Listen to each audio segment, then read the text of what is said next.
I love the music. I fucking love the music. I could just sit here and leave it running for half an hour or something and I wouldn't be bored. Not at all.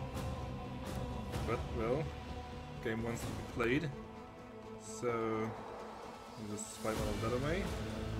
Blah blah blah blah blah. My food order arrived. And let's get back into the game. So, we are still in the starter system.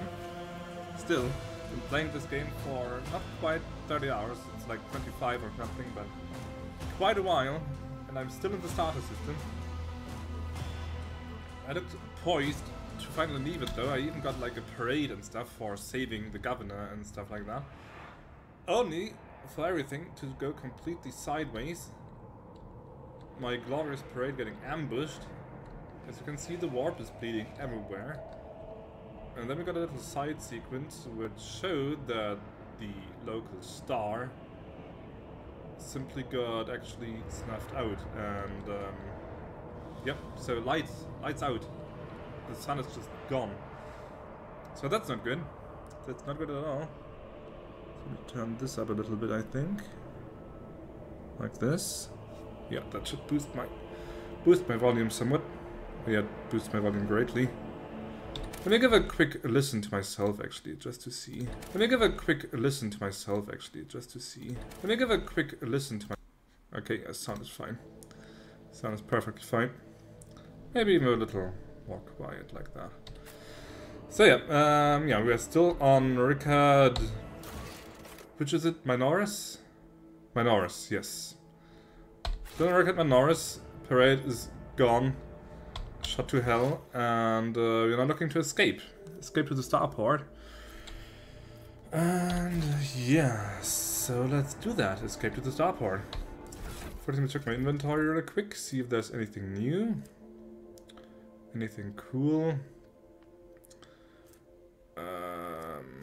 Shock baitons, chainswords, heretical weapons for bloody Xenos, sniper rifles, precise last pistols.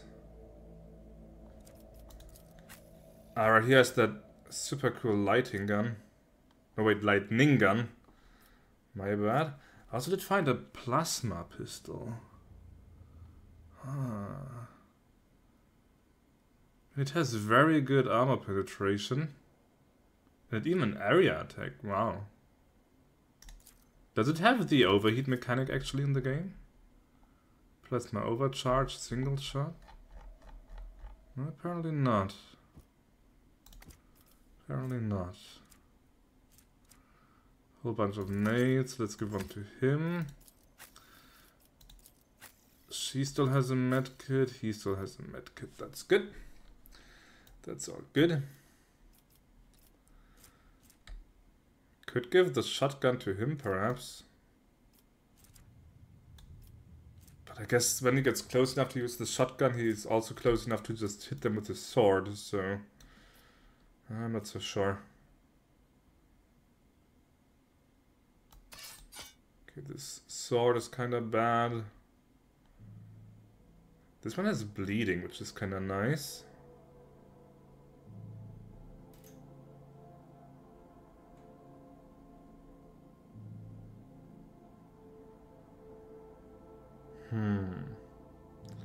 It has a chance to inflict bleeding though. It doesn't have the cleave, so... It could be an interesting side weapon perhaps, but it doesn't have dual weapon fighting as far as I know. So I guess that's also no-go. Here's the bolt and the bolt pistol.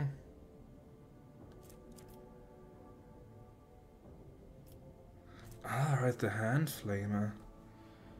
That's also a thing. Ah, so many things, so many things.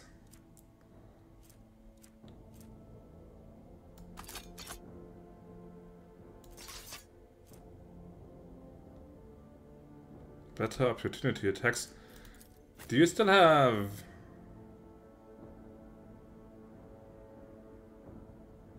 Gloves of Endurance? Agility bonus damage. Let's give that to him. Because as a melee fighter, he does get the occasional attack of opportunity, so that's good for him. And I guess he can just get that. I mean, ideally no one gets injured or falls unconscious, but better to have it equipped and not needed than the other way around, you know?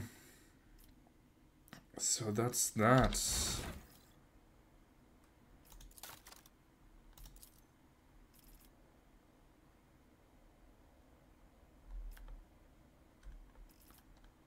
We are also almost leveled through with the first archetype. Almost.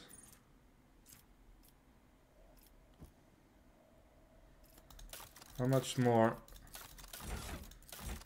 How much more XP?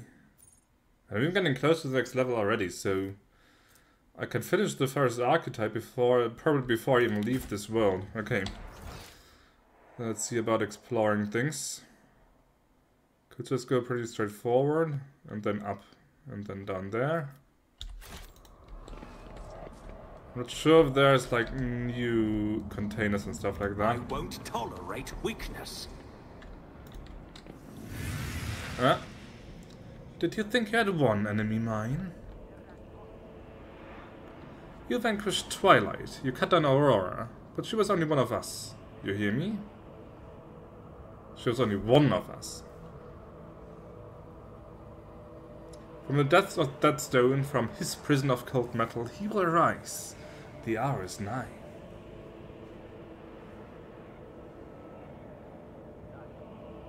Okay. Thanks for the talk. Good talk. So let's see. Can I just squeeze through there? I can, actually.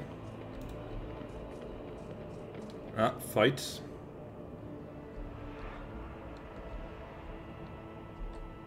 But who can sense that Heinrich's a distant sigh echo? Okay. Take a knee and bow before me. Oh. Okay, that's a problem. The fucking spawn. Can it eat enemies again? Void bite. Best rage. It doesn't seem so. Unlike the last one. Okay. There's little in the way of cover. This is a bad spot. Maybe that's my punishment for taking the direct route. So I guess down here it wouldn't have been that much better either. Oh well. Of course, on there I would have had some cover at least. But gotta deal with it. Let's get Heinrichs up here. Abelard. And Pascal. Beanman! How you doing, man?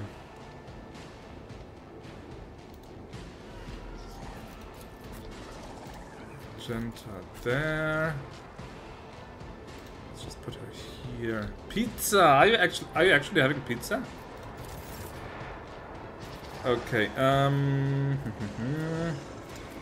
always keep forgetting what kind of skills I even have. Nothing I can't do. All too You want some? Well then, order some. Why not? What's stopping you? Okay. Got a chaos spawn and a shit ton of cultists. Don't you have like something against demons? Wasn't there like there it is. 150% extra damage against demons. Yes. Yes, that sounds good. But first, let's do a general buff for resolve. Word of the Emperor. Okay. And your Purge Soul. What do you mean it only does H11 damage? Probably better off just attacking this thing? In melee, 12 to 15. Get me a target. Okay. Charge, iron arm. I won't object. Maybe I should have done that first. What's this again? Sworn enemy marks the target.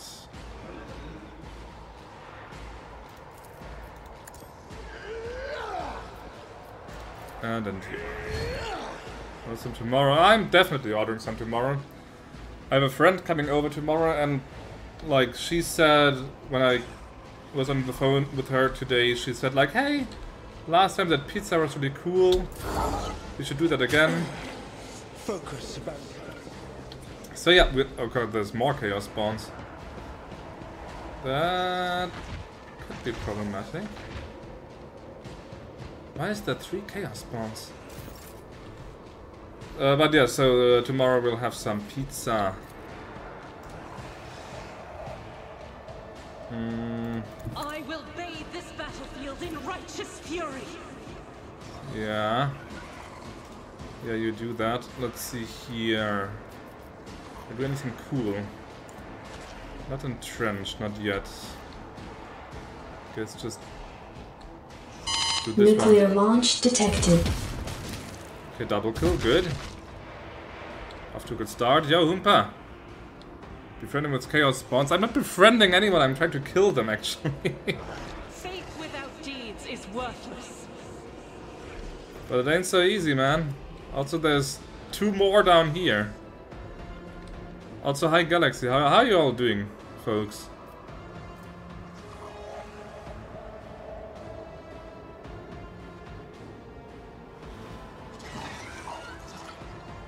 Let's not use run gun yet. As the Just Emperor reload the commands, gun. I act. And then trench. Or no, don't, let's not entrench, let's just wait. Okay. Cassia. Throw on some orders. Isn't this a job for the serfs?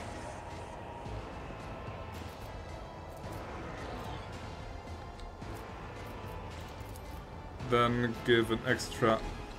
Wait. Step aside. The navigator Then is give an coming. extra Me? turn to If you her. insist, Lord Captain.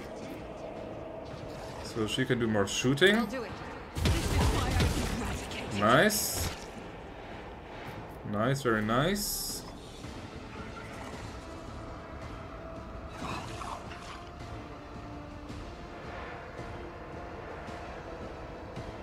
Doubt is for the weak. High momentum. Okay, we've got the first heroic action already. Let's see, extra attacks. I think she gets a higher rate of fire if she does it, so let's Power just resides go right in the away. will Just of the keep righteous. shooting. Just keep shooting and keep killing. 36%, 37%. Can't hit them.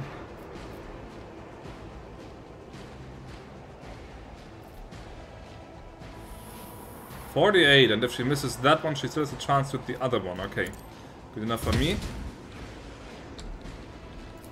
Faith without deeds is worthless. Come on, give me a hit. Give me a hit. As the Emperor commands, none can escape Nice. the Emperor's judgment. I'll do it. That's it. She's empty. I'm alright, just picked up my earbuds. Took some time for them to get delivered, but just walking back home. Ah, reminds me that I need to get a new headset myself. Thanks for the reminder. Or just eradicate that guy. Although the odds are like 16 minimum damage, 27 hit points. It's a fire starter. Let's wound this thing a little more. Navigator, not a servitor. 36 damage, pretty good.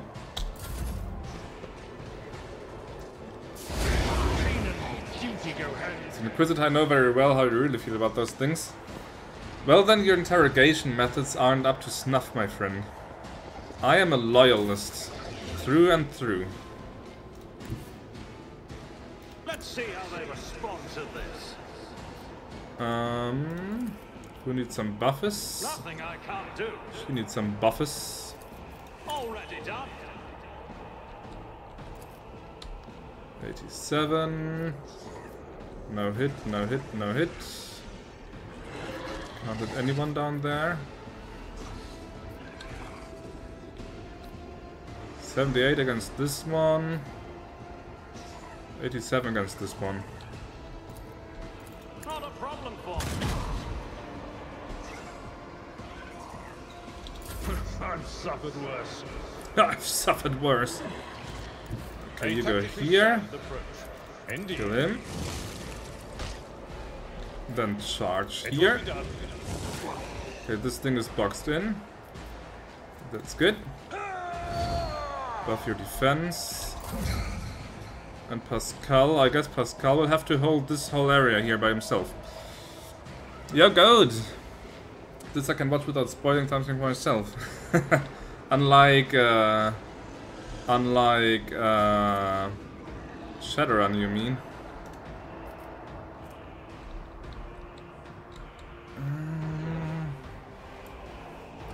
That's what a Zenitian cultist will say in a situation like this. The motto of Inquisition is, after all, innocence proves nothing. That's true. You made your homework. I will grant you that. Can't deny that. Innocence does prove nothing. Let's see. Recoil. Analyze enemies. Let's put him here. Do some recoil reduction. How long does it last again?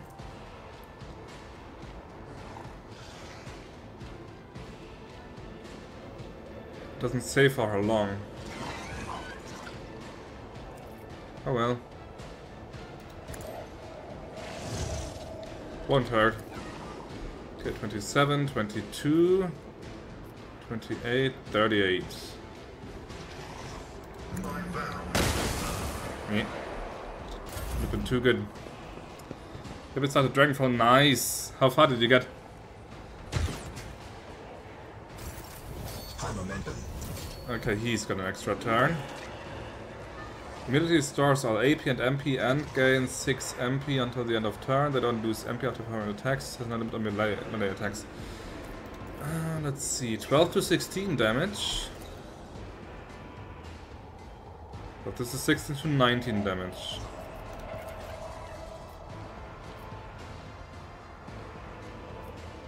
So let's give Abelard some more strength and toughness.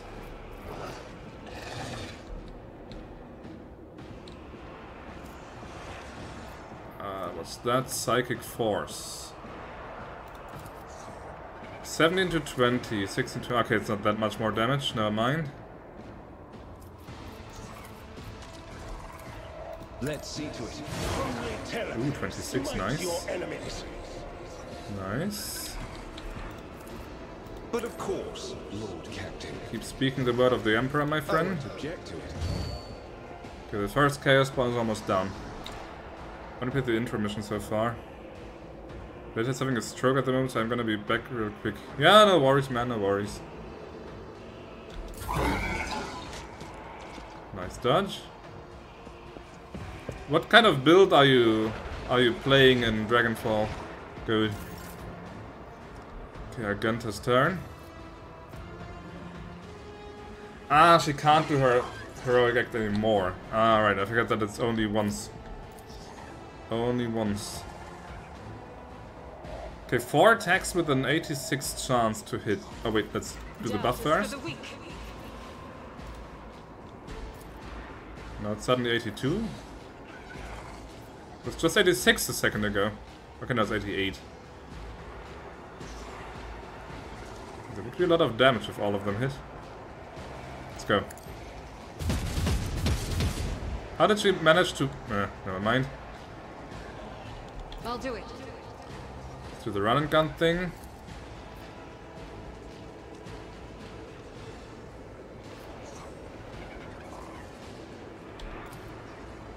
Faith without deeds is worthless. Not quite. Not quite. She's getting there. Mage with a bit of a rifle. The good thing in Dragonfall is that you are not forced into, or not forced into using a specific kind of weapon in the final mission. So you are much more free into what kind of build you want to have.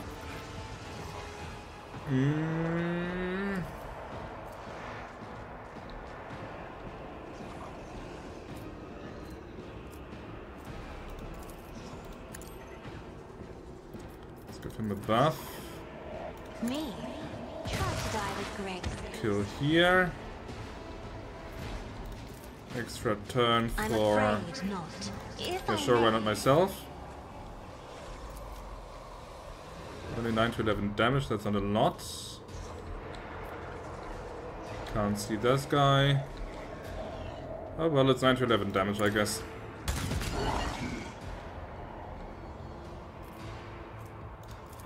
Suits my purposes.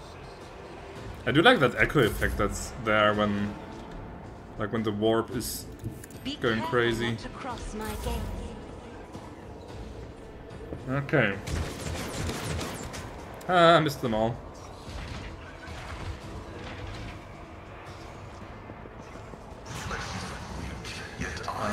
Oh, they've got a Psyker. That's not good. That's not good at all.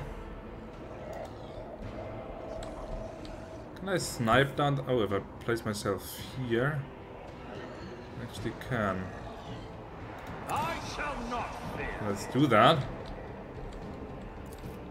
That's the cultist leader. Acolyte. Fire starter. Nothing I can't do. Already done. Dum.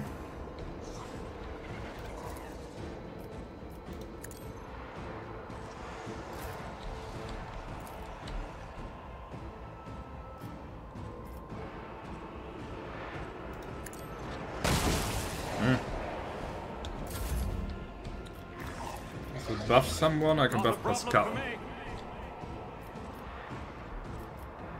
And I can give someone an extra turn with full AP and MP.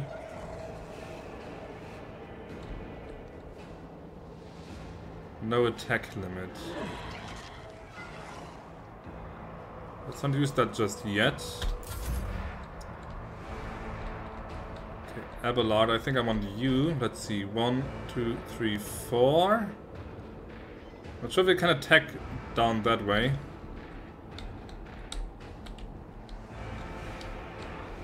Let's try. Follow my lead. We can. Victory is imminent. At your beck and call. Can you secure that flank? It will be done. Chaos Monsters run as idea, but it's a shame that the game goes to the simple road with them. What do you mean? What do you mean with simple road? Do you like the design though with those two mouths they have? Okay, Pascal again.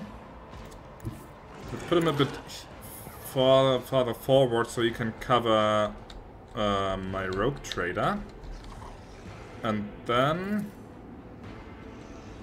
But a nice grenade.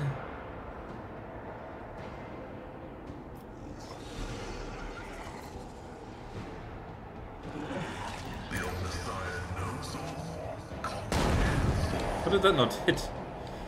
Oh well. Okay, start analyzing stuff. 6 stacks on that. Immediately fix on expert on all enemies in combat that makes a free attack against the target. That attack always hits.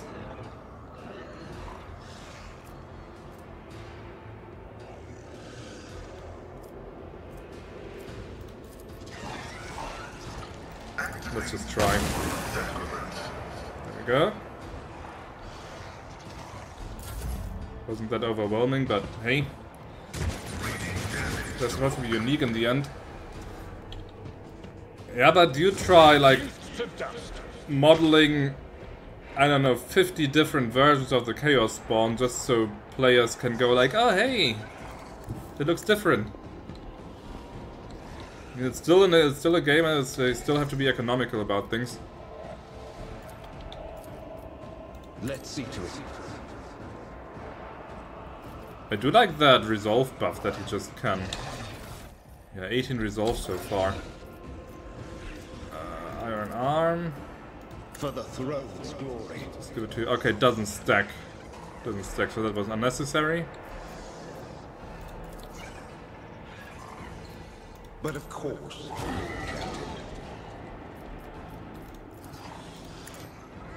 Mark the targets, and that's it. There's one solution to that spore model. You mean like in the game spore? I don't like what's happening to Pascal here.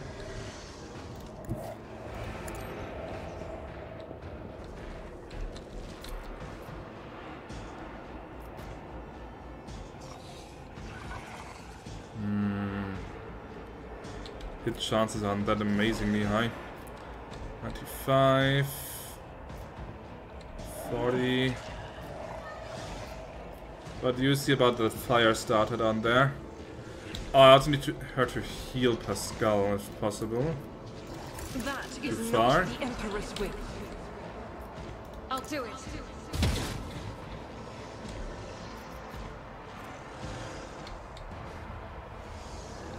As the Emperor commands, I act.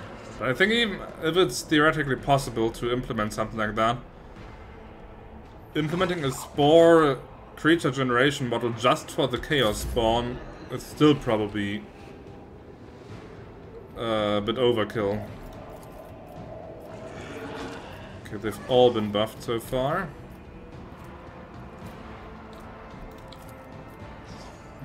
Me? If you insist, Lord For Captain. another action. That's enough for a kill shot. Oh well. Each strike is a Oh, she price. got a critical apparently, nice. I'll do it. Okay, then it's a normal turn.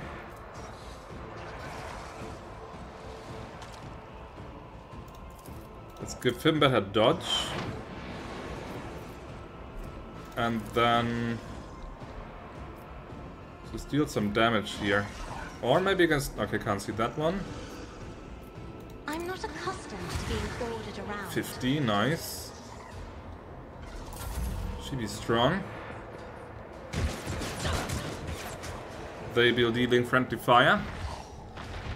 There's number 2.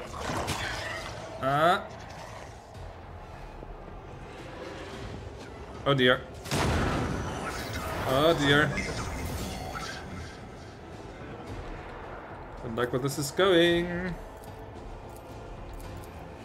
Okay, let's see. An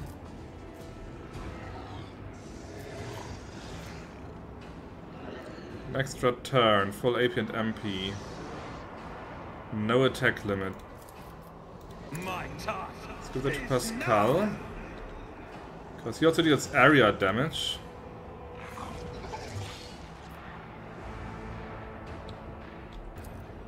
I think. Wasn't there area damage, brutal strike? Sweep. No?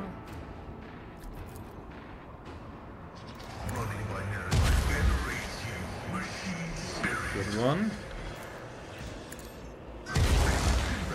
Double good one. One down. Nice. You happen to see that Pascal image I put in Zebu's Discord? Not yet.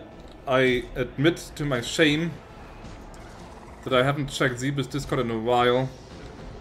It's one of those things, like, I can be pretty bad about staying properly in touch with Discords. And the harder you're gone, the harder it's to get back into it, you know? And so I've been absent for a little bit, but I will try to get back into it there. Yeah, sure, just send it on my private Discord. I'll check it out in a second. After I figured out whom to shoot.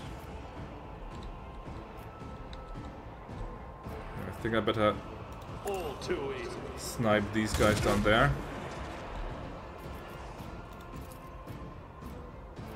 Then give Suits my Plus purposes. call yet another action. Do some bleed damage perhaps. It's a parry. Would have liked the bleed. Everyone is buffed. But not everyone has air of authority at the moment. Let's give it to him.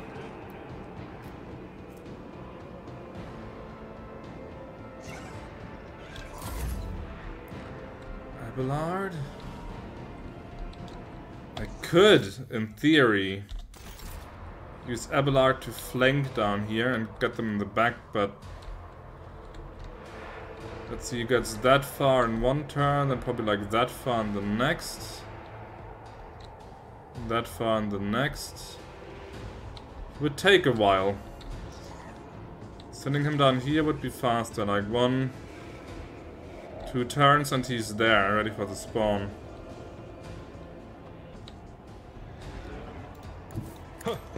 Let's send him back. This in my time. The charge, it's even faster. Indeed.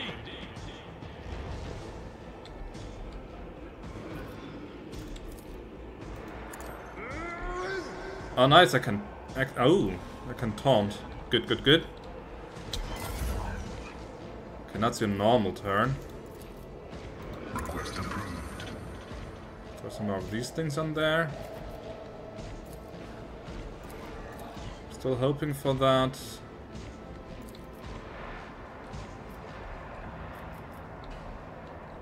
Still hoping for that bleed.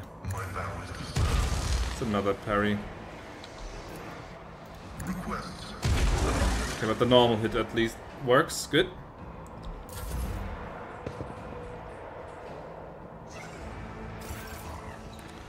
Heinrichs. Let's see about you. Put you down here.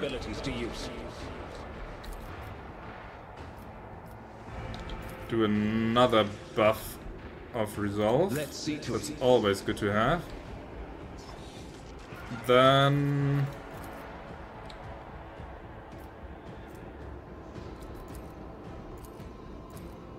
to 18, 16 to 21. We'll mark the target first.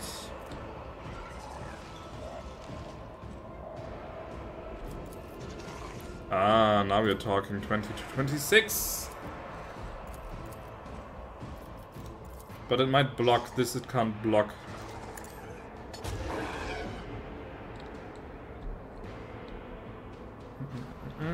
I won't object to it. Okay, Argenta. Argenta, I need you to heal Pascal. So you go here. God Emperor, move through me. Be the fire in my heart. Nice. Can you kill one of these guys? Ah, lucky shot and this guy's dead. It's worth it. Doesn't work. As the Emperor And let's commands, run and gun. I act. Guided by faith. Keep sending her down there, and then can I do some yeah, like that. Like that. There we go. Kill shot. I will not. Okay. Cassia. Cassia goes here. Tones of military tactics. Good odds of killing that guy. Then they would have no Psyker. Isn't this a job for another foe painted There we go. black? Amazing. Then give Heinrichs an extra turn. How about that? Heinrichs.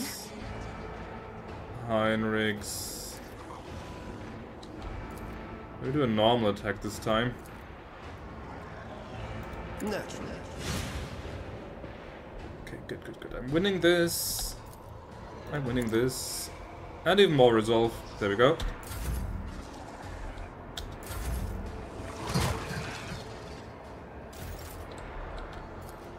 Can't do a proper kill shot. Not against this guy either. That's a shame. Suits my purposes. But I can weaken this thing enough. Let's give Pascal an action. If he hits, it's dead. Nice.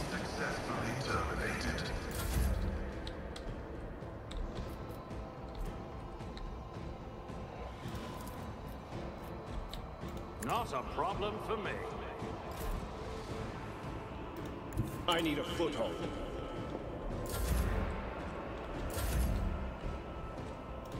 My place is at the fort.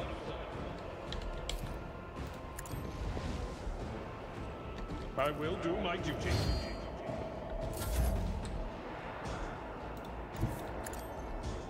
If I get lucky, Pascal can just... Well, maybe he hits, who knows. Nope. My vow is to serve.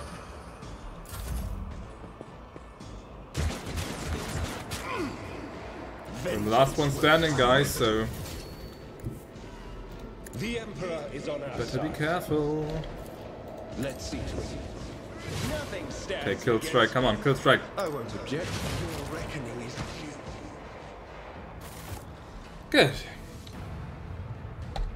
Okay, let's save and see what Hoompa sent me.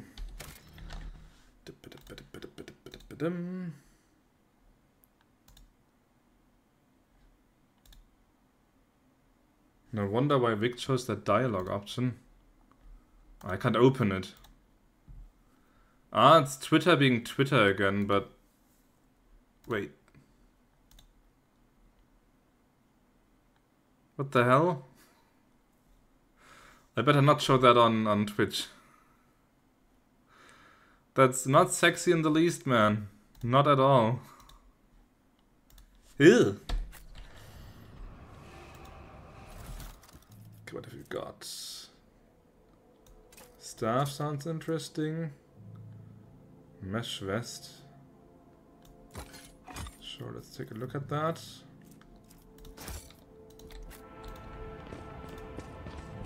Welcome back, Galaxy. Victory away. Throne take you.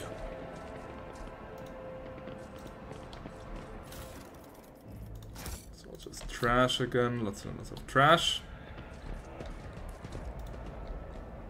It is, but there's much better rule 34 material. I'll lay claim to the stars. I mean, well, there probably is people who are absolutely into that kind of thing, but not me. Not me. Let's see. Carapace chest plate. Oh, it's for heretics only. Okay, never mind. So that won't work. He comes! He comes! He comes!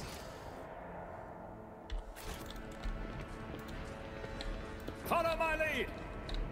Is there any containers or stuff like that? No. Nothing. So now I at least get a vibe when I'm outside. I have only one heretic team member, and that's the Psyker that's not in the party at the moment. Because I'd much rather have the Inquisitor guy. They are coming, one following in the other's footsteps. The Aurora of the morning and the Aurora of the evening.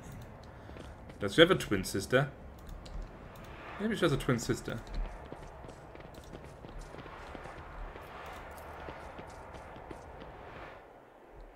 So my team is kinda melee heavy at the moment. I've got Abelard, I've got Heinrichs, and I've got Pascal, who are all just kind of wailing people with their melee stuff.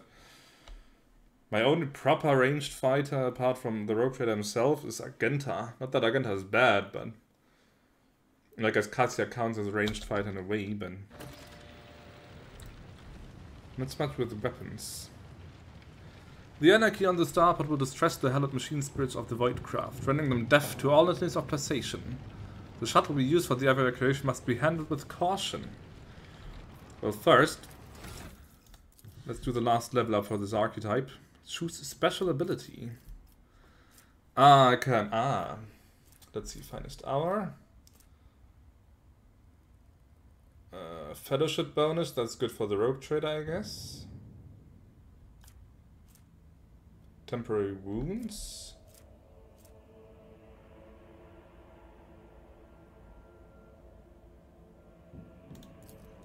Let's just go with that. Apply. Okay, that will at least be relatively quick if it's only the special ability. Let's see, Fire Mastery. Until the end of combat, the soldier's rate of fire is increased by 30%. Until the end of the soldier's turn, they gain more movement points, and their attacks do not spend movement points. Attacks are harder to dodge. Until the end of combat, even. And armor penetration. Or that's also pretty interesting. Until the end of the soldier's turn, each of their area attacks deals additional damage equal to the number of attack targets. But does burst fire count as an area attack? That's the question. I mean, this is the safer bet. Let's get that.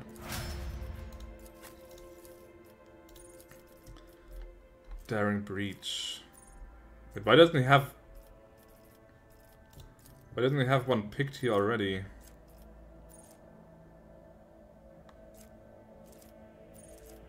Shouldn't he? Special abilities. Yeah, he already has this one, but it's not shown for some reason. This one. Okay, you already have this feature. Okay, so he gets more movement points, 10. And no attacks of opportunity this turn. Till the end of combat, the warrior gains more MP for each kill. For 1 round, the warrior becomes a priority target for every enemy hit by the melee attacks. Gains more parry and deflection. I mean, he's my party tank, so that sounds perfect for him.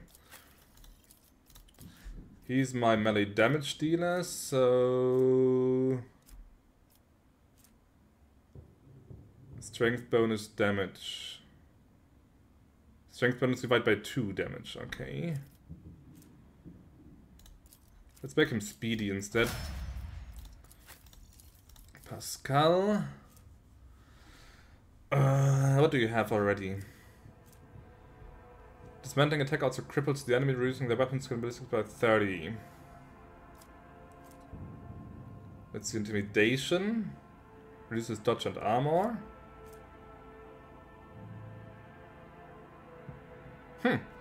The target also provokes an attack of opportunity whenever it attacks. That could be interesting to throw at an enemy in melee. Target cannot move. It's also pretty good, to be honest. And now the rogue trader himself. We have the damage buff already. Temporary wounds.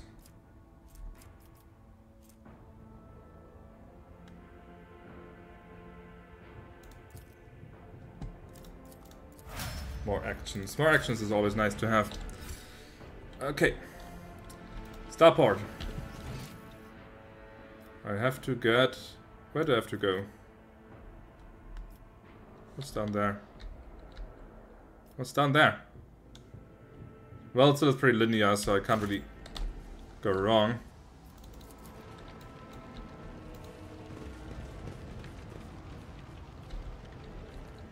It's about time. Their natural shapes are physically repulsive. It's the work of the enemy.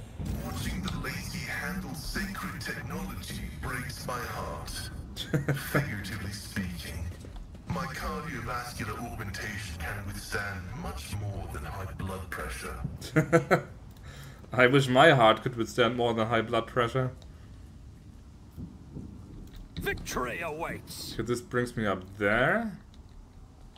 But I should have already looted that, I think.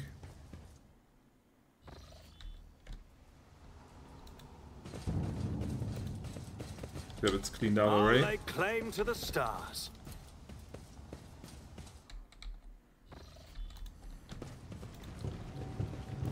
Submit, and you'll die. I've been ambushed? Crush him. By whom? Okay. Bunch of rebels. Right then. I still got the extra... the special turn there. And let's put myself here. And then buff... Nothing I can't do. Let's give a buff to Argent, huh? All too easy.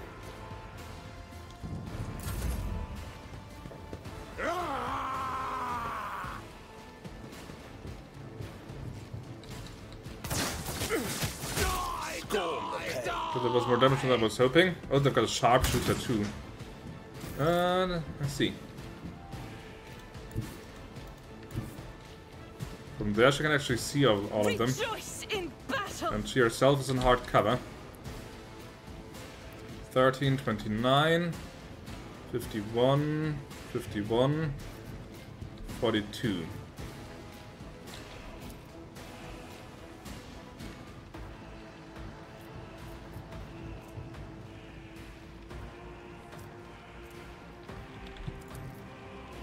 Let's do that instead. Deeds is worthless. Good. One down.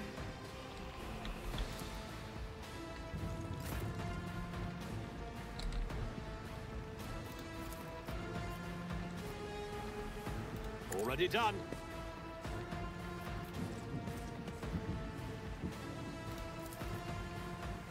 Not a problem for me. Nothing I can't do. Tried and tested tactics Done with are you the yet? best ones. Ah, they've got a trap. High momentum. They've got a trap. I've got a sniper rifle though. If I hit that guy, he's dead. Oh, they've got another sniper. All too easy. Nothing of value has been lost. Nice.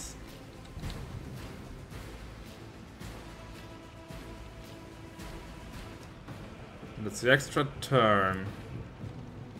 3, 4, 5.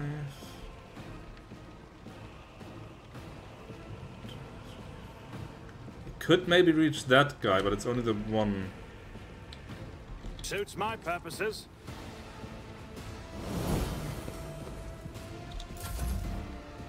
So that would not be worth it, I think, to waste the heroic action against a single rebel.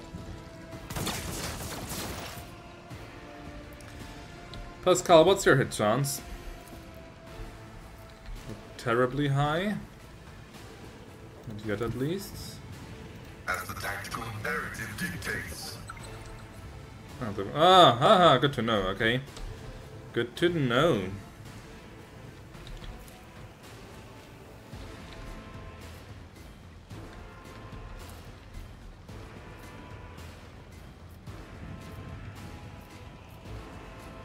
Running by narrow sunlight.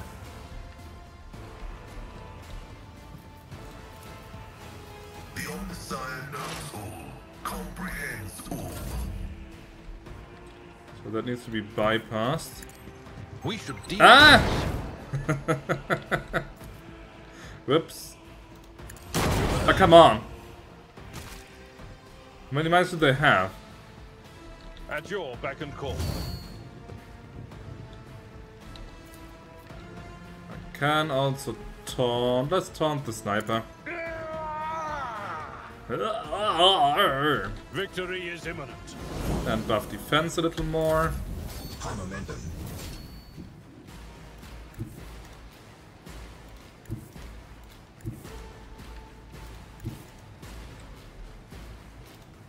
Battlefields are always drowned in scarlet. Do we have range on any one of these? No. No, they're all too far away. Then you must get closer, darling. I am a navigator, not a servitor. Isn't this a job for the serfs? I'm not a serf. I'm the bloody rope trader. Better respect me, girl. Already done. You didn't stand a chance.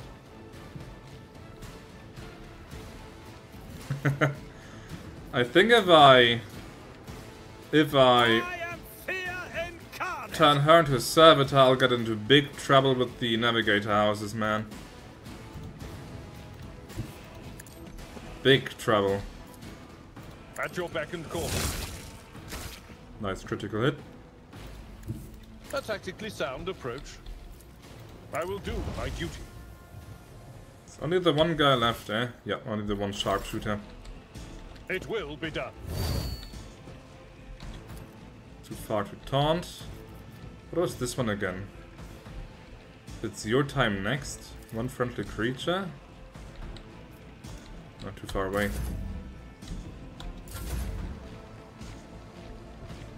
I'd like to just do the stare attack on this man, but I'd also like to do it in a way that doesn't send her through a bloody minefield. Stop. Never mind.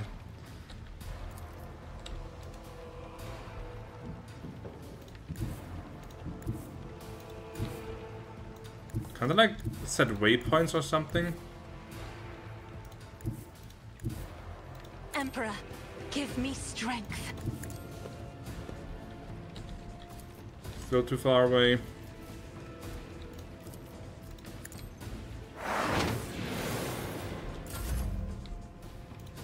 Get me a target. But it's well even bother to send this guy down the lane.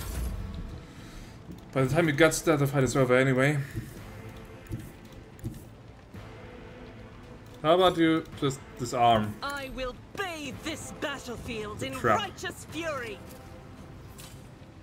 I better There we myself go. through my service.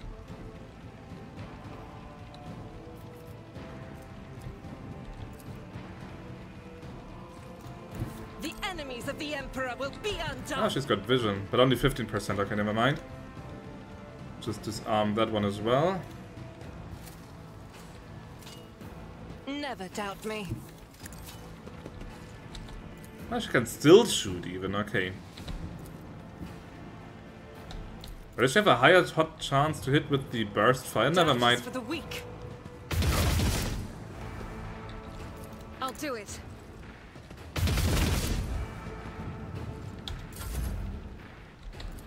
Can't see them, can you? Nope. Never wavered in the face Somebody's of navigators are adversity. treated like they're just a beast of burden. Really?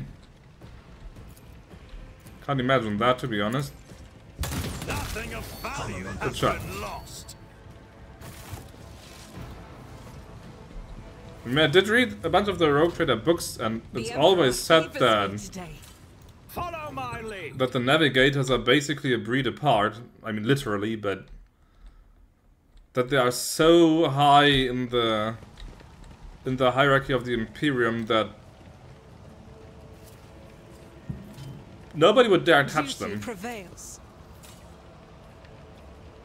I mean, even when they have like their inter-house warfare and assassinations and stuff like that, it's more like that. Tolerate weakness. The Administratum is more like politely pointing out that maybe they should stop that. Maybe perhaps,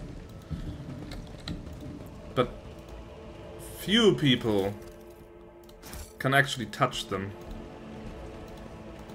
I'm still new to the art of exploring. My warp sight reveals something.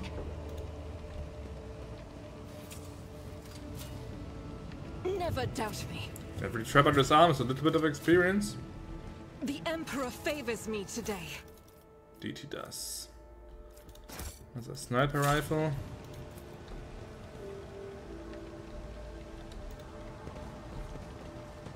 Why would servitors attempt to flee? That makes no sense.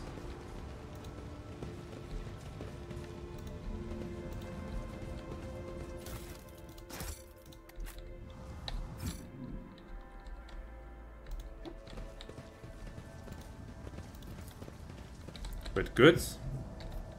Goods? Invisible goods. It's a plasma gun. Let's take a look. 35 penetration. Plasma overcharge. Only one shot. Recall 25. Who can even use that? Only Pascal. Let's see. Deals a little more damage, has much more penetration, has a little more range, but it doesn't have that area of effect thing. Of course it has it past my overcharge attack. Let's put it on him. The Imperium is a large place, range everywhere. That's basically true. And I mean outside of the Imperium. You're probably right. But I think inside the Imperium, unless it's like some complete backwater, like some feral world or something. None shall stand in my way. Navigators should be pretty much nobility. Ooh. Not should, I mean they are pretty much nobility. Victory awaits. Captives?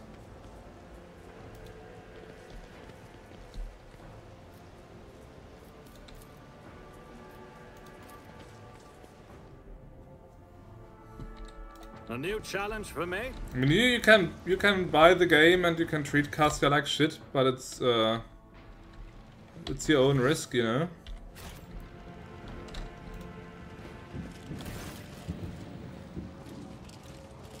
What's going on there?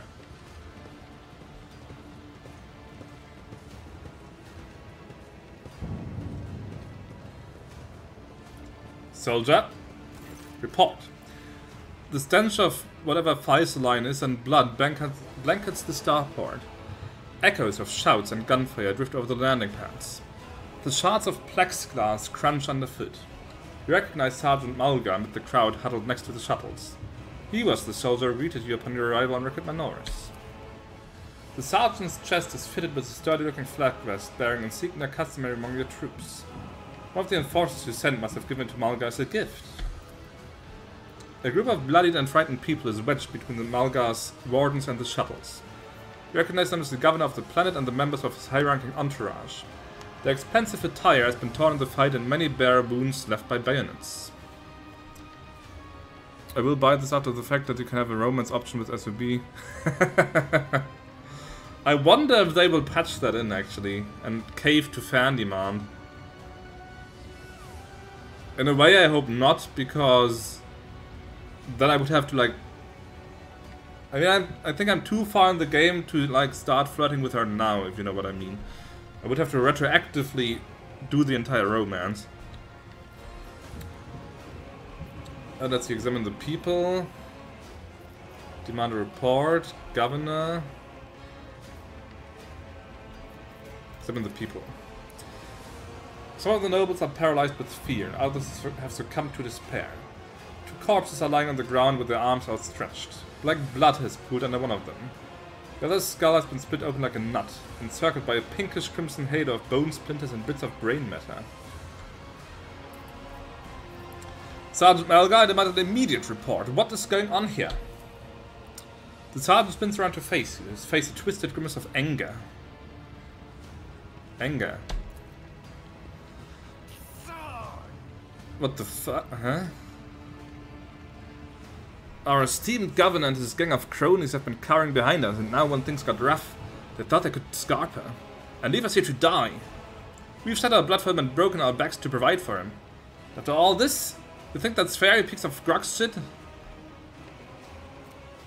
Grox, a large semi-domesticated reptile. Grox are most commonly bred as livestock or used as beasts of burden. Malgar is a stun bait and hits the governor in the chest, causing the adornments on the governor's uniform to jingle in unison.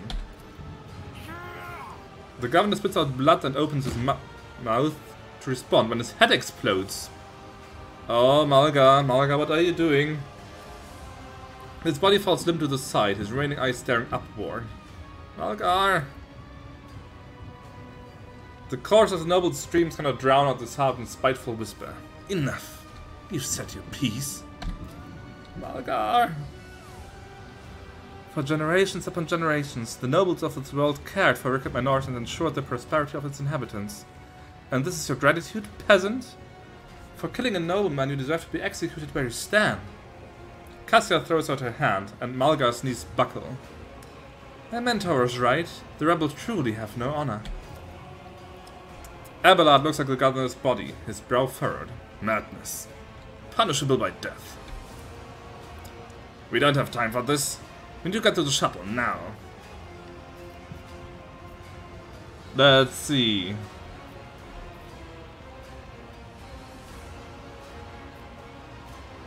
Persuasion.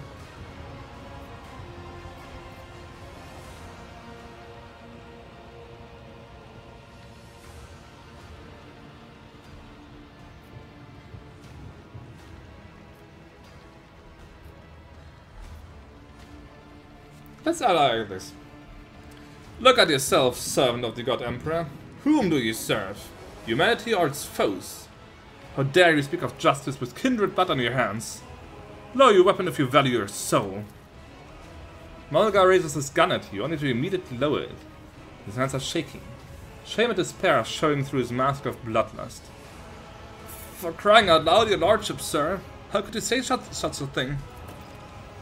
A dull thud comes from deep within the starport. Heavy footsteps shake the rock trees, raising an unpleasant tremor in your bones. Oh? Pascal, you can fix that, right? Thought you had killed Aurora, false believers. For I am Aurora. I am the herald of change. Behold the final dawn, and die! Run, fools, or fall! The disgrace of Nobody Monarchy runs. will be avenged. Okay, we'll... fuck. 342 fucking hit points. 60% armor. 70 weapon skill, ballistic skill. Nice stat line. Aurora's hatred. When being attacked, this creature will unleash their hatred against the last attacker. The Chaos Space Marine will attack the target marked as hate by Aurora.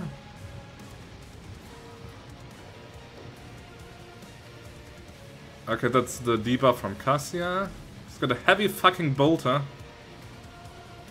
Oh, 8 rate of fire, look at the... ah, 8. 8. He's got a charge. Black Carapace. It removes all dodge penalties from power armor. Ooh. To be honest, I had accidentally spoiled myself that this guy was... that I would fight a Chaos Marine. I wasn't even seeking it out, I was just like looking for something completely else, and then I think in a YouTube comment a guy mentioned it. And I was like, no! No, you ruined the surprise for me. But it can't be helped, still. Fucking Chaos Marine, this is going to be interesting. On the other hand, there's only one enemy at least. Never mind, there's a bunch of more. Yeah. Ah! Rebels, rebels... peasants. Okay, let's put... There's no good cover, sadly. Let's put the Rogue Trader here. Let's put Cassia here. Genta here. And these guys I will need in close quarters, actually. Heinrichs, in any case, this, I mean, this is the arch enemy.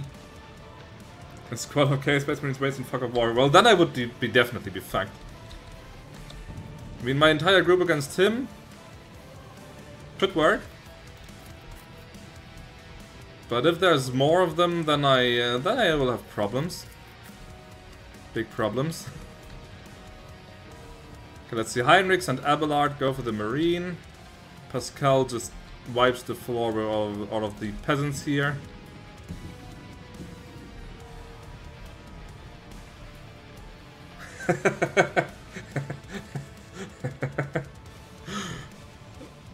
Nice, it even logs the stuff that happens during the cutscene.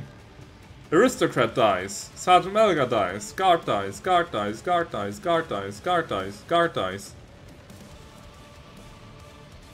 Okay. Let's do it.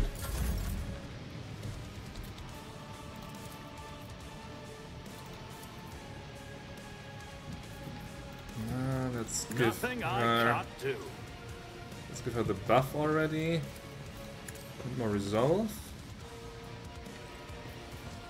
Of course he starts the bloody... Yeah.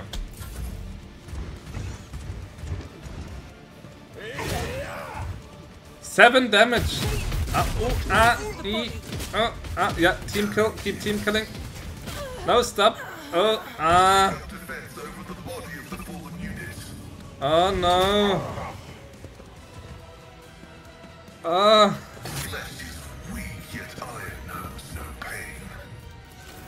Jesus!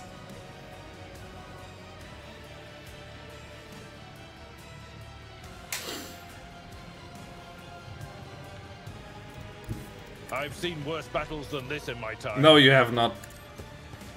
You have not. Parry.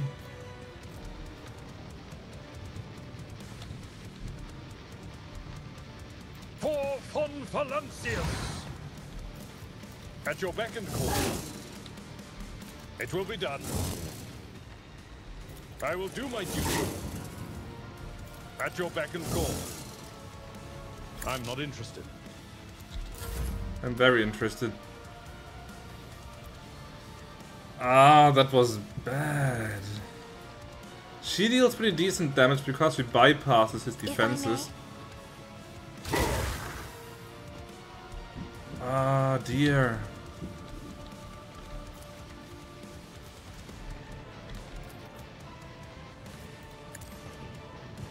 I had high hopes for Argenta.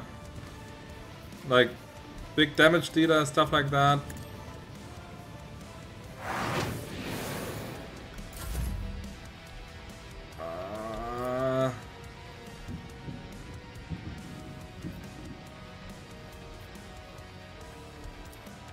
Suits my purposes. You don't stand a chance! Maybe I should have retreated down here and fought it out behind cover instead. Yeah, I might even die in this combat, who knows? Who knows?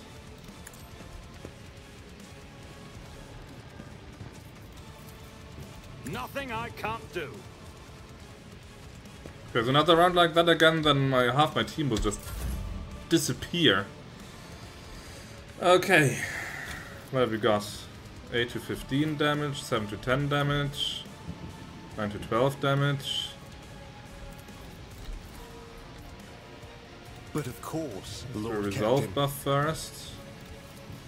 Naturally. Strength buff.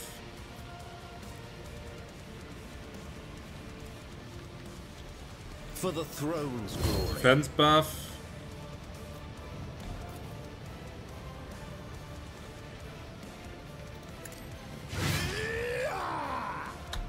Big surprise. The scriptural prophecy of Messiah condemns you. Oh, I could give him recoil. Higher recoil. Maybe that helps. Running binary override. Oh, they've got a sharpshooter. What? Shit. Don't know what to do. Yeah, I don't know what to do either.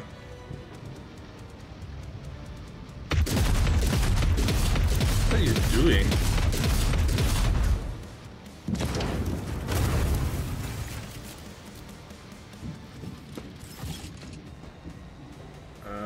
Okay.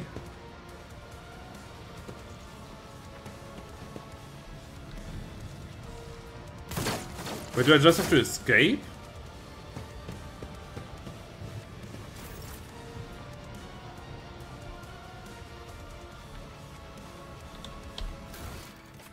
Protect the shuttles. Ah. There's only 2 shuttles left. This one is broken. I'm inclined to load. I don't see this winning this at all.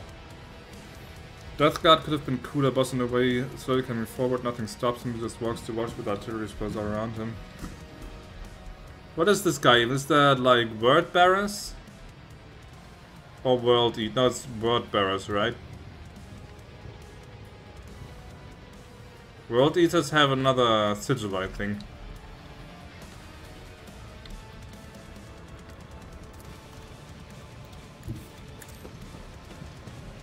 It will be done. I took care of this one. At your beck and call. Word bearer, yeah.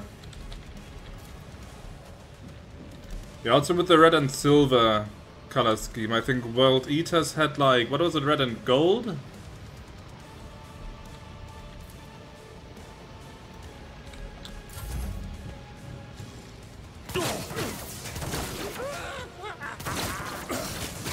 I won't go down easy.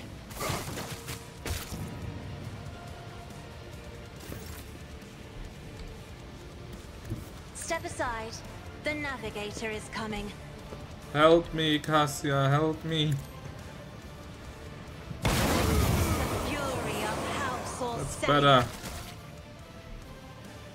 That's much better.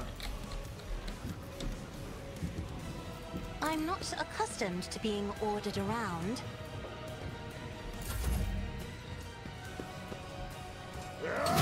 Oh. Don't frighten me.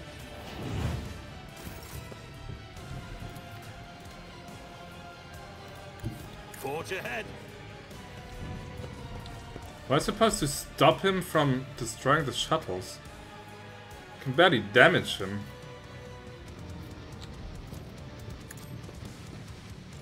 Nothing of value has been lost.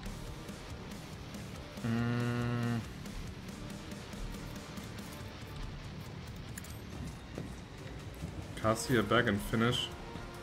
Cassie? What do you mean, Cassie? Everyone, step aside. Oh, Cassia. Her. Yes, yes, yes, yes. I see. Not a problem for me. Her.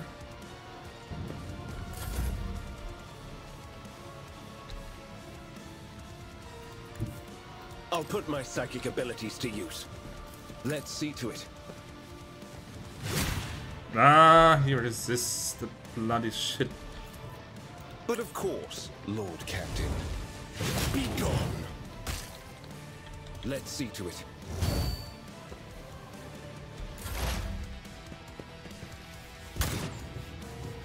I'm done with this one. Where did the quite toxic damage come from? Don't you need a breathing She navigator? has 1 hit point left. One. And I can't heal her because it's too far. Ah. I could go into melee with Aurora and hope for the best. Cassia is one of many inflected form. Maybe one day I will actually learn Finnish, who knows.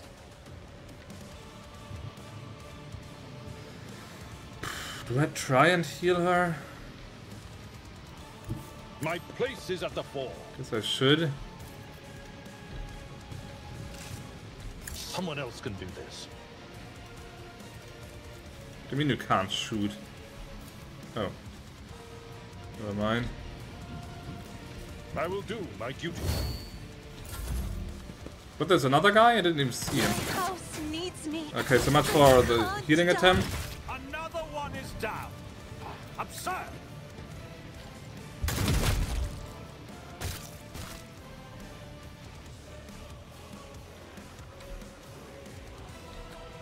Nothing I can't do.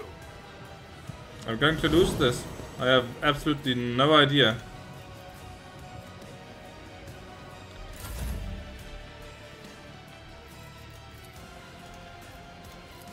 For the throne's glory. I won't object to it.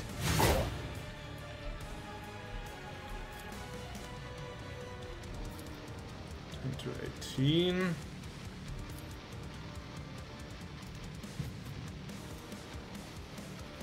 I feel the power surging. But of course, Lord Captain. I won't object to it. For the throne's glory. There's like 100 damage so far.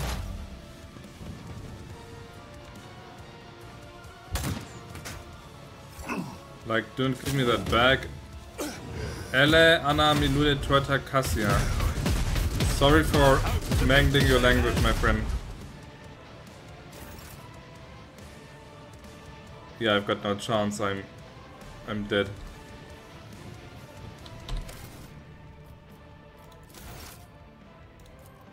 I don't understand why the game gave me an autosave when I got to that area.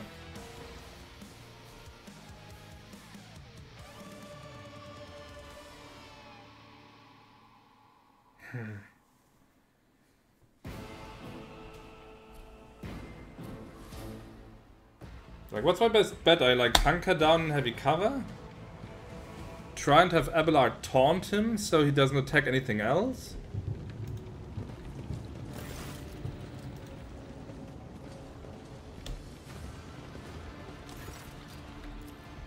Blah blah blah, he's beating the poor thingy. Demand the report. He kills the governor. Cassia is pissed, Abelard is pissed, Heinrichs is like, I've got better stuff to do.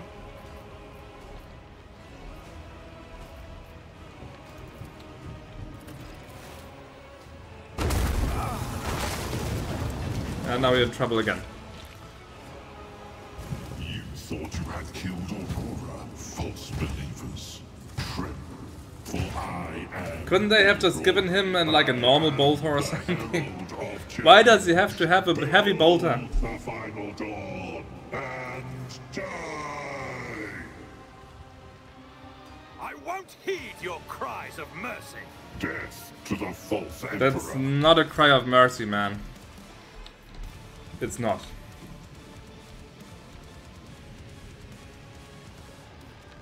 There's some heavy cover here. You're unwinnable to me, time for a guide. I'll give it one more try.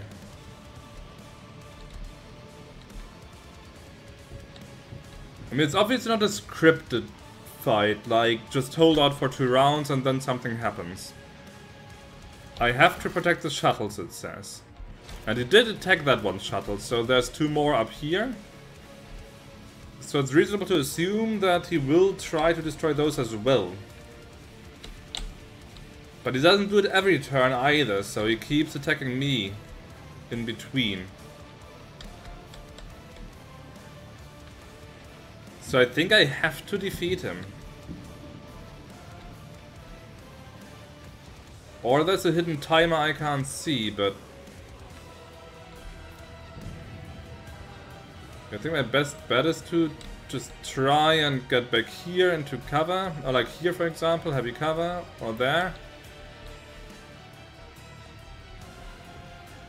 Make a run for it.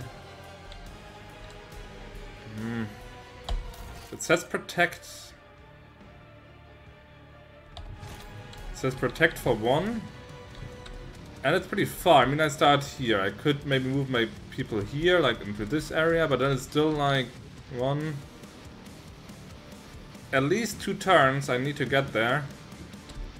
While I'm being shot at from all sides. So that's probably not possible, I think.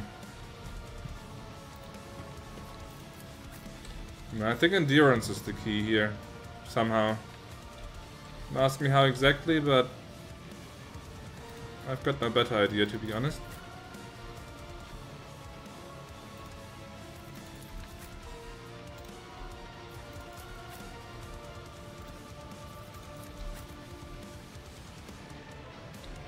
Okay, this is heavy. This is heavy cover. That's good.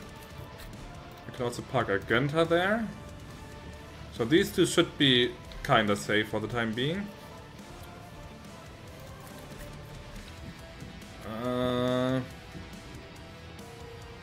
Let's put him there.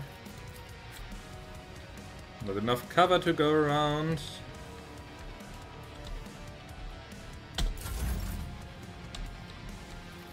I could Suits my purposes. Give him an extra action though, park him there. You're welcome. Then start throwing buffs around. Fingers crossed.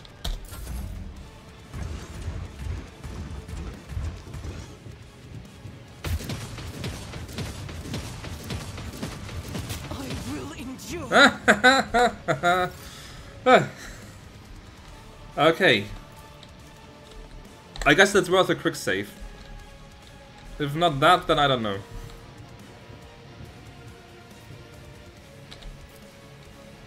Let's see. Just blast?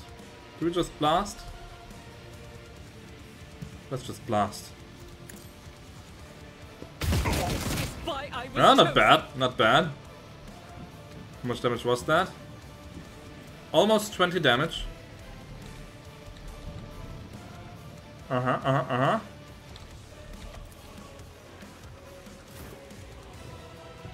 Okay, Rogue Trader himself. I've even got vision here, and this is hard cover. Okay. Go. Let's see, 66. Doesn't show the hit chance on this guy. No, on this guy.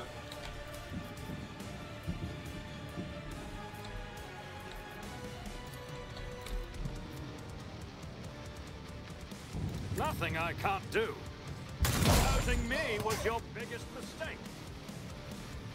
This is a much better start than the last one. I am pleased.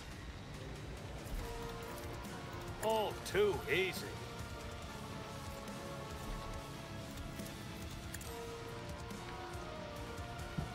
Relatively pleased. Can also throw another move action in there. And I could like move Heinrichs maybe up here. Or Pascal. Can't quite get that far, but I can park him there. Explorers know one route. Forward.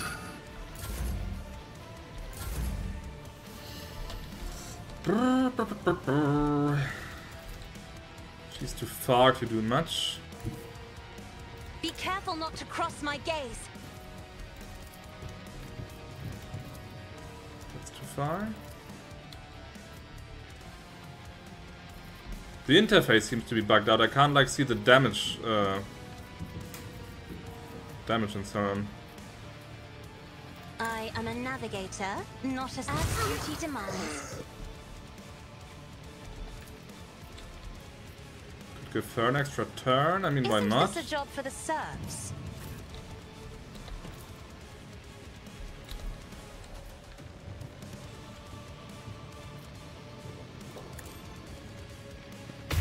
You, my emperor. If she can keep that up for like 20 more turns, I might win this. Me?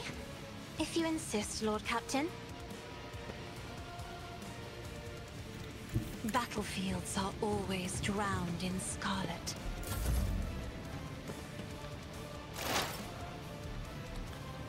The skull goes here, Activate calculated fury. which is still cover.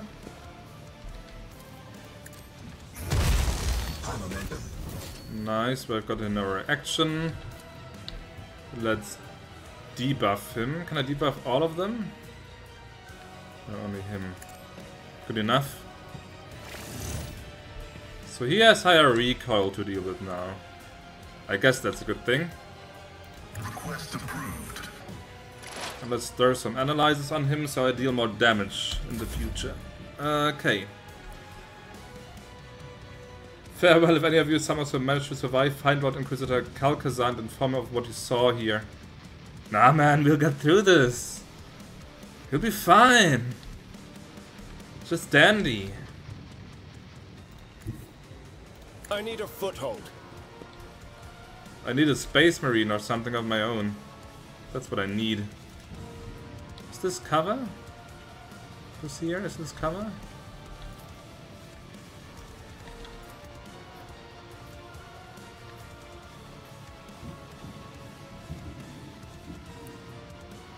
Yeah, he has a point. Okay, let's say need cover. I could also give him an extra... fuck it. Death wish Give him the extra turn. I could go all the way up here. Would be super exposed to Aurora, but he could potentially deal with all of these guys. There's still that one up there. But it might be worth it.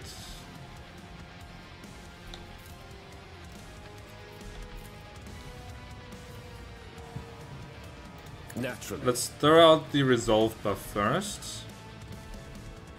Then go up here. The Emperor is on our side.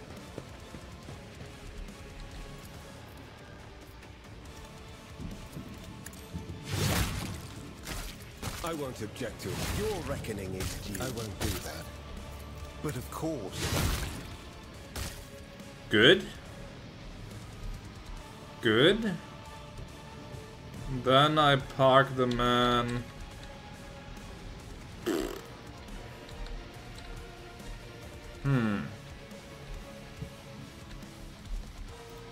Here, I guess.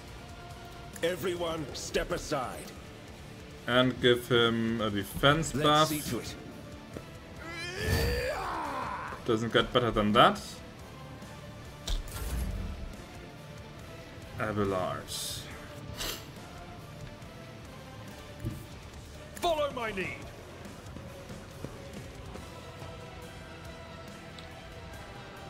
It will be done.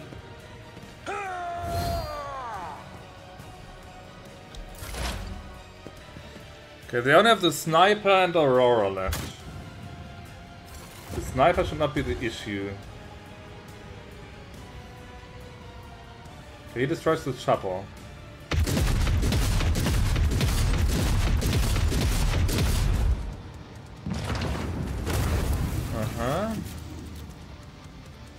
More enemies.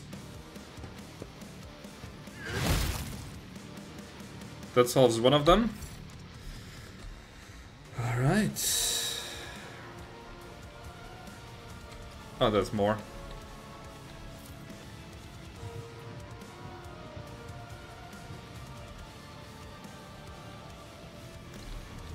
Maybe if I get her closer. Guided by faith.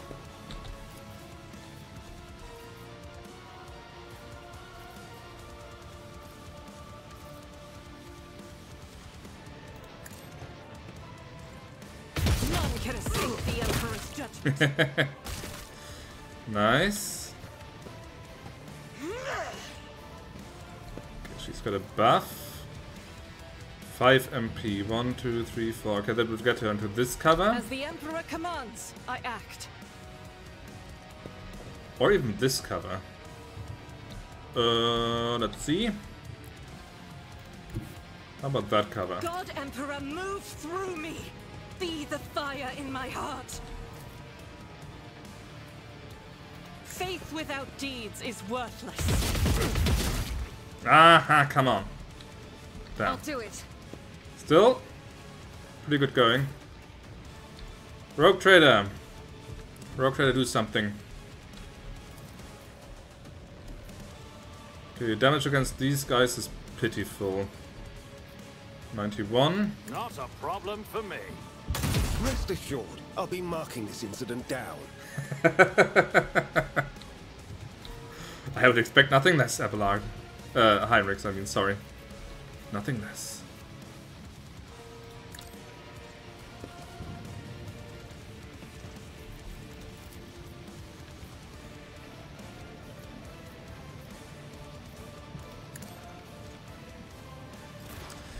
Let's see about this thing here. Plasma overcharge, extra damage.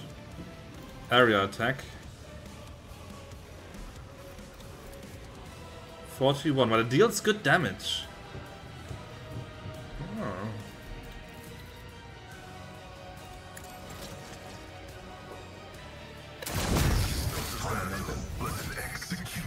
Okay. Another group dealt with. Let's see, exploit and free attack. Attack always hits. Who until the end of combat, the target of this attack suffers a penalty to dodge and to armor. Let the cycle be discontinued.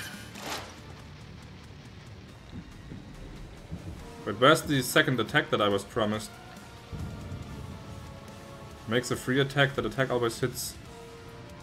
Didn't see the free attack. Still the debuff should be pretty good. Okay. I could hit him even. But maybe I should also buff Heinrichs, or I should do both.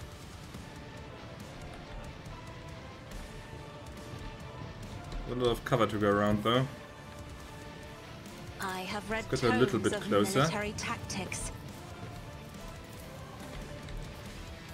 That is Not too foolishness. far. Okay, never mind. Also too far.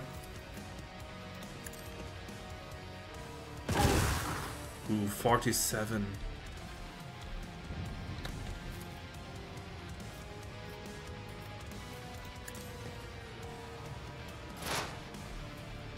Let's see here. I'm not the area attack. But if it hits it... Ooh.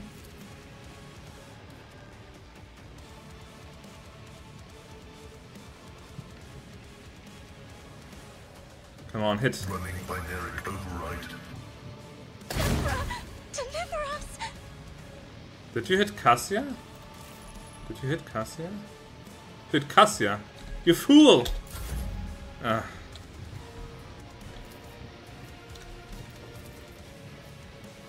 If I may.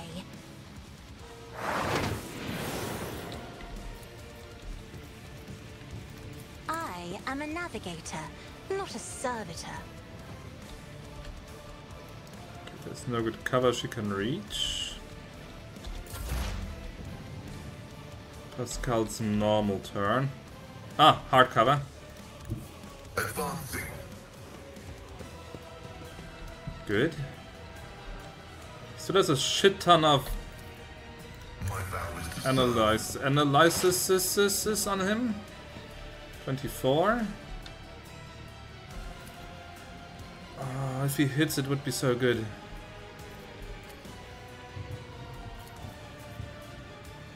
But I could also wipe out both of these. But it's Heinrich's turn in a second, so... let's do this instead. request. Try and hit Aurora. Ah, you fool! You fucking fool. The Omniscient knows all, comprehends all. Heinrichs. I need you. I need... what we was going to think about plasma weaponry, that would like melt through his armor and kill him. But it somehow hit the environment, it seems. So that was highly unlucky.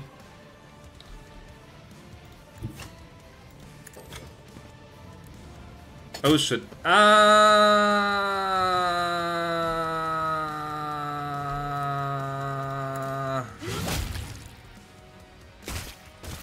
It was bad. Most important, it was my bad. Exploded. Did it explode? He didn't take damage though.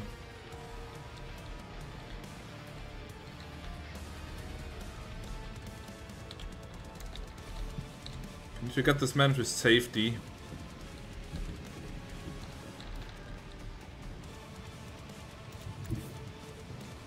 Get me a target. Oh man, I'm getting you out of anything Natural. that resembles a target.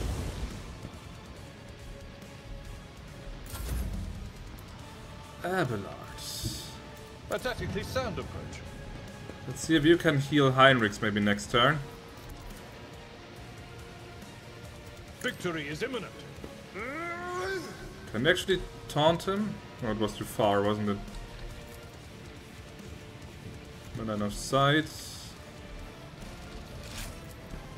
No line of sight.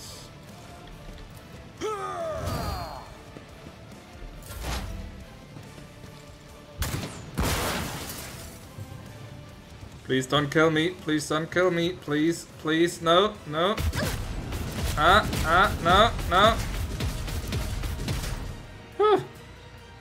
No. She's still alive. Good enough for a quick save. Okay, let's see here. Hardcover. Rejoice in I battle. love hardcover. 100% hit chance. What about this guy up there? Unknown. Would be good to get rid of him, to be honest. Oh wait, 37 dodge? No dodge.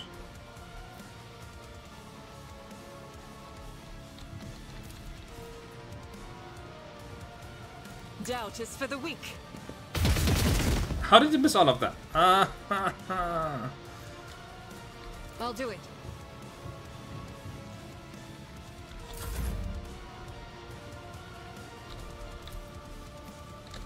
Too far even for my sniper rifle. I can attack him. 11 to 15, it's not much.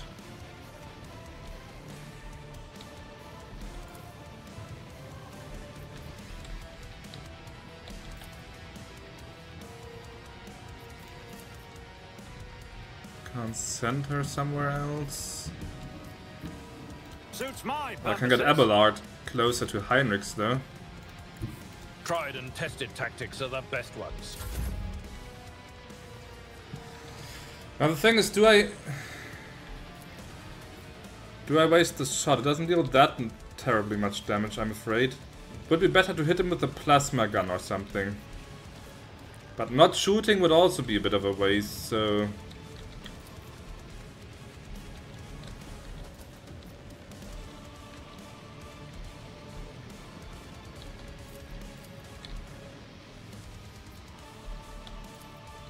Oh, I can also shoot. Yeah, then the new counter snipe. Did you hit? I hit. Okay, good. Cassia. You're too exposed there, I don't like it.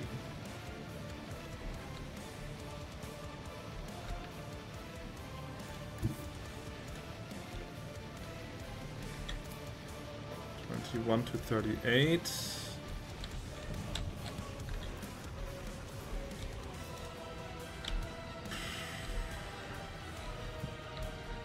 all too far.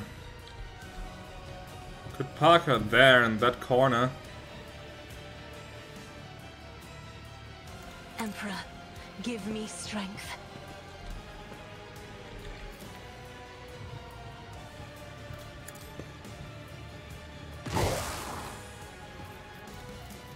Isn't this a job for the serfs? And then buffer dodge chance. Just ducker him. Yeah, I'm trying, man. I'm trying! Okay, first step, more exploits. 37. Oh, look at that! Up to 81 damage if it hits. Oh, that would be good.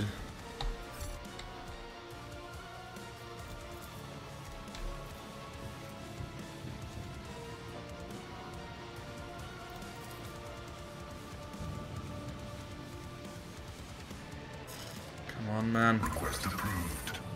Function successfully terminated. How did it miss? Mrs. Aurora.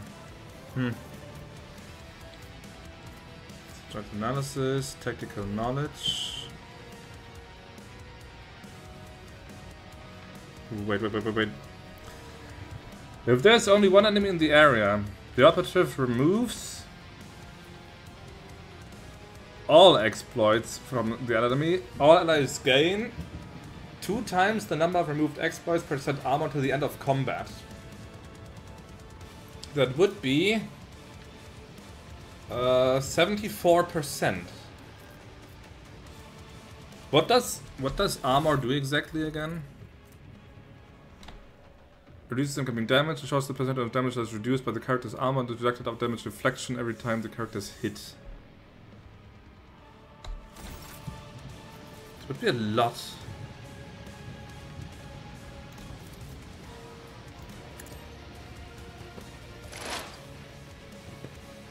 So he should have now... Why doesn't he have like millions and millions of armor? 25? Huh? Why did it not work? Why? It also didn't remove the exploits at all. Okay. I won't object to it. Let's give the man an iron arm. Do I go into melee? He's a relatively powerful melee fighter, but he's also kinda low on hit points. Abelard still gets a turn, so Abelard could heal him. Chop him, okay.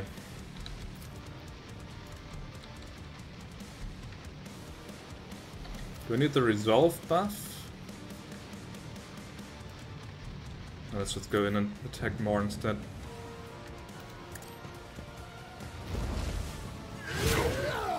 That's 11 damage. Let's see. 20 to 28, 9 to 13. For the throne's glory. I'm slowly getting there. Emphasis on slowly, but you know. My place is at the fore. At your beck and call. Let me help. Your assistance is much appreciated.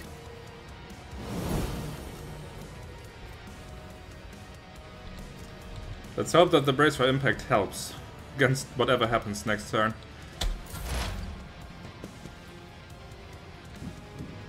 What did he do? Explore weakness. He kicks me. But they each get an opportunity attack. Nice. Not nice. No. Oh god. Oh, okay. I live. Down easy. I still live. Quick save.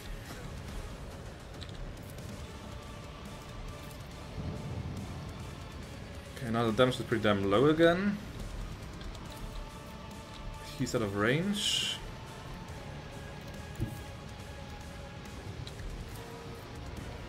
$52, 227 shots. For 95 and 227.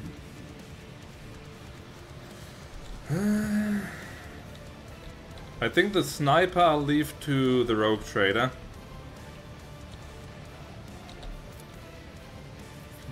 Almost feels like nothing, but what am I supposed to do? As the Emperor commands, I am. Oh. Oh, there was a critical in there. Ah. I'll do it. Do it again.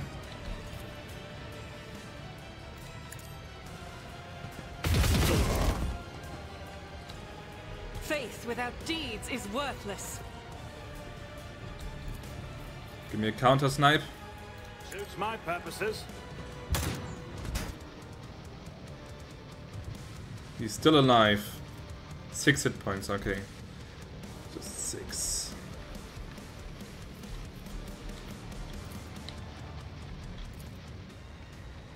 Not a problem for me. Extra turn. Full AP and MP. No attack limit. Who would benefit from that the most? Maybe Pascal? With his plasma gun? But it's still on cooldown, I think.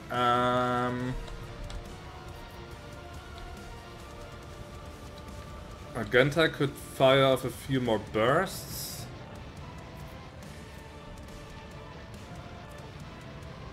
Or send these guys in and keep him busy in melee.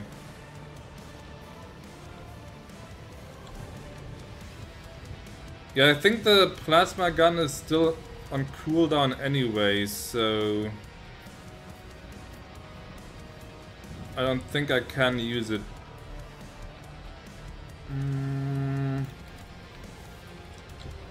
So either Argenta to just blast more bolter rounds into him, or one of the melee guys.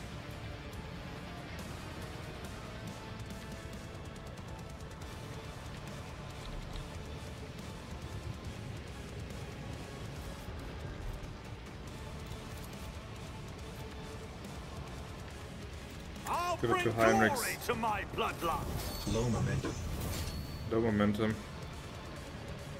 Ah, that's what he says. He says high momentum. I never understood what he was saying. Ooh, nice one. The Inquisition sends their regards. I love it. 14 to 18. 15 to 19. Do you already have the strength buff? Yes, you do. Could also mark an enemy. What does this one? It's your time next. End's turn. Ah, because he's under the... Okay, never mind. Okay, never mind. Mark target. Sworn enemy, that fits.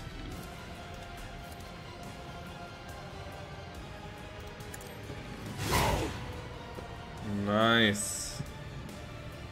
Only 82 left. I mean, he had almost 300 more hit points just like a while ago.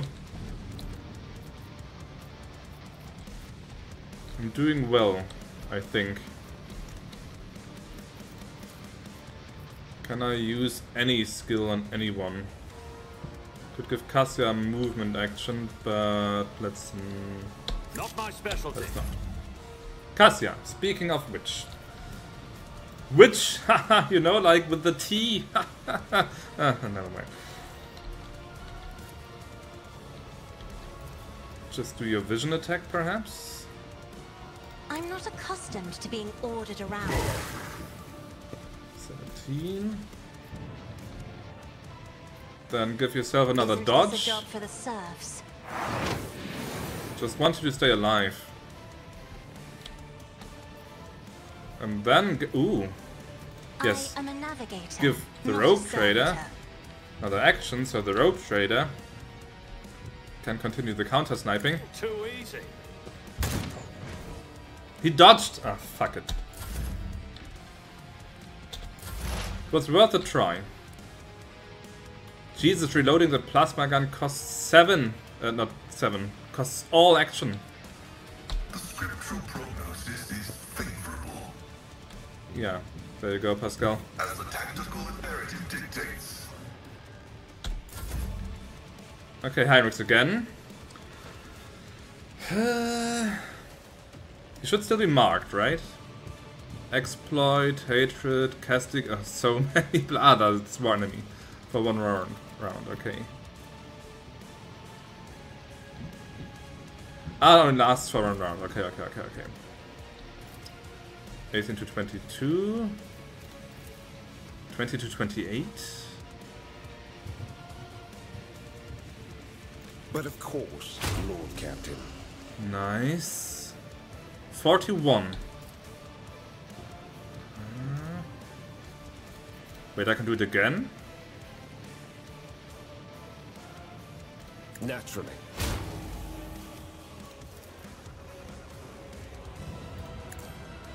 I embrace death without regret. Nobody fucks with the bloody Inquisition. Asshead.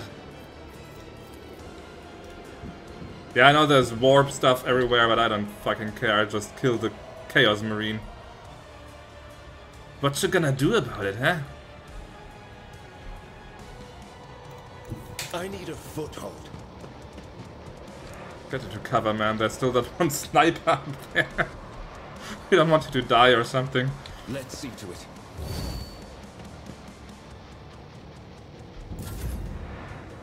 I'm not sure why he was able to cast that, like, 3 times in a row, but I'm not going to complain. Heinrichs, whatever you want, you shall have it. Hookers, the finest armor sack. I don't care. I pledge fealty to the Bloody Inquisition.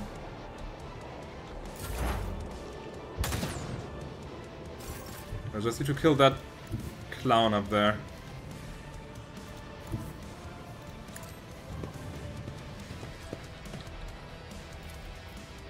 Doubt is for the weak. Ah! Damn it. Okay, Mr. Rogue Trader. Nothing I can't do. Shit, no action points left. Come on, someone. Someone kill him, please. Let's try this again. Hit, hit, hit, hit, hit, hit, hit, hit, hit. Come on, come on, come on. No! He dodged again.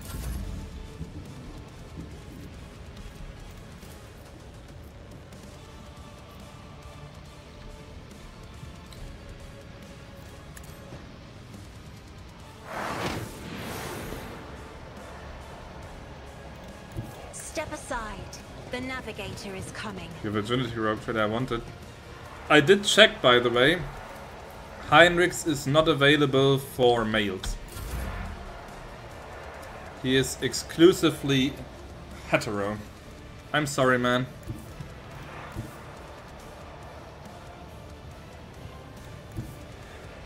Explorers know one route forward.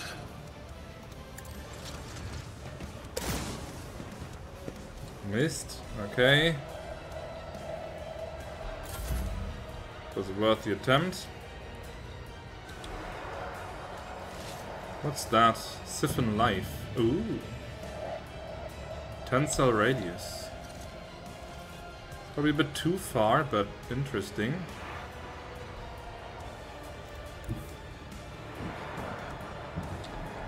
Let's actually just keep him here.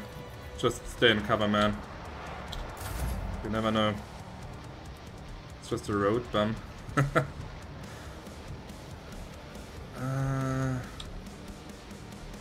Yeah, okay, I bite. That's an Abelard up there, slowly but surely. Indeed. I will do my duty.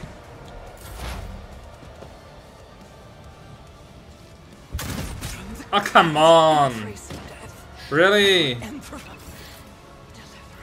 This close to the end and these snipes are down.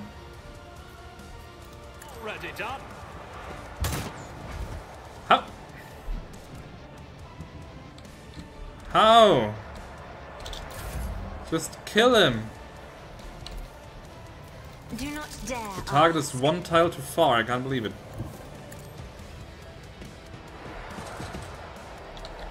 Me? Try to die with grace at least. There we go. Jesus. It's about time.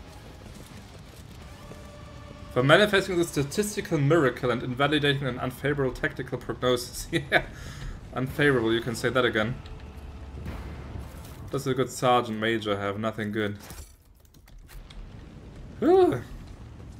Fucking Chaos Marine, man. That goes in the book. There's a rebel I didn't loot. Follow my lead. Where's the rebel I didn't loot? Oh, it's gone. I will loot Aurora last.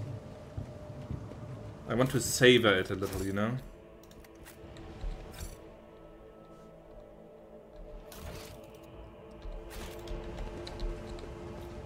To the Voidship bridge, not yet. I'll lay claim to the stars. Get the sniper first.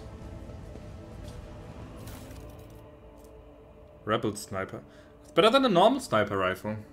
Quite better, actually. Ooh. Interesting.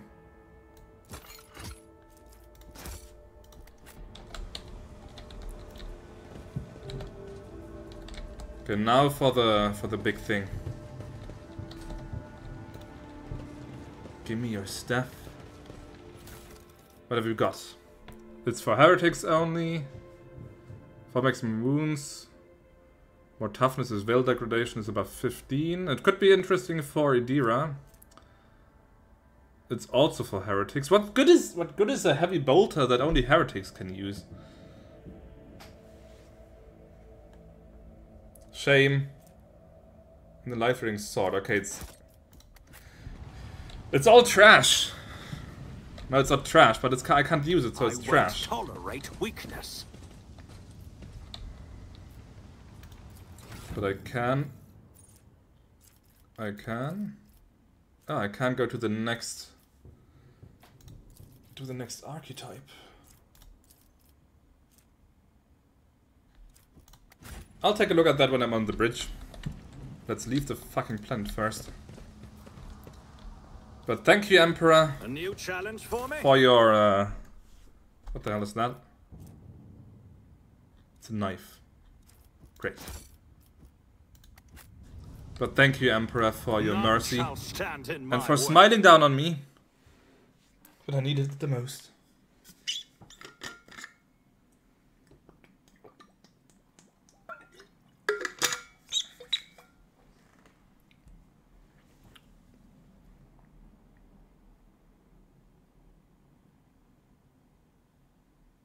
But good I mean, it was very difficult. But it was a good fight, I'll say. Time for bed. Alright, good. Thanks for staying here, man. Hope you had fun. Hope you have a good night. And hope to see you soon.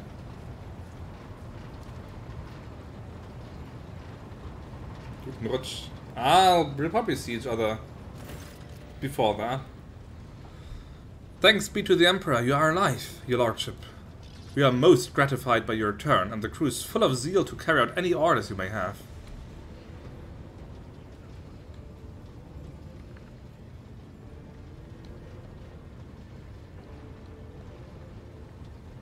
Before anything else, I will hear an account of what happened to the system's sun. The Voxmaster falters. Lord Captain, we saw a number of ships approach the sun. Black creations of inhuman make. Amalgams of sharp angles and edges. They surrounded the star and then... My apologies, but I struggled to find words that could describe that terrible sight. The Xenos made the sun vanish into the void. The interrogator closed his eyes and grimaces. Dark Eldar. You see Abelard's expression change as if a shadow has suddenly fallen over him. He rubs his temple wearily. As if we did not have enough troubles on our hands already. Oh, let's see a Xenos test lore. The Xenos? Enemies of humanity? Heinrich nods. A breed of the Eldari, the most cruel and devious of their kind. The design of their ships matches the description provided by the Vox Master. Like all Xenos, the Dark Eldar are a blight on the face of the galaxy, but their technological superiority is indisputable. They abhor and fear warp sorcery, which is why they rely on creations of their twisted intellect. And many of those creations are capable of things that may seem akin to sorcery to the unenlightened eye. The theft of the sun is one example of what they are capable of.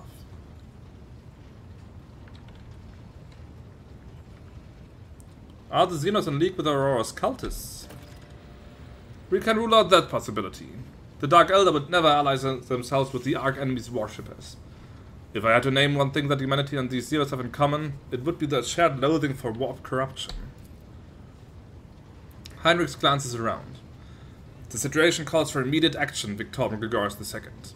We can continue this conversation later if you so wish, but right now... He gestures at the deck teeming with tumultuous activity. I believe you should assume command. What is the current situation on board? So what Aurora had, my wife decided to have unnecessary hack time, so I missed that. Only heretical gear. He had an amulet that buffs basically your vitality, but it's only usable by heretics. He had a life-stealing sword, only usable by heretics. And the heavy bolter, also only usable by heretics. And the only heretic on my team is the unsanctioned Psyker, and she's definitely not carrying a heavy bolter, so... Basically, it's valuable trash. What is the current situation on board? The Navigator's sanctum is no longer empty, but the warp engine is still refusing to obey the engine seers. Without it, we cannot perform a warp jump. Pascal's voice buzzes anxiously from his vox. It may be angry, or perhaps it is lamenting the injuries it has suffered. I will immediately initiate preparations for a prayer service. If the Messiah grants me comprehension, I will appease the machine spirit of this vessel. What is happening on the planet now? Our augur operators are reporting numerous uprisings and other manifestations of the Arch-Enemy's powers at various locations on the planet. Based on the fragments of communications picked up by our Vox operators, there's practically no resistance being offered by the governor's forces. Millions of people are converting to the blasphemous Final Dawn cult en masse and assembling in prayer circles. Do we have any hope of retaking the planet? I fear that Rykad Minoris is lost. The situation is deteriorating by the minute. We must leave the system as soon as possible.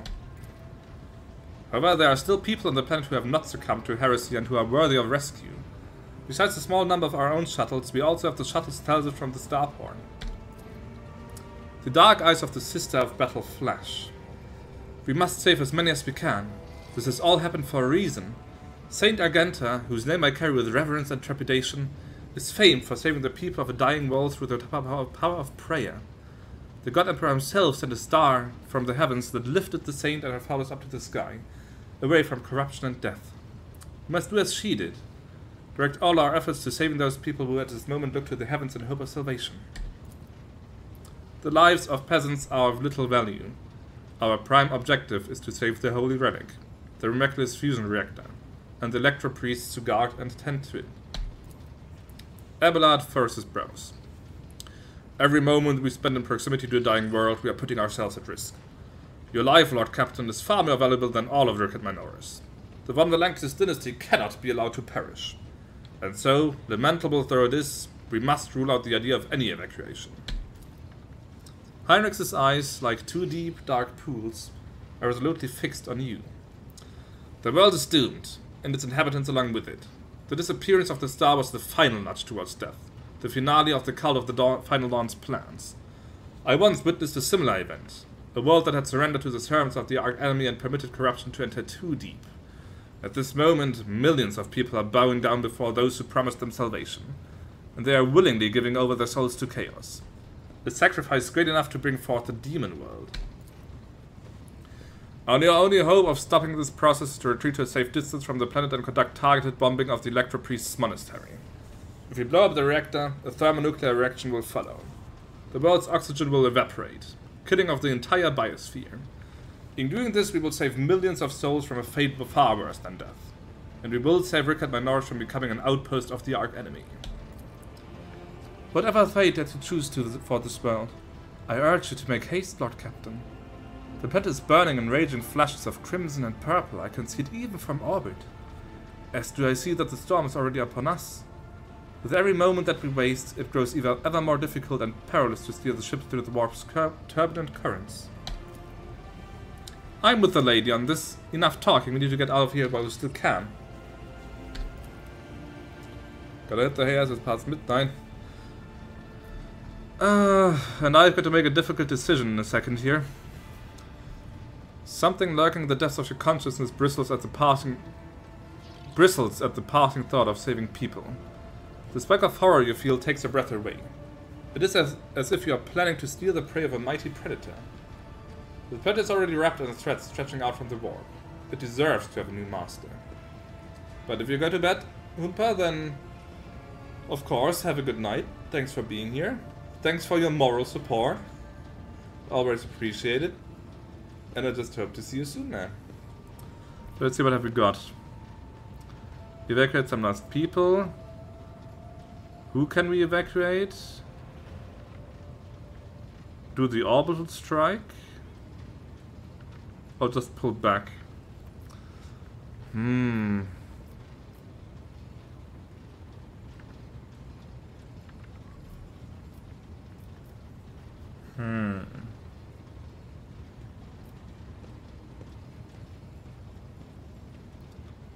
Let's do the orbital strike.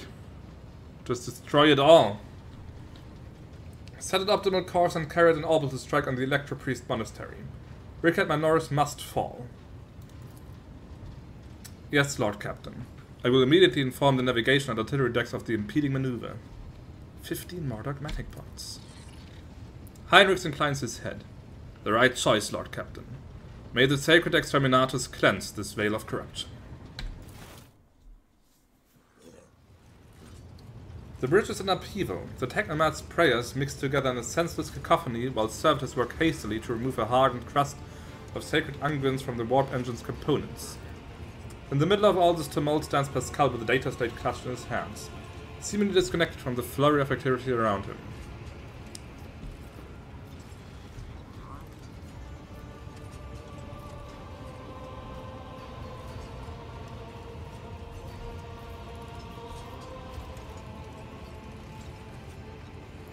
Crew, heed the word of Magus Hanuman. Pascal, I kindly request that you take charge of this mess. Thank you, your lordship. You are right. Pascal's voice changes when he addresses the crew. He now speaks with authority and resolve. Tech comrades, heed my instruction. The mayhem immediately subsides, and the crew's actions fall into some indiscernible logic. The Omnissiah's servants start working in sync, and the binary claimer becomes a symphony of reports which the Magus coordinates like a skillful conductor. Admirably done, Pascal. The Omnissiah guides me. The prayers of the tech priests surrounding the cogitator almost run out the sounds of the bustling bridge behind you. Pascal, poring intently over the data slate in his hands, extends a mechadendrite towards you. Please take your place at the cogitator, Lord Captain. Okay, sure. The huge machine in front of you is lit with dozens of vid screens and hundreds of lumens. The blinking lights and endless rush of symbols and digits on the green background make your eyes water, and a vague sense of alarm simmers in the depths of your mind. The typical reaction of a layperson when confronted with the magnitude of the Omnissiah's creation. That's me whenever I have to deal with computer problems, basically. Among the numerous controls you see the mouth of the cyber gargoyle, the same as the gate to the warrant chamber. Pascal's voice becomes imbued with imperious force. Servants of the machine god, heed my command. Acolytes, prepare the incense instrumentation for the liturgy of machine spirit propitiation. Senior technomads, recite the prayer to generate a current data report. Operations will be marked with a campanological protocol. Omnissiah rejoice. I must inform you that for the purpose of safety, complete reassembly of the warp sextant and updating of its data smith blessings are required. If this is not done, then at launch the volume of aggregate calculation errors could result in the destruction of the data crypts. But as we do not have a 100 hours at our disposal, we must omit this procedure. Pascal looks down at the data set in his hands. A minor deviation from the rate of operation for the sake of appeasing the spirit. What must I do? Having PC problems is just asking for me to get annoyed. One day is either something works that worked 3 seconds ago or something worked 5 seconds. Started to not, and it's annoying. The worst PC errors are always those that you can't replicate and that only show up once. Okay, there's something wrong with it. Let me just try it again, just so you can... Thank God there you go. cold fusion. Hear it properly.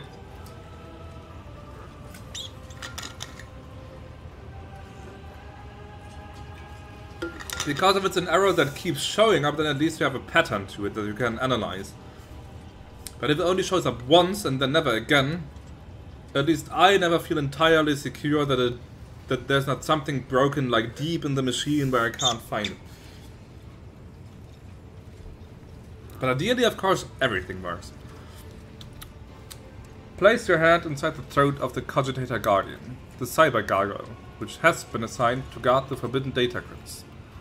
The dynastic blood extracted from your veins will serve as a key to the data core, where the machine spirit dwells. To it we will offer our prayers so that we may bypass the protective protocol for defective connections and launch the warp sextant. Pascal's voice grows quieter.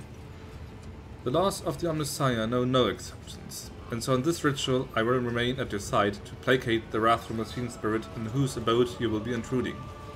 Follow my liturgies, Lord Captain, and may we receive his blessing. Okay, let's trust the priest. The metal jaws clamp down on your hand, breaking your delicate corporeal sheath and releasing warm red liquid into its gullet. At the same moment, the image on the vid screen before you changes. Connecting 0000.1, 0.2, 0.3. Success registry, etc, etc, etc.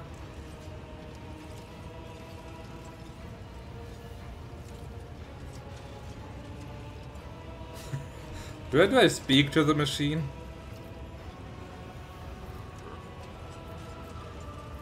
By my authority, I revoke the inviolability protocol of the warp engine.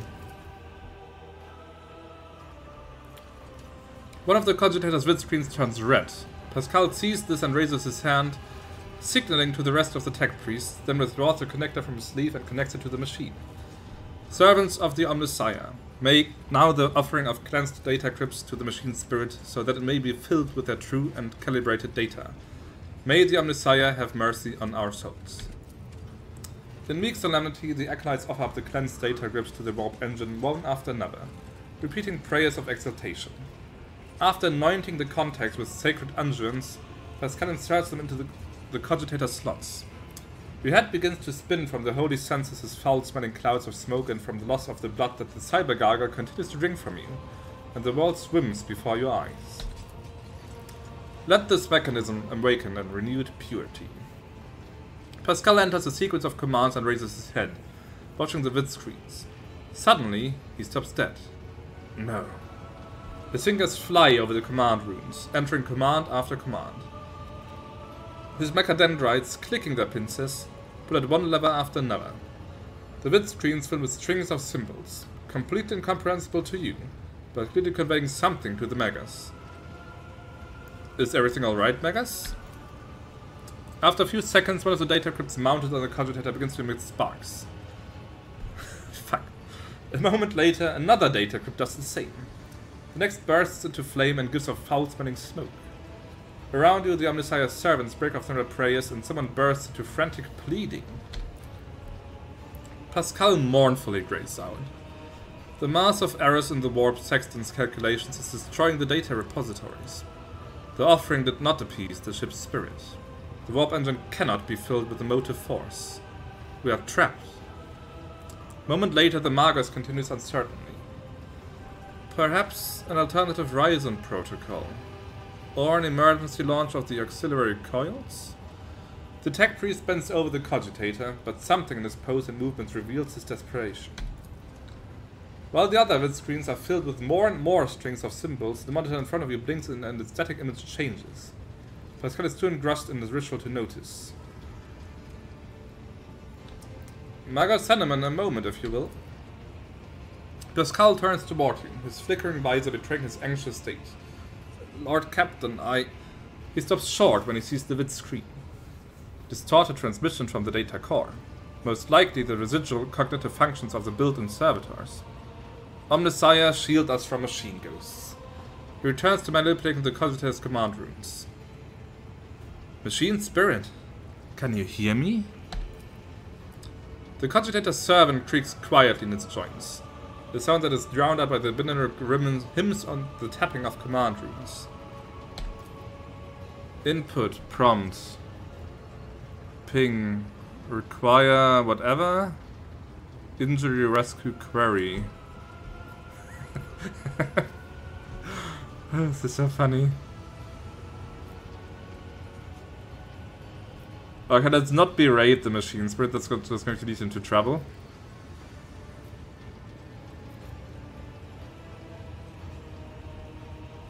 Okay, let's really go all out here. Oh, hallowed machine spirit, in the name of the Omnissiah and the Emperor, reveal unto us your power and guard us against our doom. Pascal echoes your sentiments with the triumphant sounds of a binaric hymn. Pascal's next vocalization goes unsynthesized as he sees the vid screens begin to stabilize one after another. The strings frenetically galloping across the screen the green background are replaced with stable images or regularly updating status reports. Only one monitor remains inexplicably red. The tech priest's voice crackles in shock, but his report is as clipped and clinical as ever. Registering. Warp sextant activated. Registering. Data stream stabilizing. Registering. 0 data errors found. Reporting. The warp engine is ready for translation. After a pause, Pascal adds. I am also reporting evidence indicating a Category 3 miracle fulfilling the criterion, those shall witness the mechanism that toils the clarification of its function and the defiance of the activation. Yes! The machines are on our side. What does Reva have to say? Lord Captain, Reva here. The crew almost finished carrying out the orders given earlier, and I've just received confirmation from the engineering halls. I don't know what you did, but the warp engine's up and raring to go. Ready to begin the translation to the warp, your lordship. The Lord Captain speaking. I give the order to commence translation to the warp. Waiting for you to ascend to the Captain's throne, Lord Captain. May the Emperor protect us. Fun little sequence.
Valancius flagship made its way out of the doomed star system.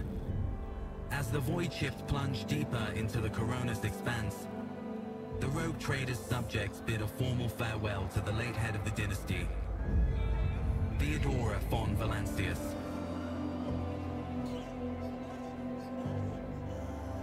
Having paid their last respects, the crew gathered their strength and braced themselves for whatever was to come next.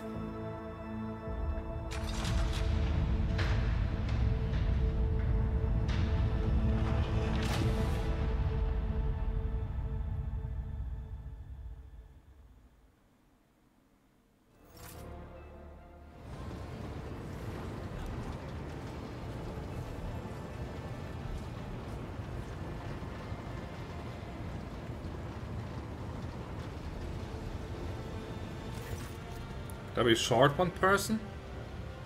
Heinrichs, Idira, Pascal. Ah, Cassia is missing. Lord Captain, allow me to report. Our journey through the warp is coming to an end. Lady Navigator Arcelia informs me that we have reached the point where we can translate to real space in the Furibundus system. The Lady Navigator and her pilots are waiting our permission to begin the process. The Furibundus system is home to Footfall, the only Imperium outpost with a functioning wharf in the Coronis expanse. The tech priests are begging you to have mercy on the machines worn down by the warp and to allow the servants of the Omnissiah to inspect and heal the Voidship's wounds in the dock. The prayers and rituals will take some time, with our astropathic choir will use to establish a connection with the prime worlds of your protectorate, Dagonis, Janus, and Kiava Gamma. Master Zachary Weiss has recovered an invitation previously adrift in the Atrium. The Liege of Footfall has humbly requested an audience with the rogue trader of the von Valancius dynasty. According to Master Zachary, the message was tinted with shades of pleading. I quote, "Apparently the Liege is anxious to meet as soon as possible." Footfall. The place where filth and sanctity go hand in hand. Reverend Hieronymus Doloroso will most likely expect a visit from me. I imagine he will be interested in talking to you as well, Victorium Gregorius II. I will be leaving your Voidship when we arrive on Footfall, Victorium Gregorius II. Once that is done, consider the Lord Inquisitor's task complete. Your Lordship, young Yvain Winterscale has asked me to convey his gratitude for your hospitality and for saving him from certain death. Not wishing to outstay his welcome, he plans to disembark at Footfall. Lord Yvain swears he will not forget his debt to you. I hereby inform the rogue trader that during a comprehensive system inspection raid, this unit discovered data clusters within the captain's cogitator that are concealed from prying eyes by means of a personal cipher and a sacrament of algorithmic authorization. Unit Victorium Gregorius II von Valancius has been added to the access list and assigned the identifier Keeper 2. The unit can access the data from the captain's cogitator provided that he possesses the decryption key. Detect a hint of something resembling curiosity in Pascal's mechanical voice. So many options. Are you leaving us, Heinrichs? The arrangement between the Lord Inquisitor and your predecessor was that I be transported to Footfall and no farther. I dare not take advantage of your generosity and patience any more than I already have, Victorium Gregorius II. I hope we meet again. True servants of the Emperor are always welcome aboard my ship. Heinrichs regards me with a curious look and a polite smile. An interrogator of the Inquisition seldom gets to hear such words. Thank you for your hospitality, Victorium Gregorius II. I will not forget it. Agenta, who's this Reverend Hieronymus who wants to talk to me? He is the head of the Drusian mission on Footfall and one of the most prominent clergymen in the sector. Paying him a visit is a good thing for any loyal servant of the Emperor to do. I assisted his mission before I joined Lady Theodora on the voyage. I need his blessing to accompany the new rogue trader of the von Valancius dynasty. If you wish to have me board your Voidship, I request that we meet with Reverend Hieronymus. Victus, tell me about the system we are arriving in. Furibundus is valuable due to its close proximity to the Maw, the gateway to the Imperium. What does I have to say about the Imperium? Okay. The system is mostly known for Footfall, the main base for merchants, privateers, and rogue traders traversing the Coronis Expanse. Additionally, the star itself is orbited by an adaptive mechanical station, which is off-limits to outsiders. Altar Templum Calixus Ext 17. I had the honor of tending to this shrine for a few thousand cycles. I suggest you abstain from visiting it as much as most tech comrades at the station are engaged in meditative calculations that should not be interrupted. What do I need to know about Footfall? It is the largest port and the trading capital of the Coronis Expanse. It is a dockyard that will allow us to inspect and repair the Voidship. And it boasts its own astropathic choir, the Coronis Expanse Communications Nexus. Not to mention pirate hideouts, smuggler caches, and forts belonging to a dozen gangs, groups, and factions. In the Coronis Expanse, the Imperium lies on this as its outpost. The fringes of humanity's domain rarely resemble its central worlds. But so long as Footfall serves the God Emperor, insofar as it can, it will be considered the citadel of the Imperium. Although, I have heard that the ties it sends are underwhelming, to say the least. Due to Footfall's remoteness, it has developed its own rules and customs.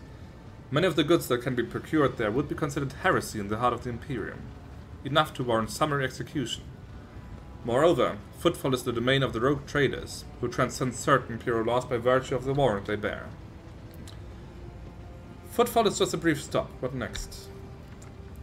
As soon as we solve the issues plaguing the ship and establish contact with the key worlds of your protectorate, the time will come for your Magne Accessio, the official ceremony of donning the mantle of the rogue trader. Nice pomp and splendor. Also, why is there blood on that banner, and why is it just... Abelard, clean that up. It is mostly a formality at this point. You already possess all the privileges granted by the warrant. And yet, it is a major milestone in your personal history. The moment that your name graces the list of heads of the von Valancius dynasty. We are all looking forward to that day, Lord Captain. Abelard, do you know anything about the Leash of Footfall? Vladaim Tokara is a very peculiar young man. Consider your upcoming conversation as a baptism of fire in Footfall's political arena. Such things are not spoken out loud, but Leash Tokara is the appointee of the Casbalica mission, the largest robber baron crime syndicate in the Calixis sector. They specialize in the cold trade, the buying and selling of all kinds of Xenos rubbish. Footfall was previously run by a Leash who did business with several criminal factions at once, but he suffered an accident. The reins of power were picked up by Vladimir Tokara, whose appointment benefits not only the Casbalica but also the most powerful and in the Coronis Expanse, rogue trader Caligus Winterscale. Vladimir is a slippery yet very cautious fellow. He does not usually beat around the bush and does not play mind games. Perhaps more importantly, he is no fool. Fools do not rise this high in the Casbalican hierarchy. Keep all this in mind. You are a rogue trader. You stand above him in status and wield considerable power. Having said that, history has seen cases where the Casbalican barons crossed swords with rogue traders and emerged victorious. Do not forget that, and remain vigilant. The Casbalica, vile tech thieves. Pascal's vox barks out the last word like a profanity. Does the Leash want to see me so badly? Not you personally. He wishes to meet with the rogue trader of the von Valancius dynasty. Tokara doesn't know about Lady Theodora's death and is simply seeking an audience with the powers that be. My gut is telling me that something must be very wrong of Footfall if our Astroth have managed to read such strong emotion in such an anodyne message. We have no information, Lord Captain. The broadcast from the Footfall Astropathic Choir was the only missive Master Zachary has received lately. Tell the Lady Navigator I give her leave to make the transition from the warp into real space.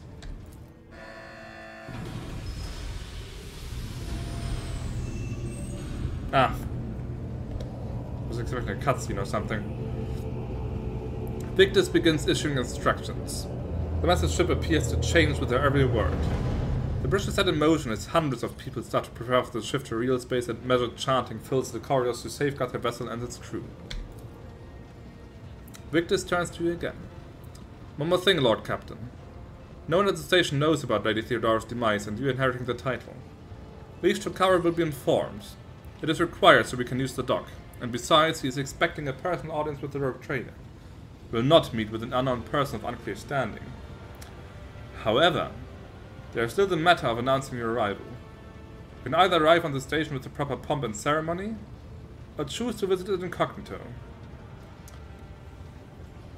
Tell me in detail how these choices will benefit me.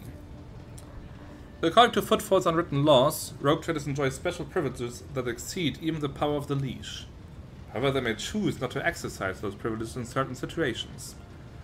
Arriving incognito will give you more room for maneuver, while an official visit will allow you to directly intervene in local affairs. I shall explain if you do not mind. As per this unwritten rule, every rogue trader arriving at the station has the right to veto any of the Legion's decisions. But there is a catch. The Coronis Expanse is home to several influential rogue trader dynasties, and Footfall is where their interests intersect. Of course, that does not prevent certain persons, namely Caligus Winterscale, from suddenly putting the strings in Footfall.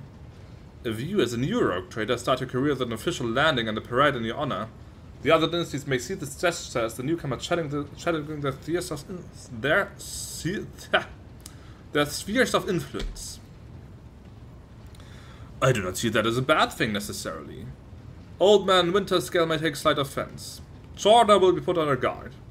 But you have just risen to prominence and most people in the Coronis Expanse have not even heard about Lady Theodora's departure yet. It must be made clear that the banner of the von Valancius soars as high as ever.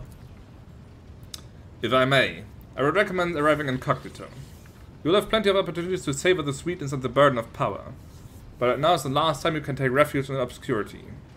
This way, your arrival may not draw much attention, and the people will treat you as a person and not the almighty sovereign anointed by the Emperor. It could turn some situations to your advantage. He has a point. He has a point. But I want the pomp and splendor. I'm kinda itching to do that. Just make a grand entrance and announce to everyone that von Valancius is here.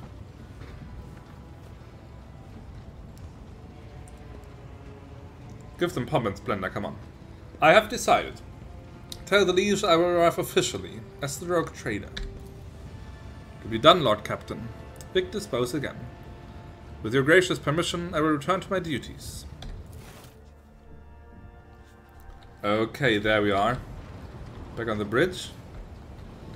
Now, let's see about leveling up. What has this man got? Warrior archetype has been mastered. Assassin. Assassins are mastered at identifying the slightest vulnerabilities of priority targets and dispatching them by any means necessary. High damage, dodge and dodge reduction, threat elimination, hit and run. Vanguard. Defensive support, temporary wounds, absorbing attack reduction. Arc militant. Melee or ranged, it's a mix. Area attacks, personal buffs, weapon, set control, crowd control. I think he's a good assassin. I've used him as like a high damage melee fighter. High mobility, high damage melee fighter, so this sounds perfect for him. Priority targets also befits like the idea of an inquisitorial agent. Like on the hunt, on the prowl. Going for that one guy. So I think Assassin is perfect for him. What does this do? Seek the opening. The Assassin sees a single opening for each enemy on one of the enemy's sides. Whenever the Assassin hits an opening... But what does this opening exactly mean?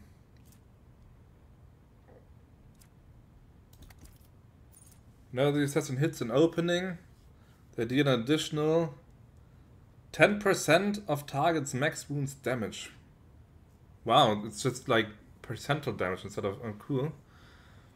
After an attack, the opening is moved to the opposite side of the enemy. Openings of each enemy that were not hit by the assassin during the enemy assassin's turn are moved to a random side of the enemy. Ah, like there's apparently like a square next to the enemy. And if I'm probably like standing in that square and I hit the enemy, then I get the bonus. But if I'm standing in another square, it doesn't work. Interesting. Very interesting.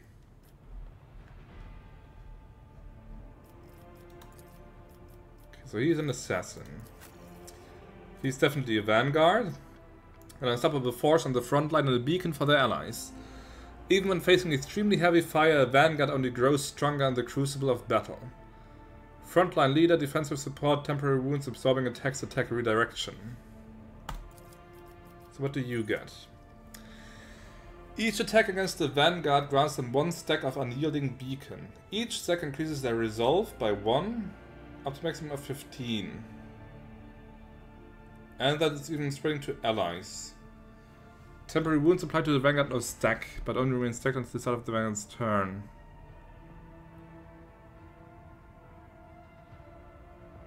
Okay.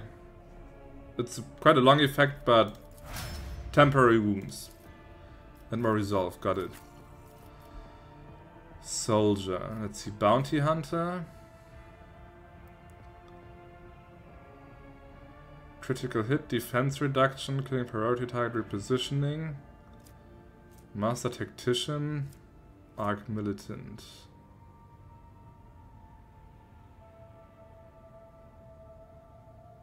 Versatility. Sounds pretty good for her, actually. Master Tactician doesn't really fit her. She's not a tactician. She's more of a fighter. Yeah, leadership. Yeah, she's not a leadership figure. Bounty hunter.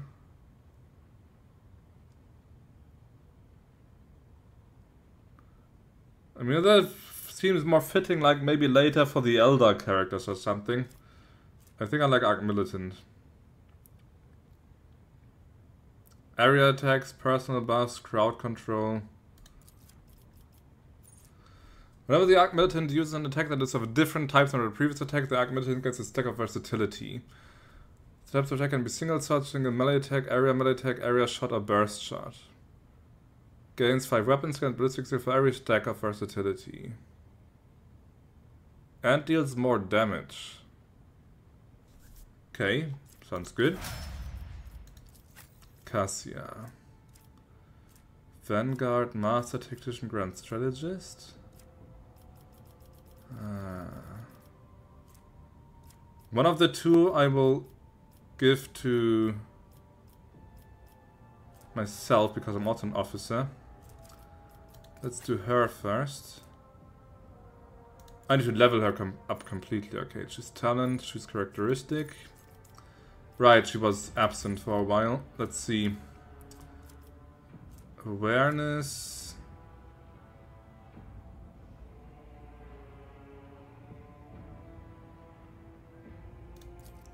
Yeah, sure, let's go with that. Intelligence, perception, willpower.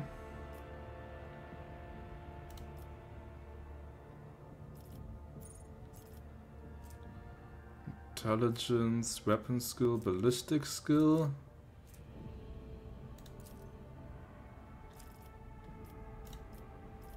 Choose a common talent. I mean, swift movements is always nice to have.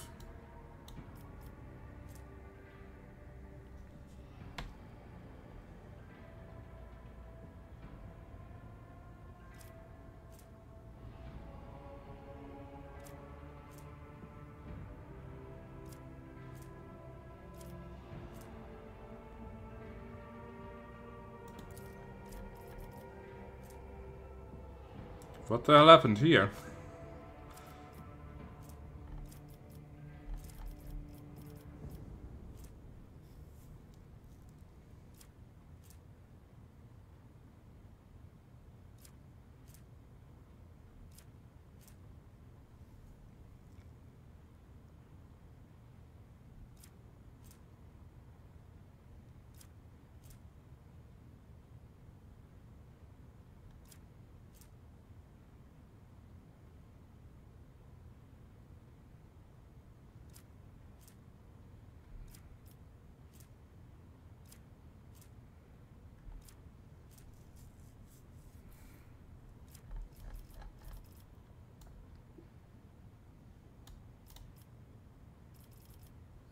Dismantling attack.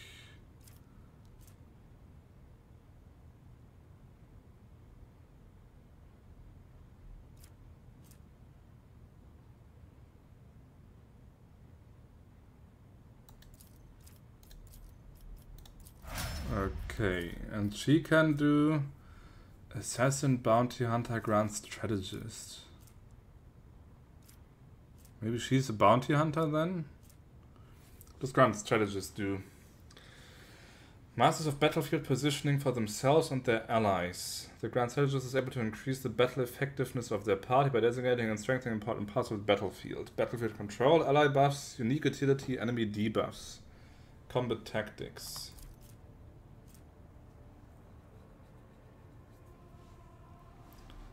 Analyze the battlefield and create specific areas providing bonuses to all allies, including the Grand Strategist. Frontline, backline, and rear. In the first turn, all 3 areas can be created. In the following turn, only one of them can be created. All areas can be moved with the corresponding abilities and cannot overlap.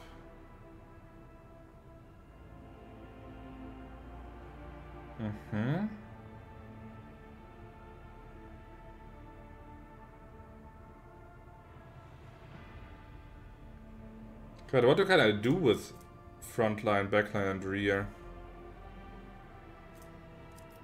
It's like an area buff or something, apparently. What does Master Tactician do? Harness the momentum of their party to enhance the combat effectiveness of their allies and themselves. Scaling with party success. Long-term single target buffs, momentum, versatility. Press the advantage. Empowers their next attack to deal 4% additional damage for every stack of tactical advantage.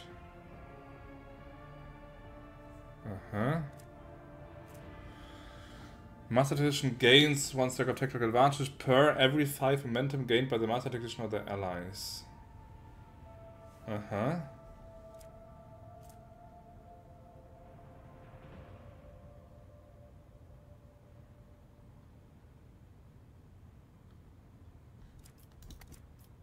Okay. What does this one do? Yeah, Master Adaptation is still pretty powerful, but I'm also like thinking a bit like thematically. So I'm just also trying to like pick an archetype that fits the character, not just like what's useful. And I like variety, so I don't want to like just give everyone the same archetype just because it's useful. I want to have like one of each if possible. So let's see. Chooses one combat tactics area. Every ally inside that area gains an additional turn with 1 AP and 2 MP. For every enemies are skilled in selected combat tactics area, the additional AP is increased. Interesting. I think I'll give Grand Strategist to the Rogue Trader himself. And then give like her Master Tactician perhaps. Because Vanguard doesn't really fit her, I think. Like a melee or like a frontline defense thing. Grand Strategist I'll already have given to the Rogue Trader, so she can have Master Tactician, I guess. It doesn't really quite fit her, I think.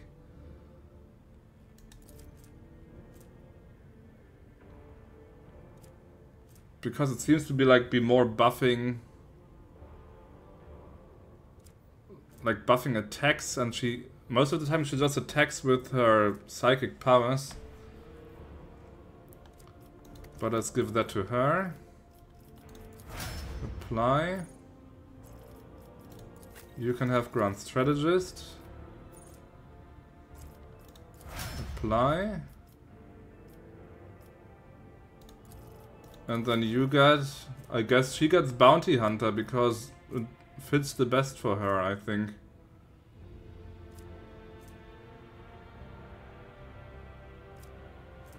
None of these really fit her completely. For Assassin, she's not melee oriented enough. Grand Strategist doesn't really fit her as a character. She's like just my pet psyker. She's not like the commander. Also, this scales with Fellowship bonus, which she doesn't have a lot of, and Intelligence, which she doesn't have that much of, so that doesn't work. I think Bounty Hunt is really the only thing that's basically left. Mark an enemy in combat as a prey. If the Bounty Hunter kills the target marked as prey, they get a stack of bonuses at the end of combat.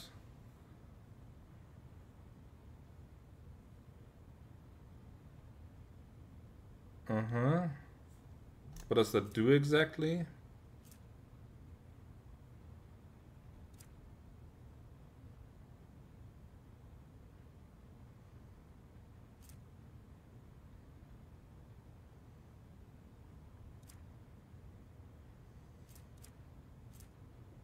Temporary wounds, critical damage and critical chance.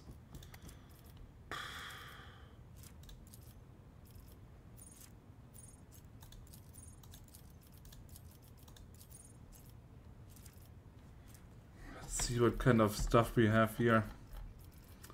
Call the Bolt, next attack, deals damage, armor reduction, single attack with a selected weapon, always hits, over penetration, perception bonus. She has a lot of perception though. So I'm not quite happy with it, but whatever, let's just take it. Sort of overthinking this. Where do I stand? Getting close to the next level of dogmatic, actually.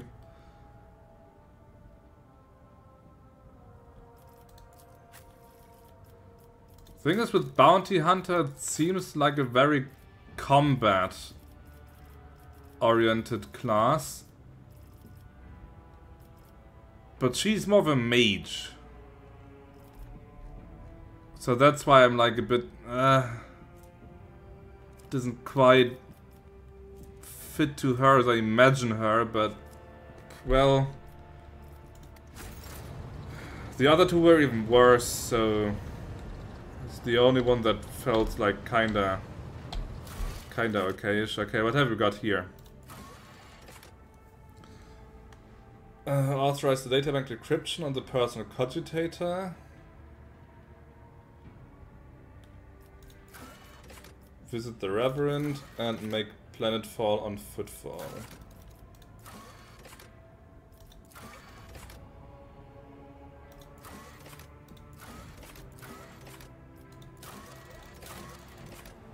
This is what it is indeed. Indeed. I'll just go to the bathroom really quick though and grab a snack or two and then I'll continue here. So be right back for a minute.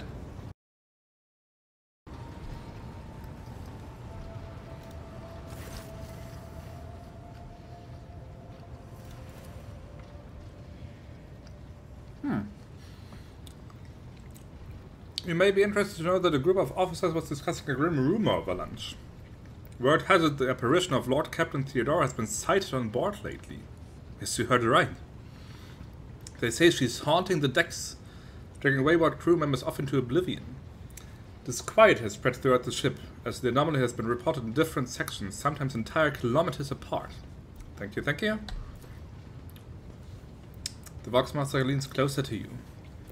Master Heinrich and Kellogg's expressed interest in our communication stations and Voxnets a short while ago. The interrogator appears to be very well versed in the matters of sacred technology, and it worries me. A man of his knowledge and in his line of work is capable of discreetly planting his own devices in our systems. He will be vigilant, Lord Captain, but he should try to be more careful as well. By the way, Galaxy, what are you doing for New Year's? Celebrating with the family or something, or what's going on?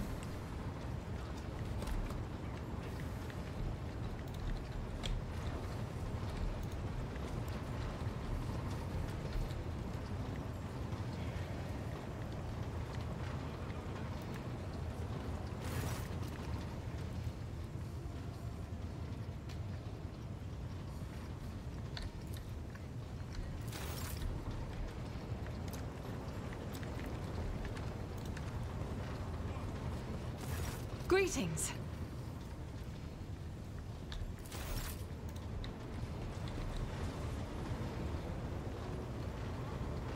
Oh.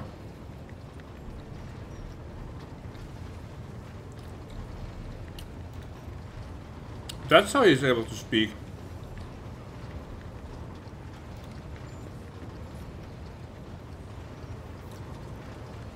I was wondering about that because, like, her house, they had all of their servants' vocal cords removed. But when I met this guy the first time on the bridge, you actually said hello. But apparently she gave him, like, implants so he could speak. Words cannot describe how boring I have enjoyed. What about you? Just something small. A friend of mine is hosting a small party at his place. So I'll just go there, hang around a little bit, have some food, and that's about it. Nothing special. No fireworks. Not anything big. Yeah. Do you have like any traditions in your family for New Year's or something? Lord Captain. Lord Captain. They have no new dialogue.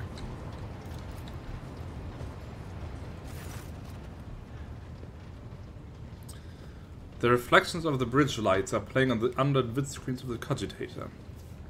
Next to the machine stands a hunched tech priest who bows as you approach, his body nearly falling in half.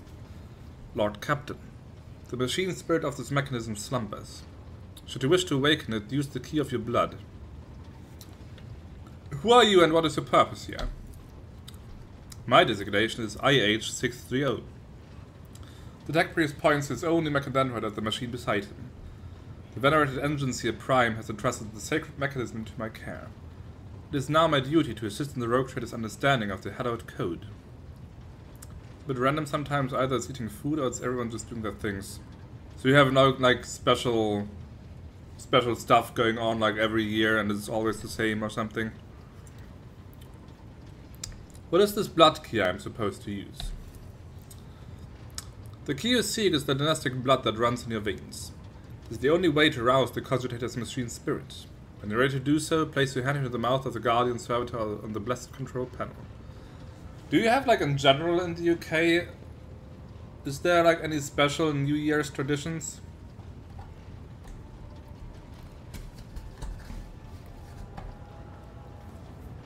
Okay, let's see what happens.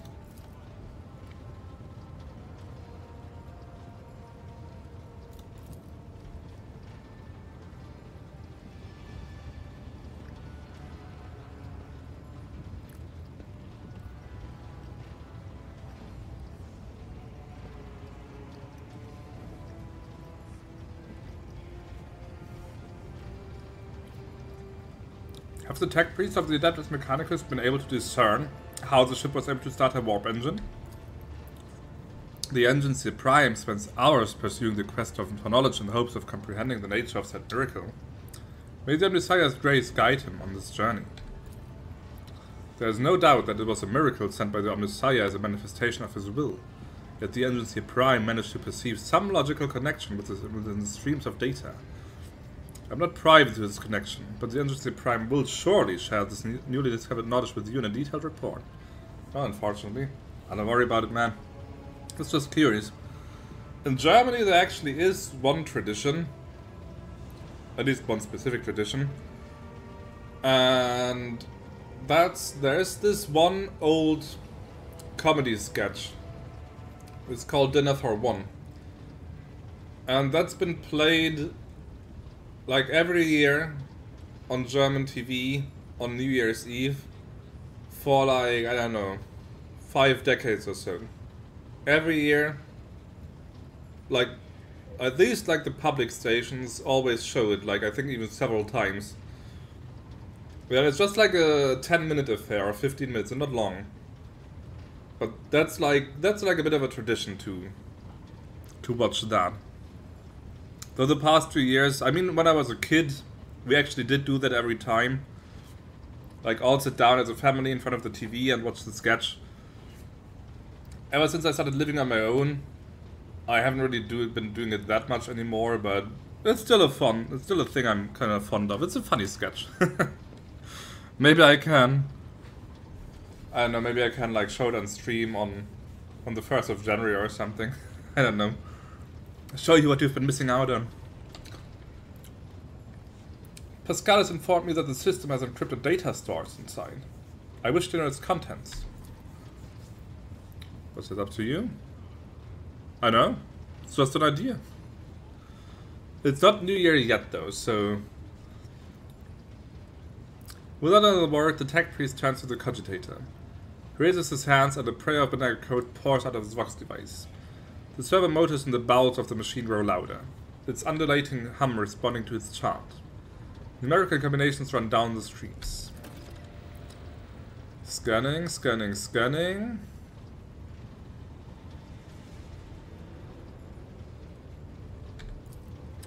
The machine spirit has discovered numerous critical errors. The data is damaged.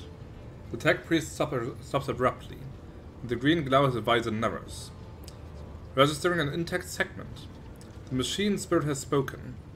The worlds of Kiava, Gamma, and Dagonis hold certain data repositories.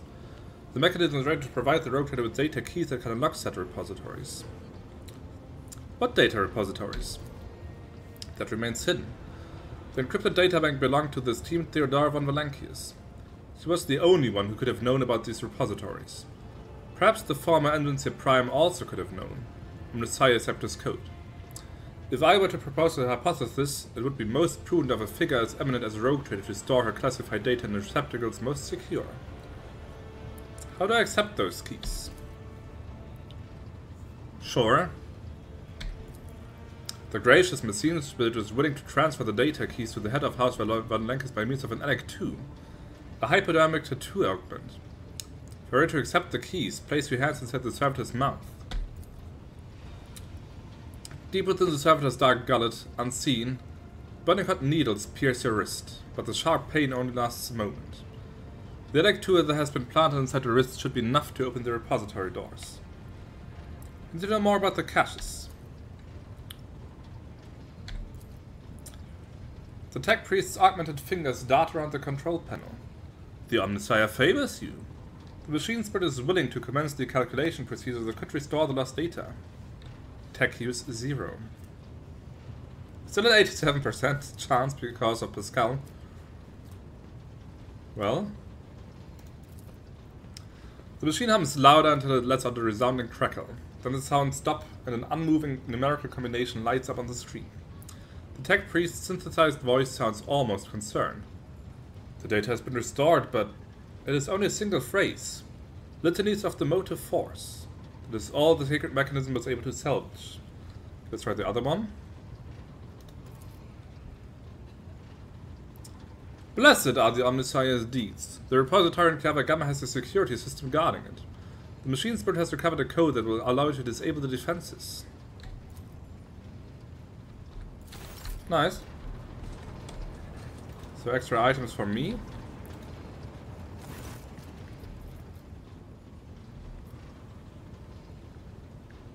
He's got nothing new. Doubt anyone has any new dialogue, but let's try anyway. Ah, she actually has new dialogue. I have learned that there are caches left by Theodora somewhere on Dagonis and Clava Gamma.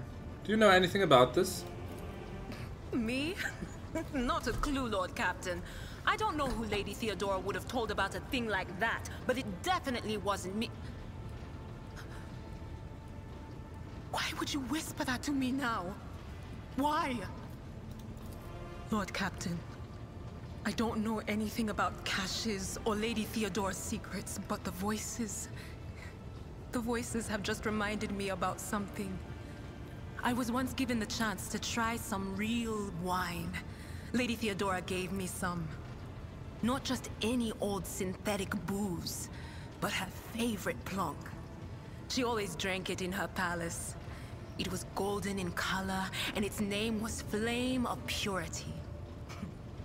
A silly name, but the flavor was so intense, and like nothing I'd ever tasted before or since. Apologies. It's probably not important, but I don't know anything more than that.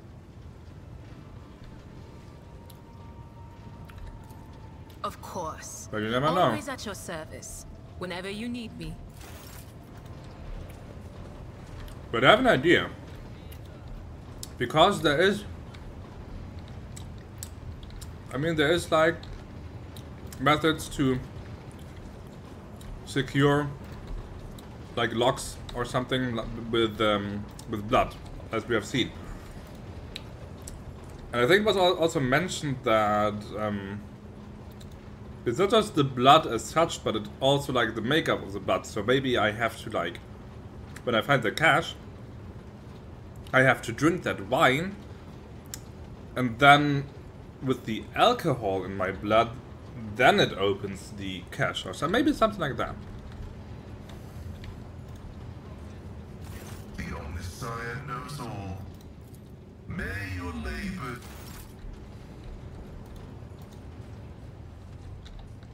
So we can leave that door.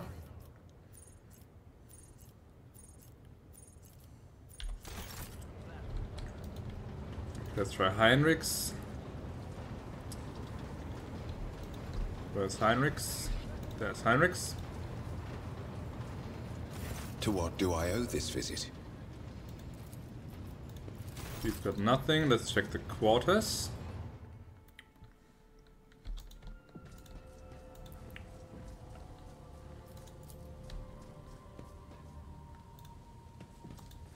Oh!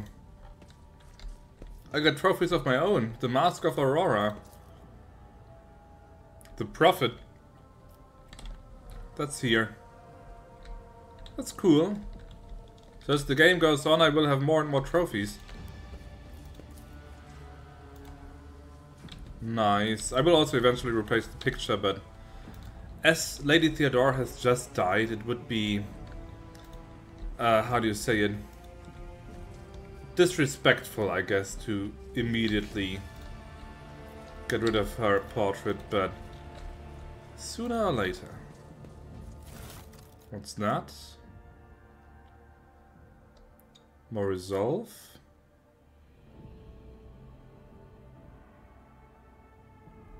Good stuff.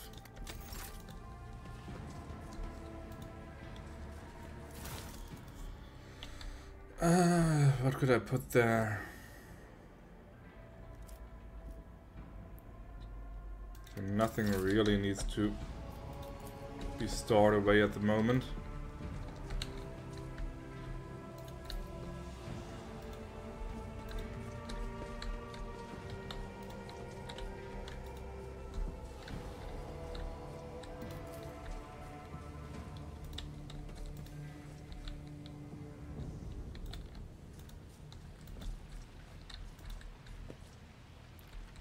What are you playing at the moment, by the way, Galaxy? Do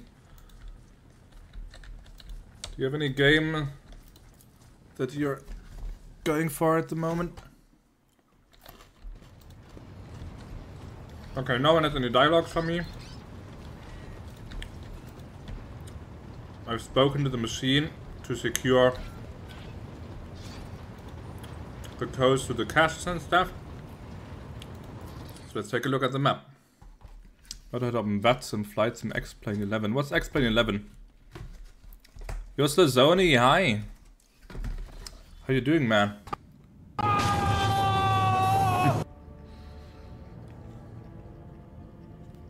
Oh, it's a second.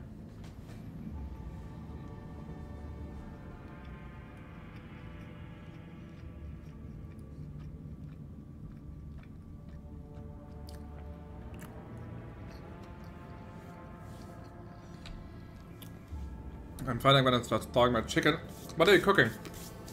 I'm assuming you're cooking something. Flight sim that sometimes I play on when I feel bored. I want to get bored even more and lose my sanity. But is it like a combat flight sim, or is it like a normal flight sim, like Microsoft Flight Simulator? I got you, Python, and to say hi to. Well, say hi to the others for me as well. It's a casual flight sim. Curry flavored chicken, that sounds good. I actually plan to have chicken curry myself on Monday. That's what I picked out for my New Year's like entry dinner, if you want to call it that.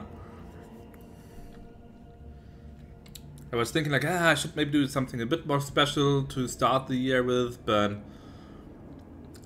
like normally, like bolognese is one of my go-to just enjoy yourself foods, but I already made bolognese yesterday, so I can't just do it again on Monday, so I had to think of something else and decided on curry.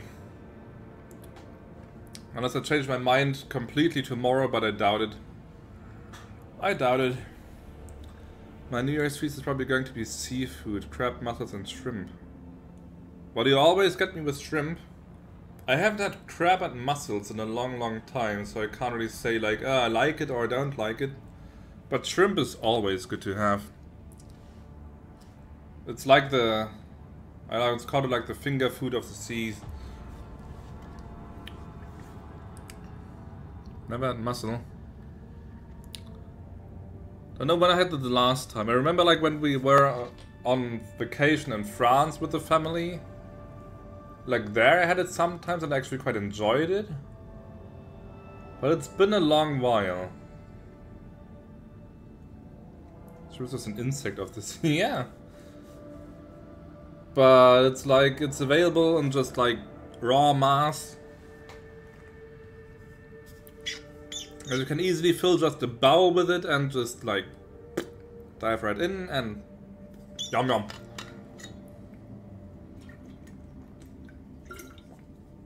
After peeling it, of course, but you know what I mean. BBC want to try oysters. I've never had oysters. But aren't they like super slimy?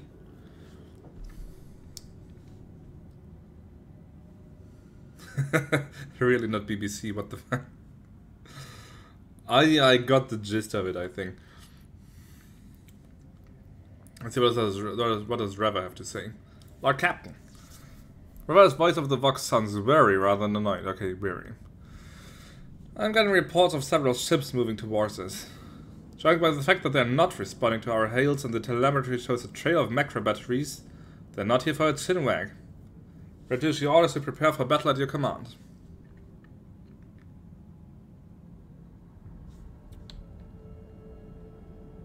Could this be the work of Conrad Voigtlier? The silence of the Vox lasts for several seconds. It's possible. He could have hired some scum. Or maybe it's just a pirate who saw the state of our ship and decided to push his luck. Where'd they come from? Why haven't you noticed them before? The rubbish of Furibundus. And I'm not talking about these wrecks that are about to open fire. I mean the remains of meteorites, gas clouds, refuse from the shipyards. It all bunches together and the smaller ships hide behind to harass ships as they emerge from the warp. Very well then. On my order, all stations get ready for void combat. Finally void combat. I've been waiting for this for like, I don't know how many hours, man. Don't disappoint me, game. I want good void combat.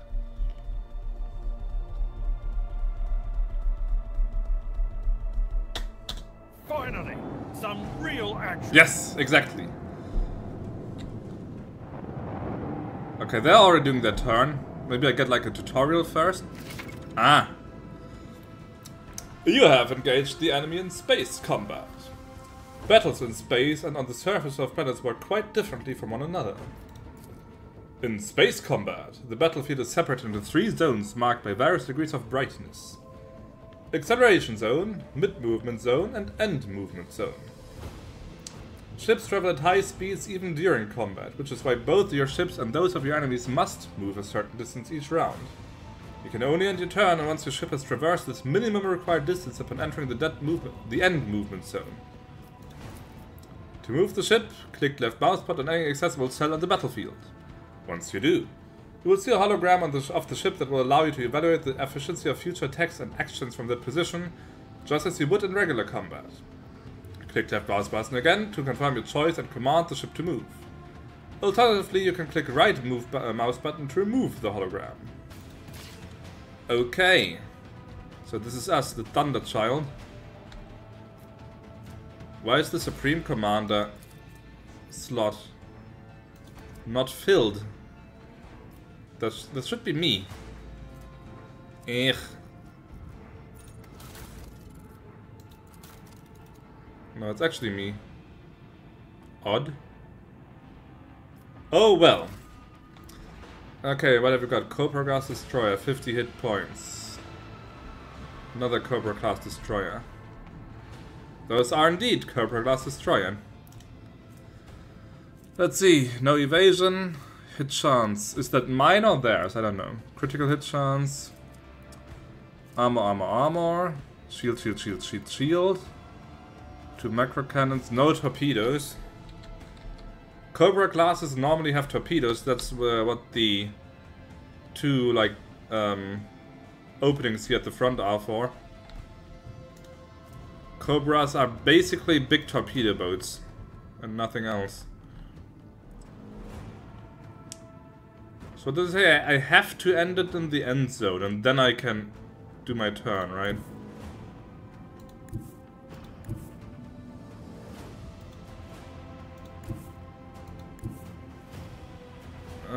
Let's see what have I got for weapons. I've got a lance. Lots of damage, but never firing arc. Mars pattern prow battery, 4 shots, 14 damage per shot. Riser pattern plasma battery shortened.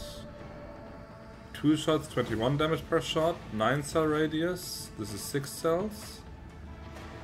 Dorsal cannons for pretty much all directions, and the one same to the other side. And I can ram, and I can restart the shields. Okay.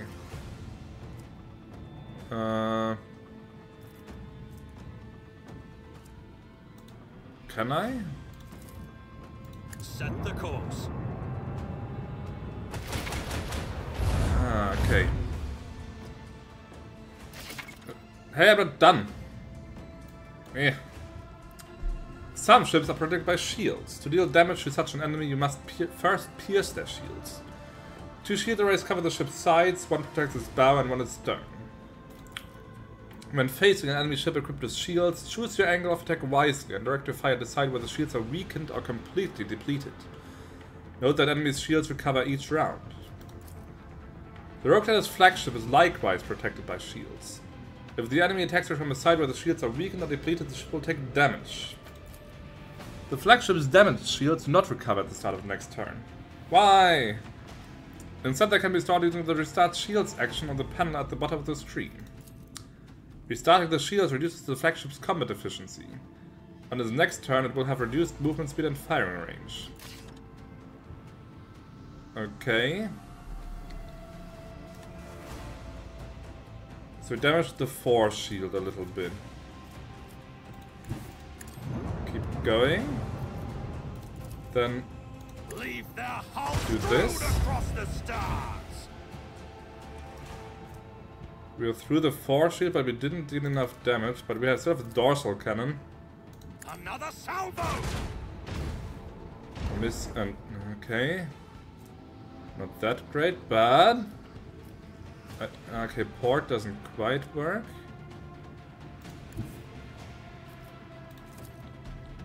Let's see about that. Fire right now.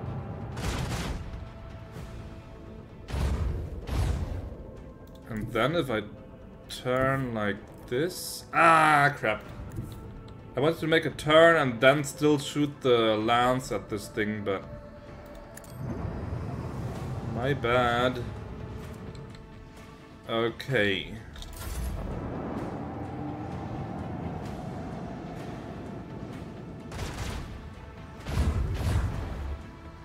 But I already took damage? Don't I have any shields?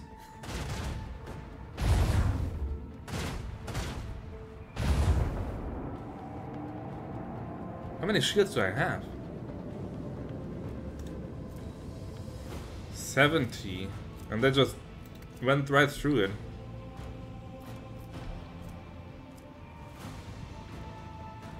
Okay. This thing has no front shields. This thing has weakened side shields, but I can't target that. The lance is useless here. Leave their hull strewn across the stars. Ah, no, second damage, good. Give me a good salvo, maybe it's gone. Cannons, volley. Ah, two more. Can I get this in? Wait. I can't quite. Nah! Your pies! What's up? I just can't get this in the range of my... of my prow battery. Shit. And if I go like this... Welcome raiders!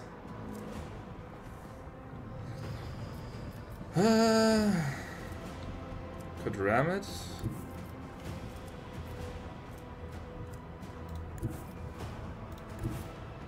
It's just one tile. Just one.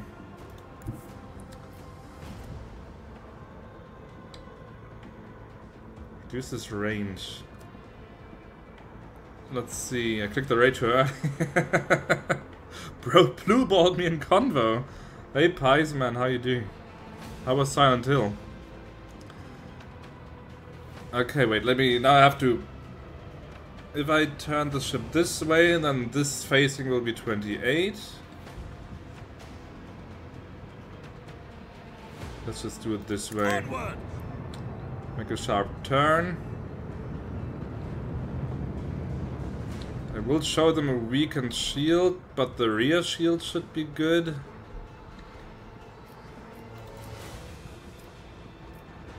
Wait, what's this? Changing course, disengage, so this should fight another... Do they actually try to retreat?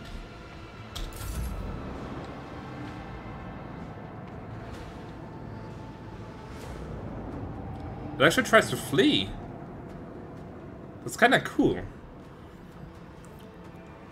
Try to tell you to play Silent Hill. Got my Hello Kitty hoodie on. I mean, I may play that. Silent Hill, but it's not finished. Resident Evil, I can probably beat 1, 2, and 3 in 12 hours, probably. You mean Resident Evil? I mean, if you know what you're doing, then probably, yeah. Okay, let's see. Dorsal, Northern Range, Port. I mean, Starboard. Another salvo! Okay, a little damage, that's good. Let's see, I need to move 2 forward and I can hit it with the dorsal. Leave the hull strewn across the stars! Ah! Can I get it in the prow range? Probably not, because the prow battery just... Ah, no, I can. Set the course.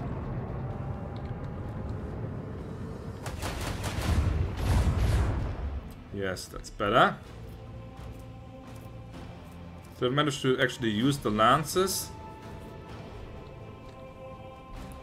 With Resident Evil 5 in 2 hours.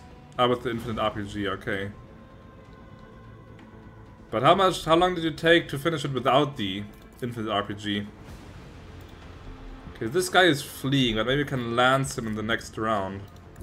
The time has like come. that. Let's get a bit closer. And then maybe I can lance shot him on long range.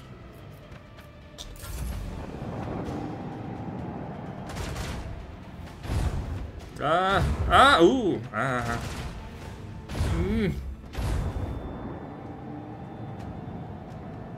And he's behind me. Okay. Can I reach that guy? Not quite. And he's a problem. Let's see. Too far, too far. Onward. Okay, I need to recharge my shield. No, fuck.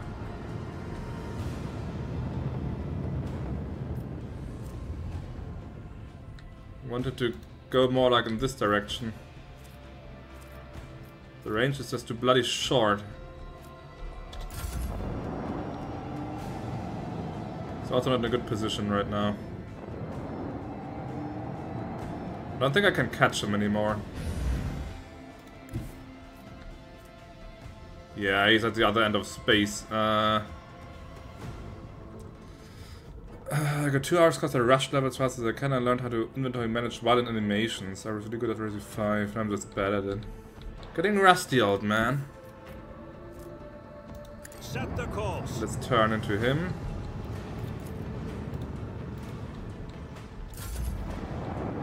Shame that I didn't get the kill there.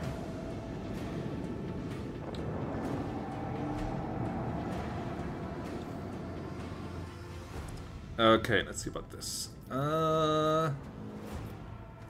Starboard battery. Fire right now! Yes, at least one destruction. My premonitions never fail me. Repairing your ship. Enemy attacks can penetrate your shields and damage your ship's hull. This damage remains after the battle is over and must be repaired. Open the Voidship management screen to make repairs on your ship. Use scrap to repair your ship and restore its hull integrity. Scrap can be found while exploring star systems, collect after certain space battles, or purchased from merchants affiliated with various factions. And I get ancient machinery and some scrap. Okay, I like it. I like it. It's relatively simplistic so far, but I like it. So let's check Voidship management. Not upgrade. Upgrade hull? No. How to repair? Ah. Ching. Okay, let's see. All the posts are filled. Are they filled optimally? She's the best cannoneer. He's the best repairman. He's the best maneuverman. She's tied with her for a warp channeler. She's a bit better as heretics.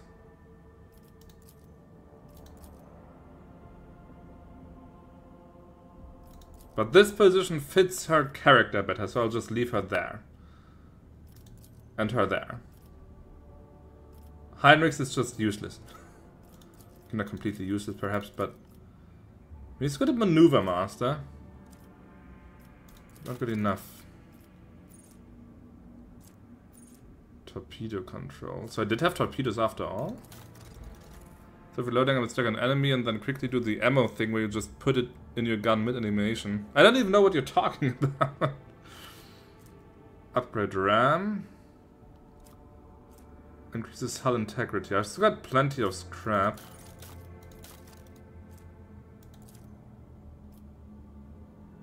Let's see.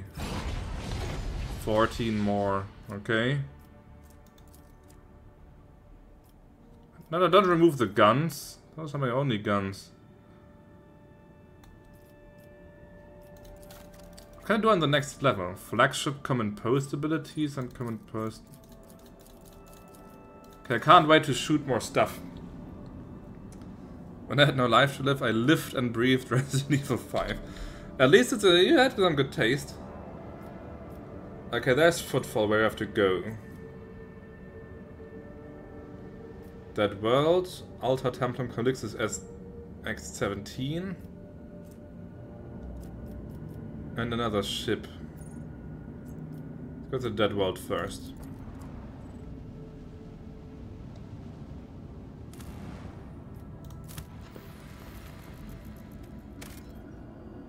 It's just to that world.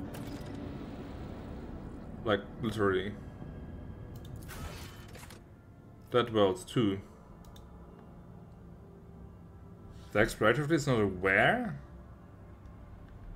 What does that mean? What does that mean?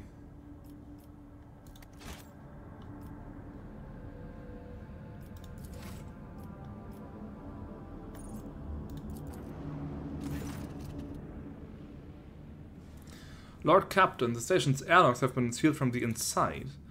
The Vox recording is stating that the priesthood of the Alta Templum Calixis X-17 Sanctuary have no desire to communicate with the laity and are refusing access to guests on the basis of the Adaptus Mechanicus' privilege of inviolability, granting them sole jurisdiction over their sacred sites. Speaking of Adaptus Mechanicus, you missed a fun scene earlier, when I was literally talking to a computer and it worked. Like the warp engine didn't function and we had to get really out of the system really fast. And the tech priests were like, oh, we have no idea what's happening, oh my god. And I was just standing there like, machine spirit, can you hear me? This is the captain. Help! And the machine spirit helped. It was the best. It loved us.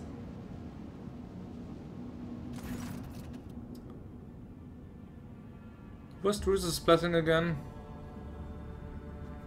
Our captain, we have the flagship Drusus' blessing with a small escort dead ahead. They're requesting a direct Vox channel. Patching you through. Chartist Captain Austerius Storfast. The Vox channel clicks, and after a brief pause, a dry, low voice tells you. Greetings, Lord Captain. I am honored to speak with the rogue trader of House Valancius. May your name be known through the ages. Chartist Captain Austerius Storfast, bearer of a free charter of the merchant fleet. How can I be of service? What's your squadron doing here? We develop supply routes for the Chartists. You see, my ship is a representative of the merchant fleet in this part of Imperium territory, yet we do not have a fixed, charter-defined trade route. Our mission is to establish business contacts with voidfarers in need of regular ship repairs and those who are interested in specialized goods. From where do you source the components you sell? Are you asking me to disclose our suppliers to you? Well, frankly, they come from both everywhere and nowhere. We get our wares either from lucky voicemen who stumble upon an abandoned or dilapidated ship somewhere in the neighboring system, or from unlucky ones whose sorry tub arrives on Footfall in such a state that it's easier to take her apart than to restore her. I would like to know more about the merchant fleet's operations in the Hieronymus Expanse. For the most part, all the Expanse has its fleet... For the most part, all the Expanse has is fleets of different organizations and small flotillas of merchant ships. Uninterrupted communication between worlds is a matter of life and death for many outposts of humanity. So even this dark corner of the Imperium, there are chartists and ships assigned to the various adapters. Alas, the Expanse has next to no stable trade routes. The job can be precarious at times. Then again, no one is more intimately familiar with the hardships of local commerce than a rogue trader. I want to take a look at the catalogs of components available for purchase. Ah, trading. There's no peace among the stars, is there? Imperial Navy, reputation.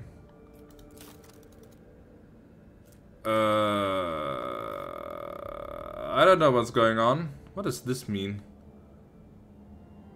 Like, if I give them Necron trophies, I get more points? Or what does... show tradable? Melee weaponry 100%? What does the 100% mean? Selling full cargo to merchants improves your reputation with their faction. However, all loot inside that cargo will be lost.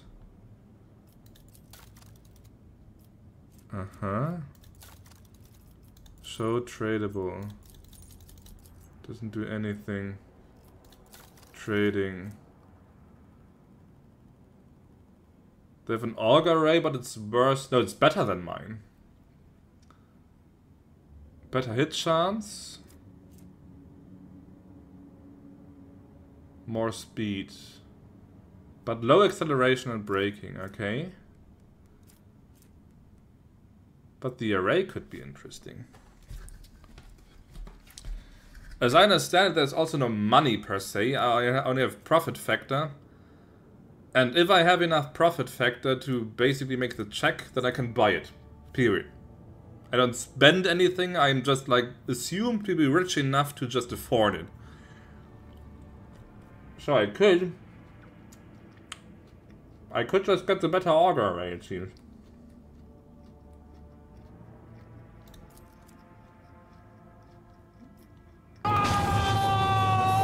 Yeah, it is.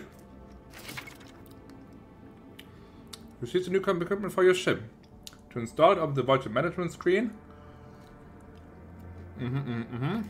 Okay, cool. I don't have enough profit factor for this though. I reckon to ask.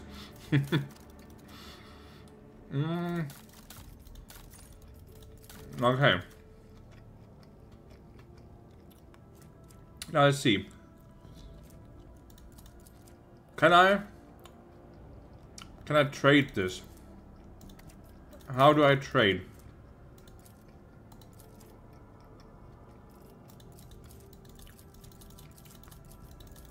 Apparently I can't.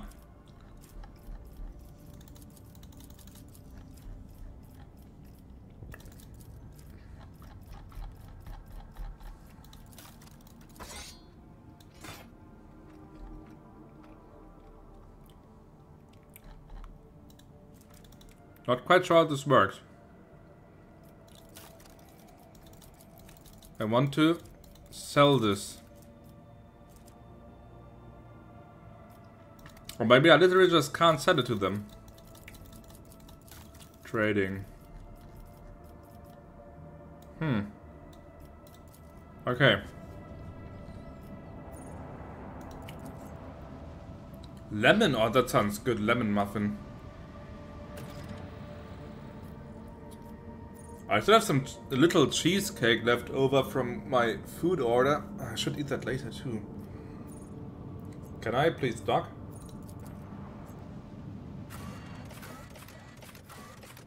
Void Dock Alpha-Rho. Shadow Quarters. Liege's Residence. Let's go. Choose party members. Do we take it? Okay, I have... Ah, Heinrich's not with us anymore. Almost anything lemon. Good choice. Can't go wrong with lemon.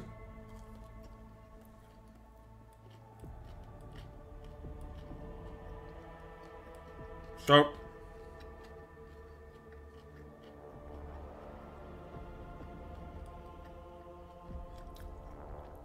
Now I did ask for a grand pompous entrance. Let's see if we get one.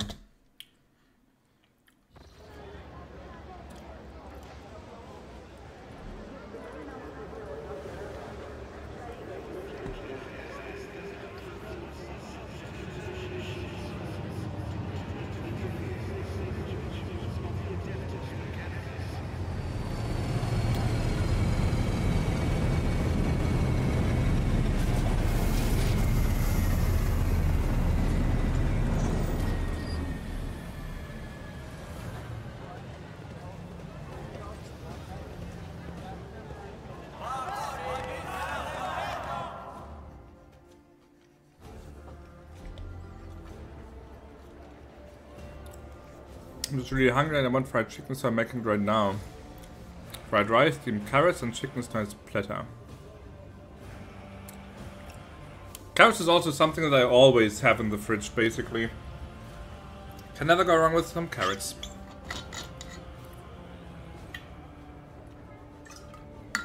Like carrots and spring onions are always also something I always have. Paprika is also a staple. The welcome procession is not particularly long, but it does attract attention. Everyone is dressed in their finest apparel, every button gleaming.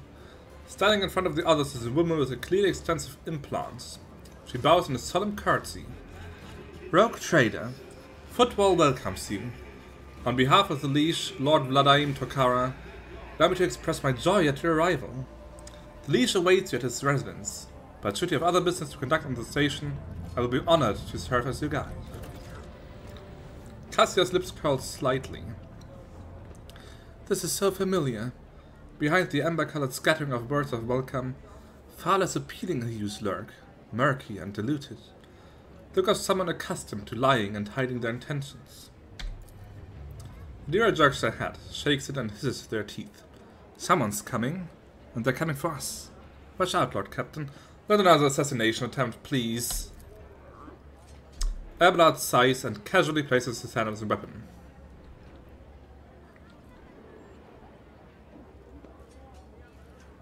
Well, let's ask Lyra who is coming. Judging by the voices, there's a lot of them. Angry.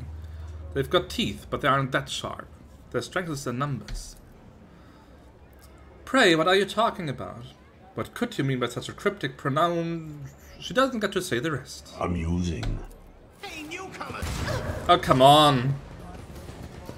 How's this for a warm welcome? Can't I just, like, get my fucking parade? This is the second time my grand entrance was ruined by peasants. Give me strength. Ultimate ability to level up this guy. He's done with operative.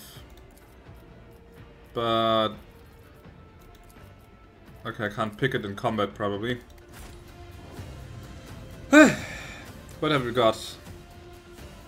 Enver. Whoever are the Enver, I don't know. But there's a bunch of them.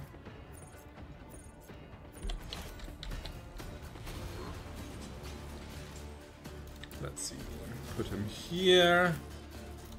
Put Cassia there. Put Argenta over there.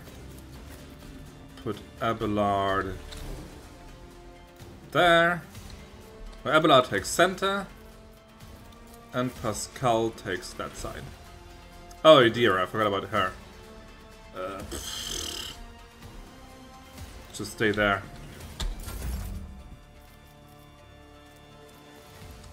Now, let's voice command her. Too easy.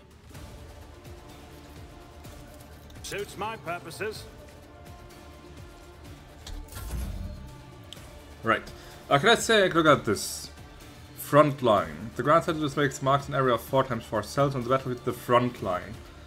All allies in the front line gain a 30% bonus to armor, and all enemies suffer 70% more damage from any source. Backline 5x2. Cover efficiency and dodge reduction. Rear 5x2. Range damage, over penetration, and critical hit chance. Can I turn this? Like, can I turn this?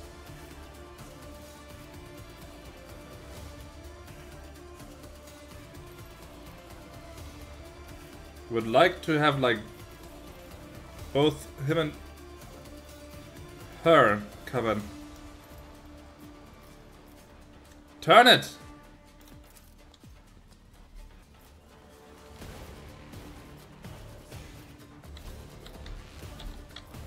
Must be possible somehow. Ah!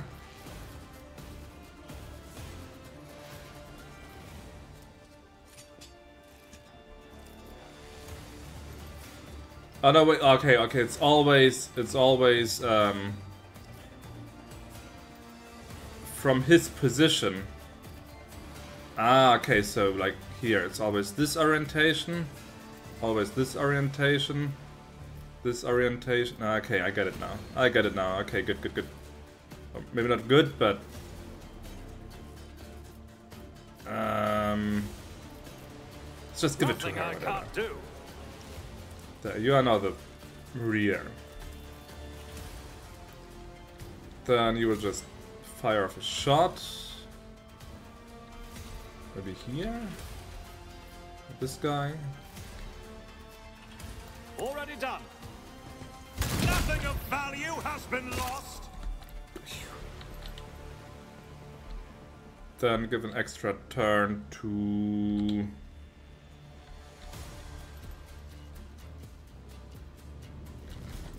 Let's give her the extra turn.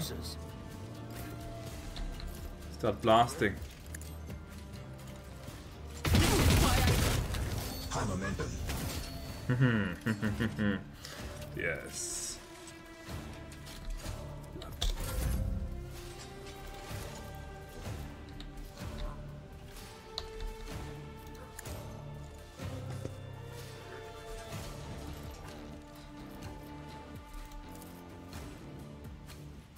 What's this do again? Armor and more damage suffered by enemies. I think that's necessary against these goons. Hey, Theodora, long time no see. I could use the psychic lightning thing. Oh, that's good. That's good. Anything else? Good strike. What else have we got? For warning, dodge and parry increase. For boding. Dodge. Intelligence, fellowship, perception, willpower.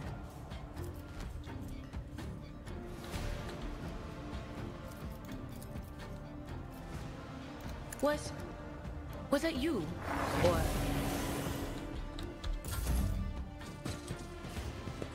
Bloodstained Amelia. Knives out!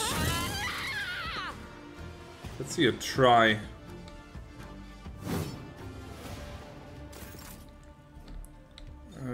Okay, well, she's always a good group killer. If she gets vision. Not quite.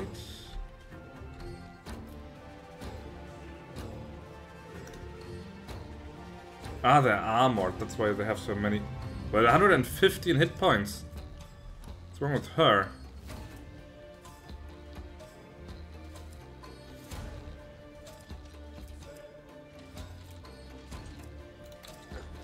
Okay, press the advantage. How do I gain these stacks again? I forgot. Where each stack? Was it something with resolve? No, but let's just give her an extra turn first. Why navigators are feared. You just keep shooting. I'll do it. Each strike is a prayer. Get the buff. And shoot some more. That is Or not not. the Emperor's will. This is the Emperor's will. Keep shooting. Yes.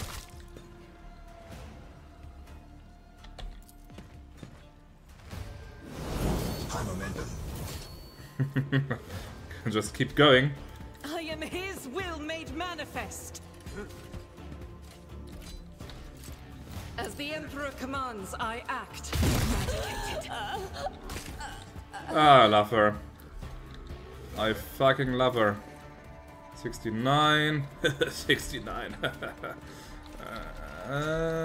Can't see this one, can't see this one. Can't see her. Okay. Faith without deeds is worthless. Try again. As the Emperor commands, I act. This is Nice. why I was Try chosen. again. Nice. That was it. Still a good turn. Lots and lots of kills. Now it's Cassia's normal, actual, proper turn. Let's see. If I may.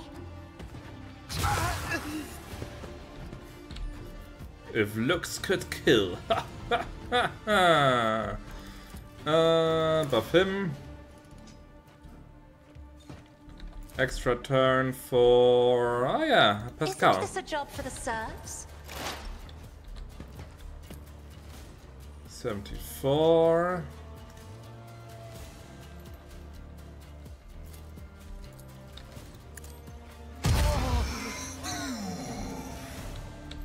Too bad.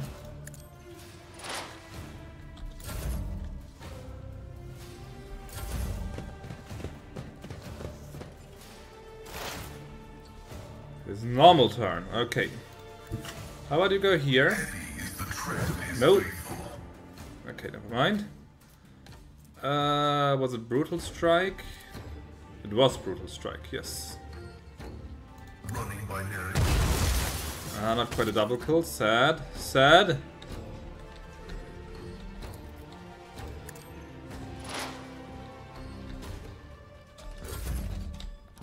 And it's her normal turn. Ah, look at that. Oh wait, she can buff herself first.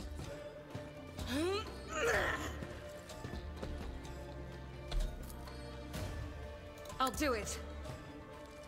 Each strike is a prayer. Was expecting more, darling. Doubt is for the weak. Eradicated. And I that. That's better.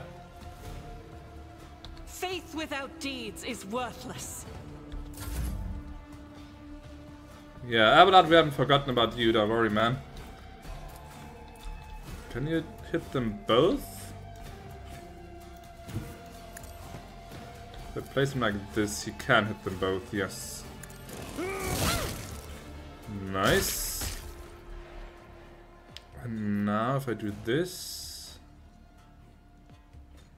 At your beck and call. Let's try that slash thing.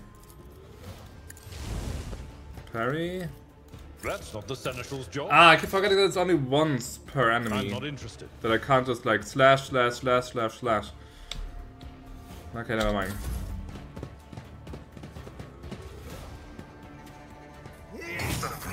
Ouch. Me! Let's see then. Let's mark this as the front line. Nothing I can't do. So that Abelard benefits from it. And then... yeah, sure, that looks pretty good. Not a problem for me. Stand a chance. Momentum. Give it to Abelard. My time is now.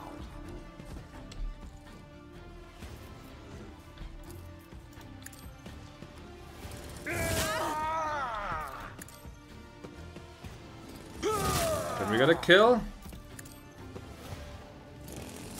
Yes.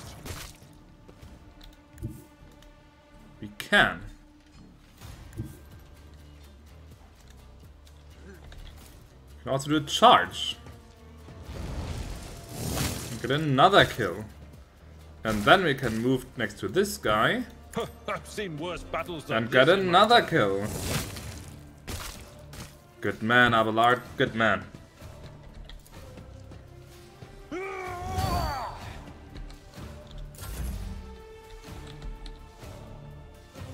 Okay, what else can we do? There's only this guy left. Well, Already done. How about? Okay, she can't smack him dead, but she can look him dead. Be careful not to cross Oops. my gaze.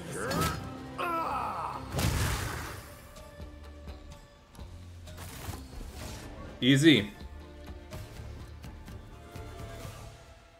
Now where's my parade?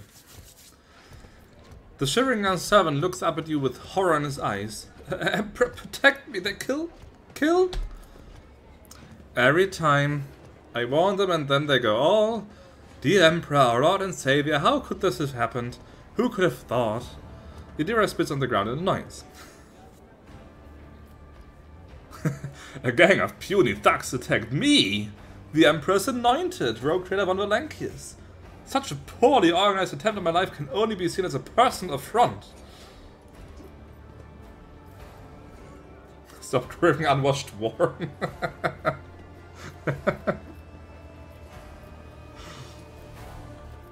Let's pick that, it's just too good. It's just too good. Such a poorly organized attempt on my life can only be seen as a personal affront. I would wager that this was not an assassination attempt, but rather a common raid. The half-wits had no idea that they would run into you, Lord Captain. Still, it wouldn't hurt to be on your guard. The great have been known to fall to the pathetic. We can attest to this from our recent experience. Abelard frowns and rubs the bridge of his nose as if fatigued. Your Lordship, those guys were Anvers.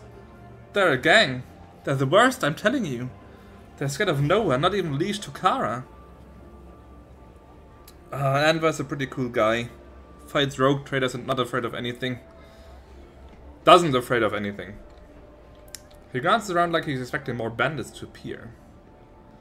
Does this kind of thing happen often around here? Shooting, yes. Attacks on nobles, not very often. Unless it's the Anvers. They're vicious. Not a week goes by without them killing and gutting somebody. They're wicked heretics. They respect nothing, they follow no rules. Go and report this to the leash. Go. Go. Yes, I'm sorry, Lordship. I'll just go report to the leash. They killed her. They killed my lady. Oh, this is terrible.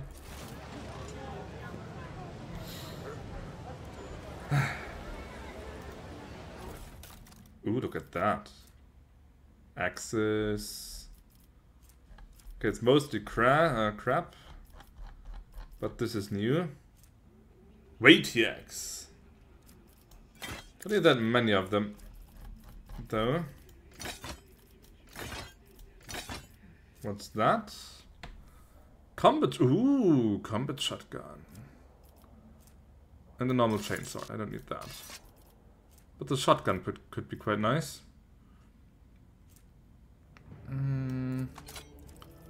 Sniper rifle can go. Prisoner's shank can go. The body glove can go.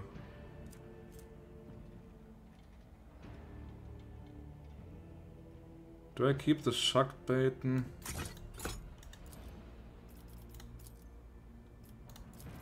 Maybe one. That can go. I don't need a second bolter. That can go, I said.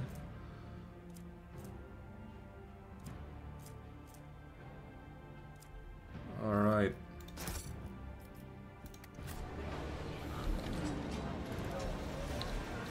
Look at that. I step out of the shuttle for 5 minutes. And that's what happens. Okay, let's level up Pascal. Bounty Hunter, Grand Strategist, or Assassin. Same thing with him, I'm not really sure which would fit him the best, to be honest.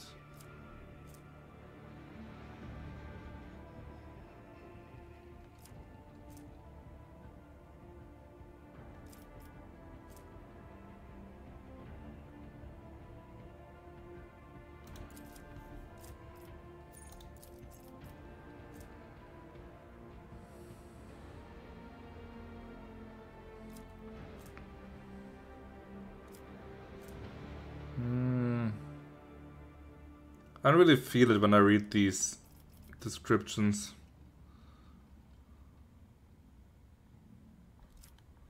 I don't think that's for him. Let's see, Bounty Hunter. More damage, armor reduction.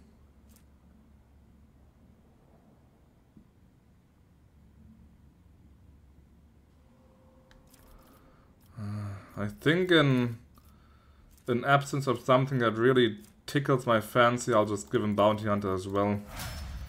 And be done with it. Okay. Alright, now what's our job exactly? Wait for the completion of the ship's inspection, visit the leash.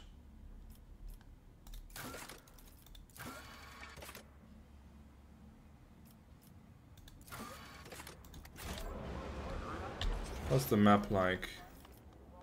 Loot, Opticon 22, whoever that is. Loot, loot. So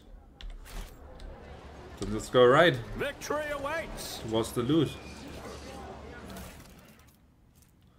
We need no roots or leaders. We are not an organization. We are a force of nature. And you wish. No. That stays right there. That stays right there.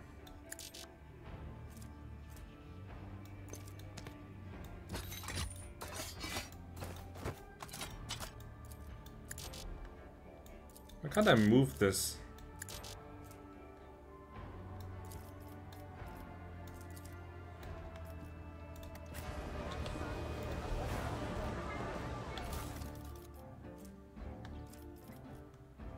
That's just crap. Opticon 22. Who are you? The tall and hunched tech priest stares at you unblinkingly.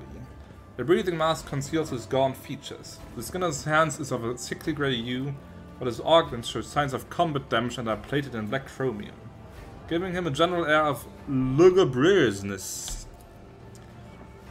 Initiating identification procedure. This unit is defined as Logos Opticon 22 and is a fully authorized representative, structural part of the Cognizance Feed and the priesthood of the Adeptus Mechanicus. Access has been granted to the following options: information exchange, strengthening of diplomatic links, trade deals, donations. Initiating official greeting procedure for esteemed, high-value visitors. Glory, success to House von Valancius. The binaric area begins to flow from the scratched vox attached to the priest's chest. Requesting information exchange regarding contractual obligation Logistica Theta. Pascal and Opticon 22 exchange glances in a short series of binaric signals before bowing their heads in satisfaction. Opticon 22's head bow is noticeably lower than Pascal's. What is Logistica Theta? Under the contractual obligation in question, 33.716 Terran cycles ago, the Explorator Cognizance Fleet received from representatives, authorized units of the von Valancius dynasty, a volume of high-grade promethium equal to the fuel capacity of 6 Tantalian Void tankers. Received it, and then didn't pay. Compensate, remunerate, settle accounts. Should I go on, or is it enough synonyms? The stipulated payment reciprocal offering from the Cognizance Fleet can be made to the von Valancius assets at the current time, after which the contractual obligation will be fulfilled, archived. Confirm your status regarding the acceptance of the payment reciprocal offering.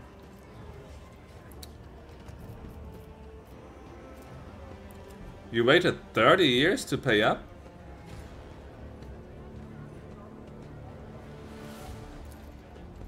Execution of payment reciprocal offering is in accordance with the specifications of the contractual obligation. Allocation of assets from the holding of the Cognizance Fleet was initiated when the tankers reached the main squadrons. 14,905 Terran cycles after the initial transaction. The asset allocation process concluded 2,663 Terran cycles later. What's that point? I probably this point. Transportation of assets to the Furibundus system took 16.862 Terran cycles.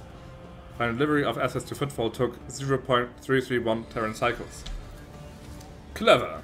If you had been purchasing fuel for a squadron at the other end of the Imperium, you may have never had to pay at all. would have turned to dust before you made it there and back. You are saying that my dynasty has had extensive business dealings with you. This statement is true. The Cognizance fleet concluded 1,292 contractual obligations with the von Valancius dynasty as represented, led, administered by the counterparty identified as Theodora von Valancius. The most essential part was Pact 8 Yule, in accordance with which Archmagus Cubus Delphim, data usher of the sevenfold hallowed workshop of the sacred world of Euphrates II, was transferred to the planet Kiava Gamma to perform the duties of Minister as its fabricator censor. The services of such a highly enlightened, enhanced, authorized servant were recompensed by the offering of, paid for with, a 7-year contract granting the fleet's exploration vessels maintenance privileges at the Kiava Gamma facilities. That is true. In the last couple of decades, Lady Theodora took pains to form a strong relationship with the Cognizance fleet. She turned down a dozen candidates looking for the right tech monitor to watch over Kiava Gamma. What payment can I expect? Universal mobile orbital deployment extractions, Astra Arata processing complexes in the quantity stipulated in the contractual obligation. Each unit has undergone a cycle of maintenance liturgies and has been assessed for conformance to the sacred standard template construct. Great creations of the Omnissiah, blessed be his beneficence, which has bestowed upon these complex industrial might and the full cycle of reproduction and life support. Let's see, I can get an extractium so I can mine for stuff, or I make the explorators like me.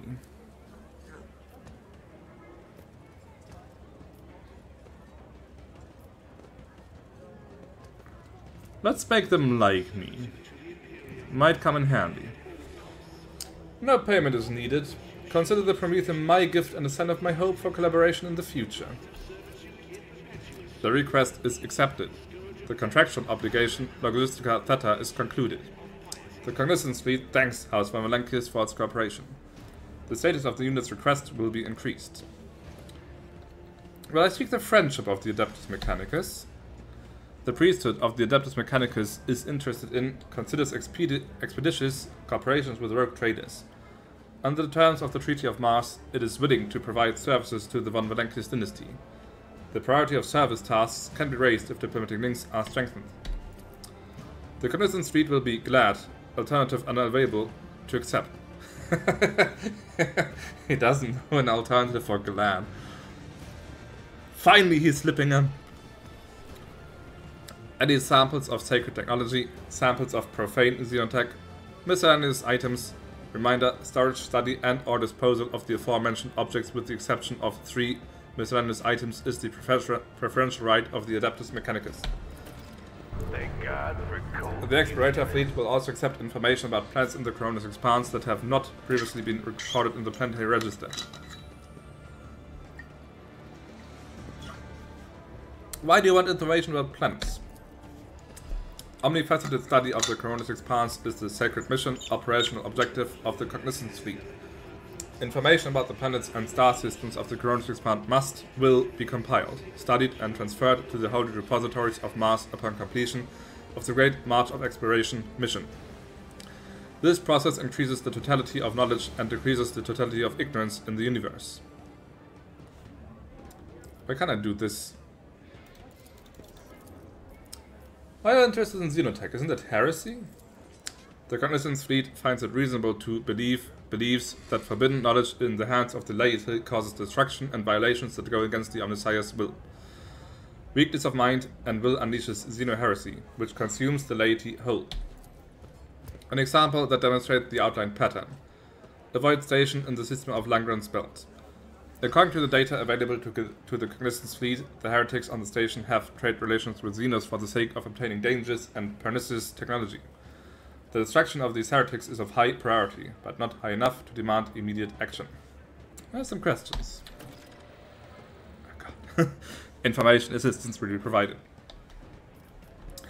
Opticon 22? That's a strange name. The designation Opticon is an identifier with an illustrious history, a significant number of archive references, and is used by many explorators in the Cognizance fleet. The extension 22 is a custom edition made by the current unit designed to highlight the unit's unique personality. What is the Cognizance fleet? The Cognizance fleet is an explorator fleet formed, produced by the Medbus Mechanicus for the purpose of surveying, optional conquering the Coronis Expanse. The fleet's core squadron is located in, data classified, while auxiliary echelons and autonomous void vessels are operating throughout the entirety of the Coronis Expanse. May the Omnissiah's favor be with my tech comrades. Pascal reverently touches the explorator insignia on his robe. You are an explorator, then why are you here instead of exploring faraway systems? This unit functioned as a senior planetary scout for the duration of, data classified, procedural cycles. It was distinguished with 3 promotions by 1 grade, the right to a Tier 2 sacred augmentation, a notation in the fleet-wide archive as a valuable unit. After a reconnaissance mission in the Tenaro system, this unit was promoted to the rank of Logis and transferred to Footfall in order to perform the functions appropriate for its current status. There is something close to wistfulness in Opticon's 22's otherwise emotionless voice. Is there? My archive contains data on the reconnaissance of the Tenaro system and the associated special circumstances. I express my respect for veteran and adherent of the fleet. Valid assessment. The Tenaro system was a great test of faith, an assessment of this unit's durability threshold, an act of destructive genocide. So what happened in the Tenaro system? Pascal and Opticon 22 turn to you and snap in unison. Data classified. Okay. Okay. Okay. I'm not asking anymore. What are you doing on Footfall? This unit performs residential representation, maintenance of the bureaucratic machine for the purpose of ratification of the insulating boundaries, management of the Kappa threat supply line, compilation of astrographic reconnaissance data. Abelard lets out a long and heavy sigh. There was once a tech acolyte in Lady Theodora's retinue who knew the unique language of the esteemed tech priests. I only began to realize the true value of his abilities after he'd been devoured by a xenobeast on some nondescript world.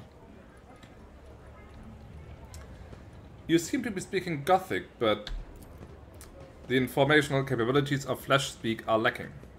Opticon 22 is silent for a long time. Then he says, I function as the fleet's diplomatic mission, oversee shipments, and ensure that the laity does not encroach upon the explorator's sphere of interest. Then why are you here, not say at the Legion's palace?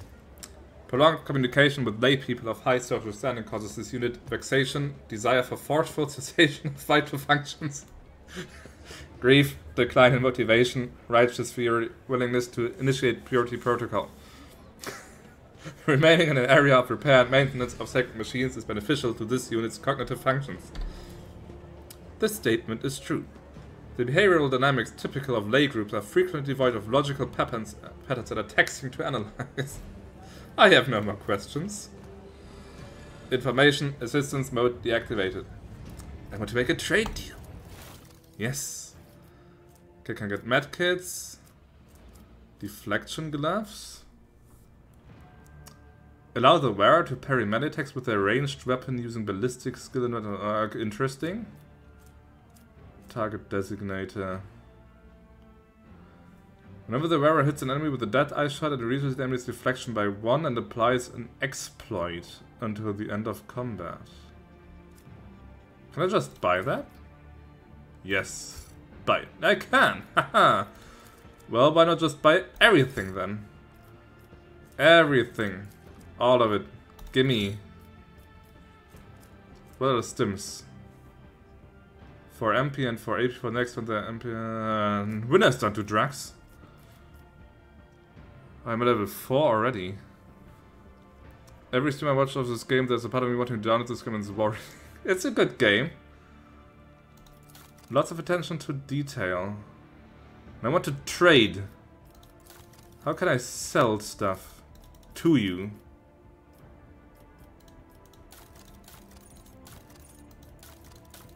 It must be possible somehow to... wait. Show okay, that's how it works.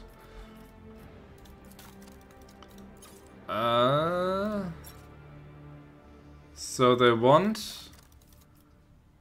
armor kits, 100? What do I have in armor kits? Armor kit, 100. Mesh weave. Chest plates. Okay, let's give him like the armor kit. There, 150 points. Mechanicus Creations? What's that?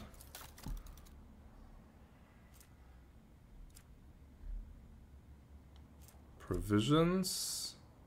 Oh, there, Mechanicus Creations. That stuff. Let's give that to them as well. That's 200 points. Okay. Fuel.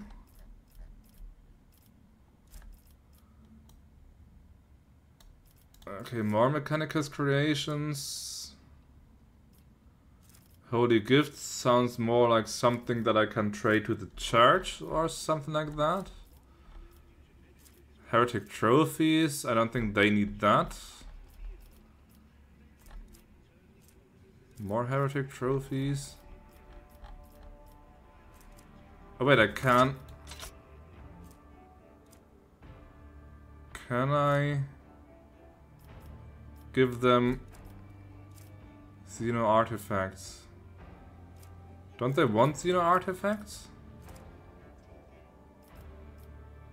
Okay, I'm almost at level 5. I need just 600 first, so 100 more points. Let's see then.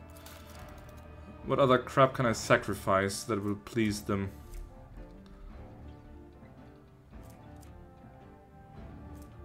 There, melee weaponry. Oh no, they don't take melee weaponry. Ranged weaponry then.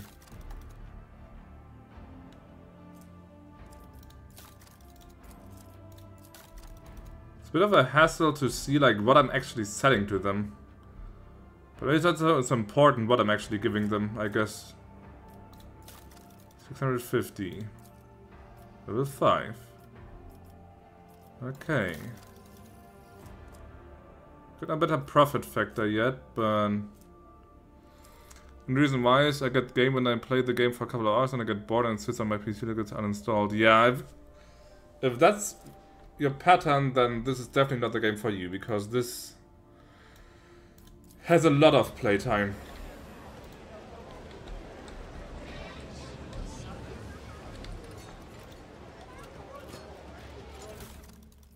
Who was that? Enforcer Light Carapace.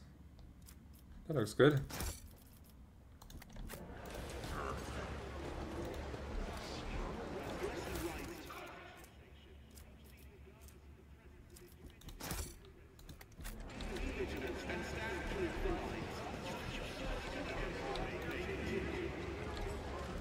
But I got to those goods. There's stuff there. Oh. It's about time. I see a puzzle. Buttons to be pressed. Rations and sundries.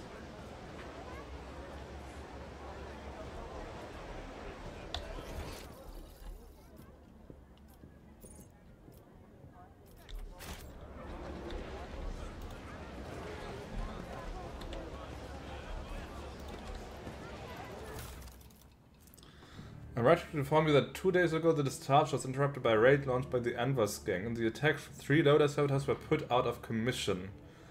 Furthermore, one cargo container serial number FVDA116165 was stolen with its contents. Okay, it's not a code or something. I was hoping for a code to move that container or whatever I could do there.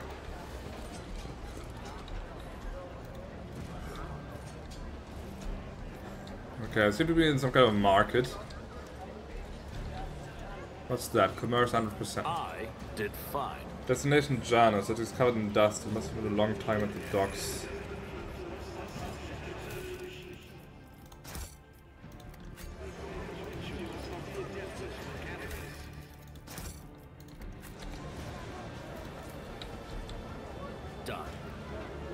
These look like external containers, but their frames have been reinforced and the ceiling improved to keep the smell in. These are used to transport contraband.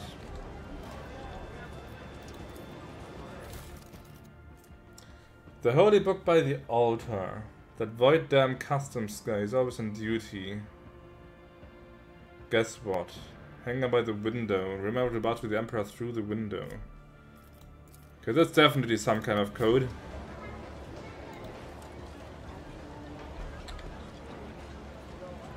Look at that poor guy holding that giant crate. Strong man.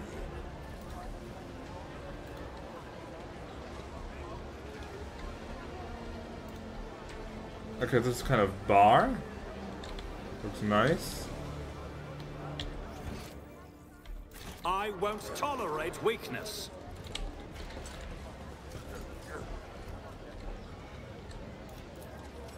Hangar A1. Follow my lead.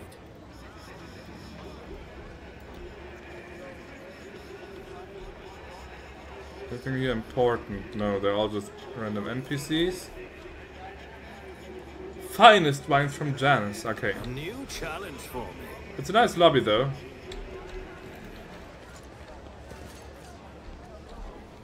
Better than what you can find at some random, I don't know, airport or something, I guess.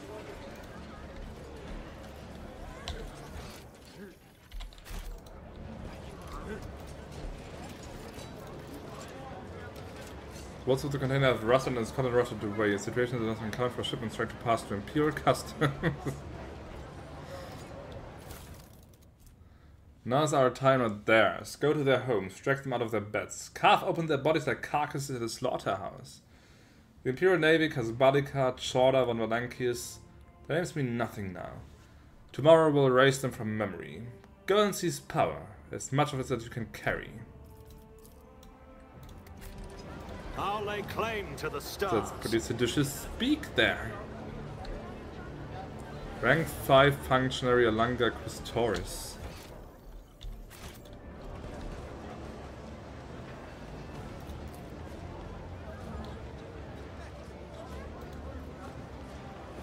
Wait your turn. Don't wait for any turns. You fucking rope trader.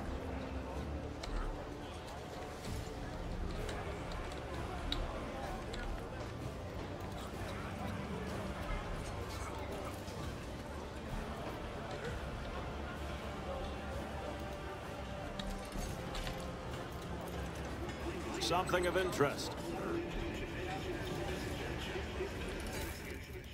Another cloak. Oh. Allies are immune to grenades thrown by the wearer of that.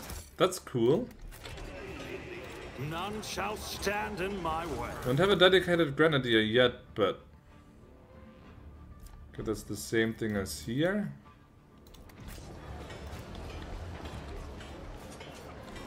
To the rest of Footfall. Indeed, there's nothing left.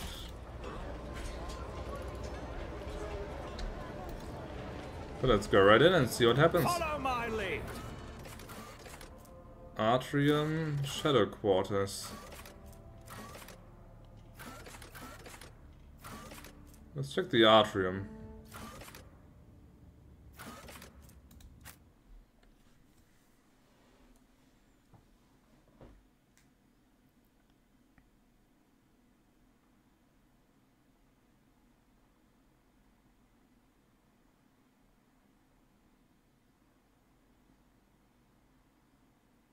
It's almost 1:30. Damn. I guess I should go to bed sometime soon, but I finally reached the central hub. Basically, I can finally trade and stuff like that.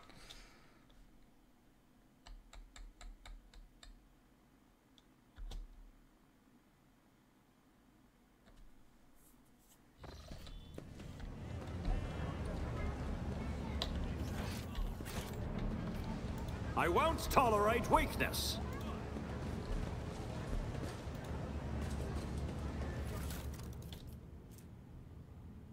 The rest escapes immune to burning. Also not bad.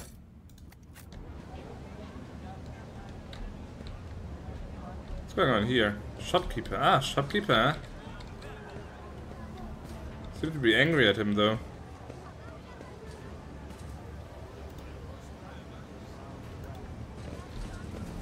I'll lay claim to the stars. I rise to the occasion.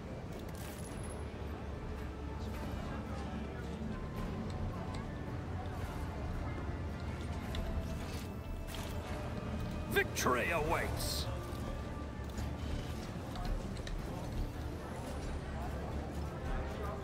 Use the cogitator.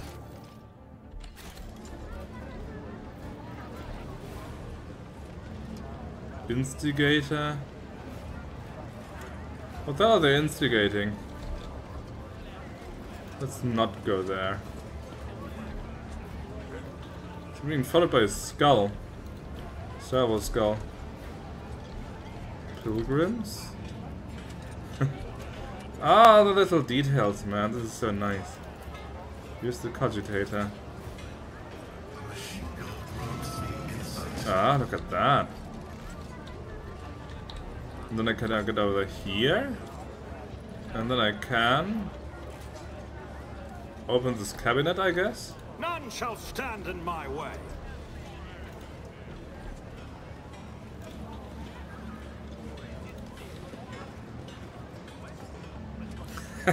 This thing keeps following me around.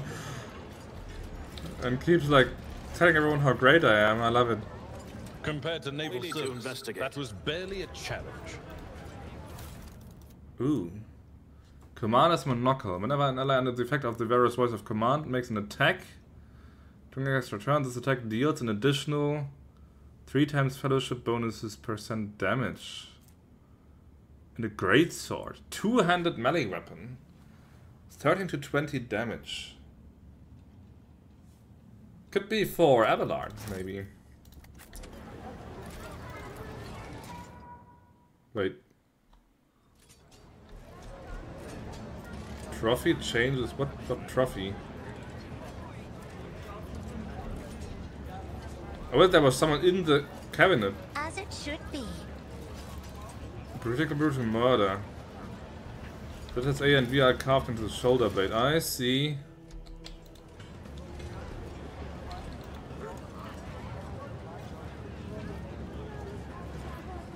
Haha, it's stuck. Haha! So we got skull. Okay, but Abelard can get a cooler sword. 8 to 12 damage. Where's the great sword? Ah, look at that. It looks so cool. Nice. Speaking of equipment. So, voice of command. And now I have a lore Imperium buff. It's a pretty decent lore Imperium.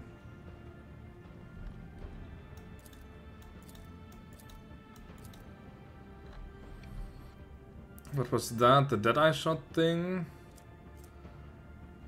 Immune to grenades, immune to burning. While the rares at full wounds, they gain 5 to all characteristics. It's also the one Valancius cloak. It should look pretty sweet. And a bit too pompous perhaps, but not bad. Gains an additional resolve whenever they kill an enemy. Could be something for her, perhaps. Critical chance is also not bad. So many options. I also need to find some way to sort this.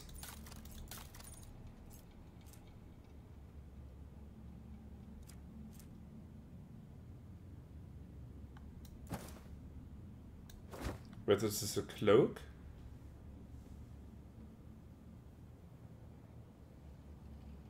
Gonna be used once per combat. Huh.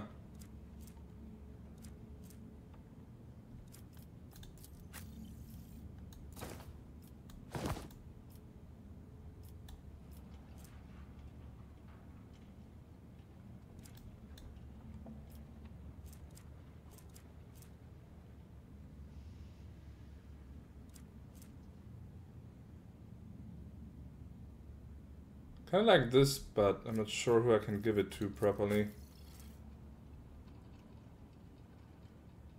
Here the armor buff is kinda nice for him. More logic.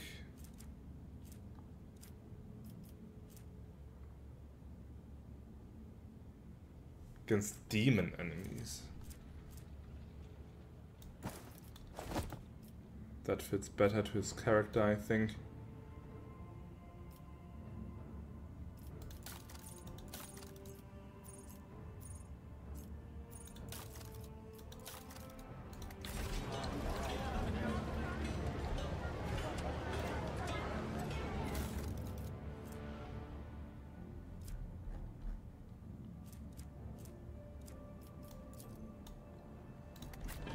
It's about time.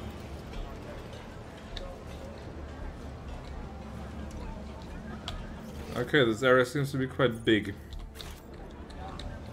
Gunsmith Guild, okay, that sounds good. I like guns. This explorator is blessed with multifunctionality. Yeah, just keep bragging, man. Look, it's the holy sister of the Adeptus Sororitas. Yes. Bow. Be blessed, children of Terran. May the Emperor's light never forsake you.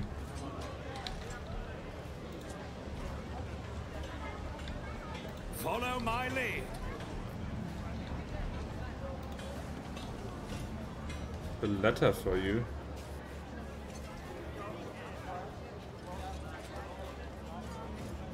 These are bills. Ah, well, shit. Sucks to be you, man.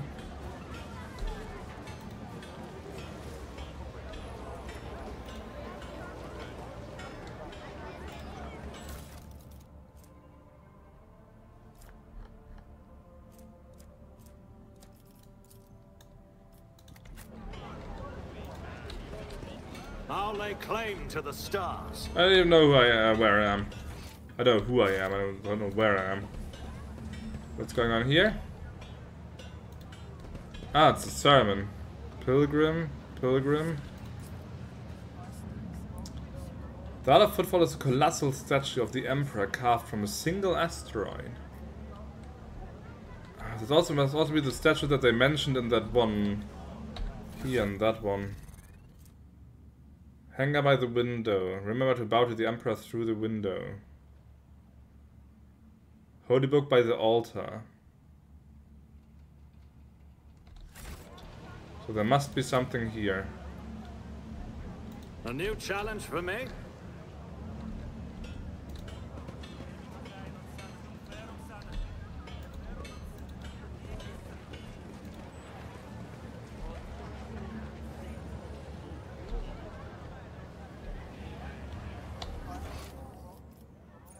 Okay, there's the way to the Legious Palace. Let's go there last. Victory awaits. Let's go back up here. Because with the protesters in front of that, it looks like there's going to be a cutscene or something. And I want to just explore the normal stuff first. Looks like a place from Dark Tide. Well, it's the same universe, so... it makes a certain sense. The buzzing crowd has closed in on several harried-looking individuals. Some of their faces are smeared with fresh blood. The angry cries and twisted faces leave no doubt. A massacre is about to take place. Just cut their throats already. What were they thinking letting that shipdog at Footfall? They're all stricken. No cutting. We got their blood on us. We'll be tainted too. Better burn them.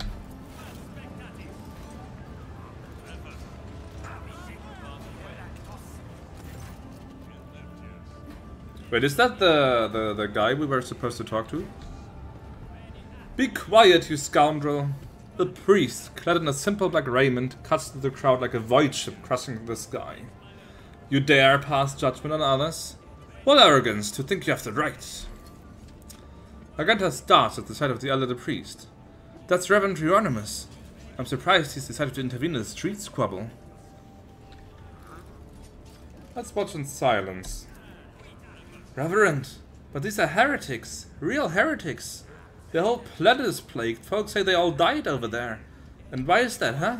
Because they're heretics, and the Emperor punished them. Well, that's some flawless logic there. We're the heretics. One of the people surrounded by the crowd raises his chin. We ran from the heretics, barely escaped with our lives. There was no plague on our planet, only the Arch-Enemy's minions, a whole army of them. He spits on the ground. And we ought to blame anyone? Blame those who abandoned our world. Blame the governor. Blame the tech priests. Blame the masters of Kiava Gamma who forsook it in its darkest hour. What's going on here? Several dozen gazes bore into you. And where are you supposed to be? I am Victorium Gregorius II, rogue trader of the Valancius dynasty. The rebel lord's expression changes completely, and he makes a clumsy attempt at a bow, then crumples to his knees. Your lordship, I'm sorry. Sorry for not recognizing you. You see, it's just that it's your first time on Footfall, and we didn't know. Terrified, he falls silent. We were just rooting out heresy here. These crawly ones, they're from the ship that came from the bowels of the Coronis Expanse. They've got plague there, and mutants. And now they're spreading that rot everywhere. The taint, they're all... Silence! You must be completely out of your minds. A band of woefully dim-witted reprobates who think themselves bringers of justice. Who are you to pass judgment on anyone? All you ought to be doing is suffering and repenting to the end of your days. And what's wrong about that, Reverend? We just want to put these heretics to death. We're not heretics. That man is on the verge of tears. We're refugees, I swear on the Golden Throne. We served the Imperium faithfully until they hung us out to dry. We were the protectors that were meant to shield the lands of humanity from nightmares. Traitors. Traitors and heretics, a lot of them. A murmur runs through the crowd. The people gawk at you, at the priest, at the wretched group huddling in the center. How tiring. The motley sea of colors that fills this restless crowd is hard on the eyes. So many youths, but most of them are acid yellow streaks of fear, their red buds swelling, ready to burst and paint all who are gathered here. Cassia looks at the crowd of troublemakers warily, and they shudder at the very sight of her. As for the hearts of those who have been forced to defend themselves, they are shrouded in purplish black grief, but their words are as transparent as the ice that lies at the top of a glacier. But commoners are always deaf to others' suffering, for such is their nature. Interfering in their affairs is hardly worthy of you or me, Victorium Gregorius II. Let's see. I hope you have proof to back that up. I am the master of Kiava Gamma.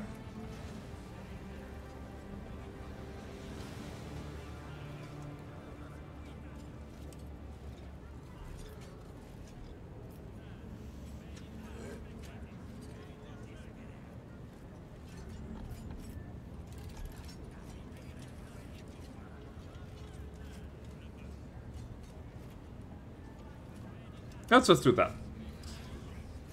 I am the master of Kiava Gamma, and if these people are my subjects, then I am the only one who can decide what to do with them. I command the unlockers to disperse. As for the rest of you, go to the docks and await further instructions. Hey, you lot had heard what his lordship said. Get to the docks. The rebel warrior turns to you and bows deeply. Don't you worry none, your lordship. We'll go with these people. We'll watch them and make sure they keep their traps shut about you. Is that good or bad now? Did I mess it up? I don't know. Peasants!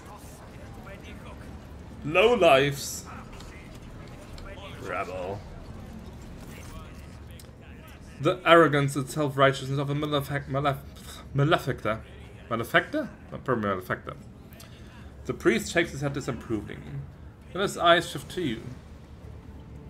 I am Reverend Hieronymus Doloroso, head of the Drusen mission here on Footfall. I thank you for stepping in. Please, come see me when you have the time. We can talk then.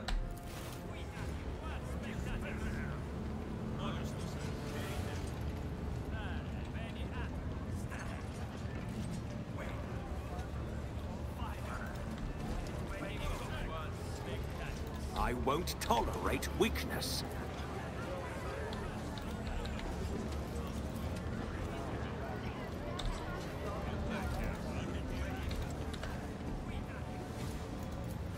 I did fine.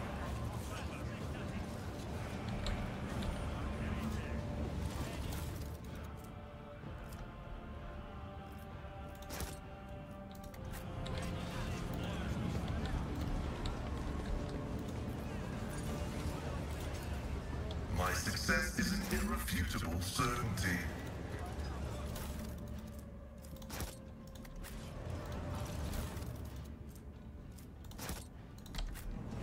Follow my lead!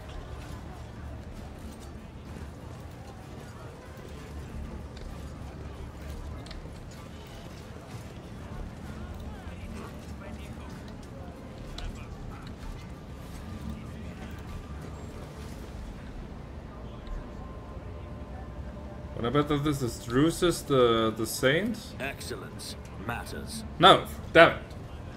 Parsimus Dwayne, the legendary rogue trader who founded Footfall. Oh well, I tried.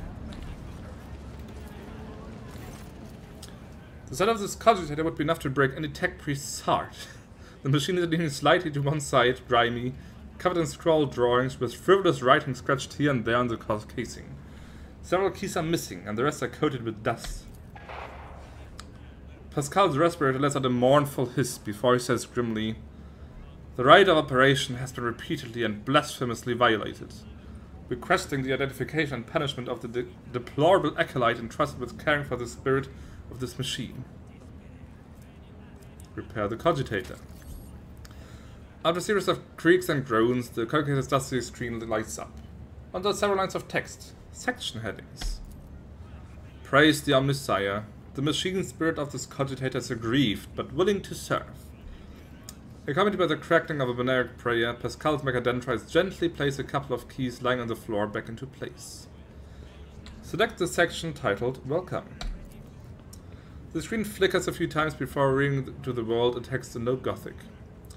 In the name of the founder of Footfall Station, Conqueror of Stars, builder of outposts, noblest rogue trader Parsimus Dwayne, and on behalf of all of his descendants, I welcome you.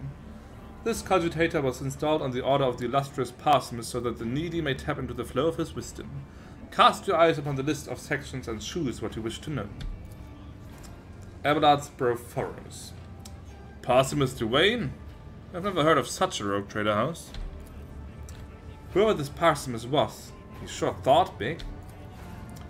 Lord Captain Parsimus Dwayne, one of the trailblazers of the Coronis Expanse and the station's founder. I've read about his great deeds. Lord Dwayne was once a colonel of the Imperial Guard, but by his will later inherited a warren. He accumulated enough power to gather a small fleet of loyal allies and venture out to conquer the Coronis Expanse.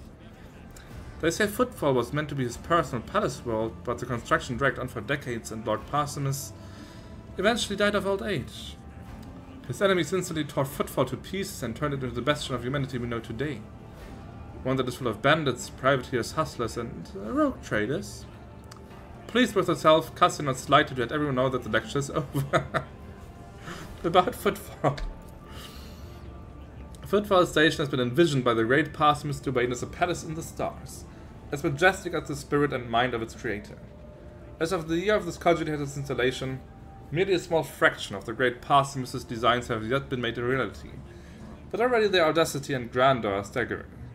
Footfall is to become the gateway to the savage and barely explored Coronis Expanse, a foothold for future conquests by the Imperium and the noble Parsimus Dwayne, who acts by the Emperor's will. The cogitator wheezes and blinks, clearly trying to shut down. Pascal? We'll have none of that. One of the first structures on Footfall was the colossal statue of the Emperor. A whole asteroid was used for the creation of this sculpture, but even its satanic proportions cannot convey the awe that every faithful servant of the Imperium feels before the Master. The statue is the center of Footfall in the same way that the Emperor is the center and heart of the Imperium. As construction progresses, new, smaller asteroids are being attached to the statue. Their surface serving as a foundation for glorious palaces and temples, and the inner tunnels as home for the commoners and rebel. Parsimus Dwayne's design. The great Parsimus Dwayne intends to conquer the Coronis Expanse and build the most grandiose structure, which will shine through the ages, praising the names of its creator and his descendants. Footfall, the palace in the stars. The glory of the great Parsimus's deeds will live on throughout the ages, and its grounds designs. The cogitator hisses and grunts as it tries to clean its inside by spewing out dust and detritus through its cracks. The cogitator hisses for a while, then the screen flickers and once more shows the words, "The great Parsimus Duane intends to conquer." Pascal's vox wheezes mournfully. The spirit of this machine is enraged and will perform its function no more. I will see to it that the profaners responsible for its maintenance are marked for servo penance. You done fucked up, guys. Turn to the cyborg. It's about time.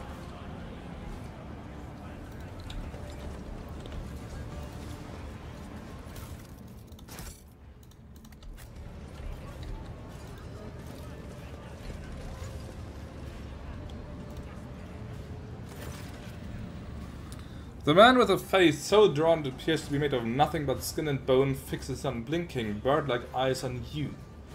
The priest's simple black clothes have next to no adornments, and they do nothing to mask his unhealthy gauntness. In a cracked voice he says, "The Emperor protects." The Emperor protects, Reverend. But he protects only those who are pure of heart. Do you think yourself one of them? Be leery of this conviction of yours. Many who have risen to the pinnacle of faith have fallen from it into the embrace of pride most degenerate.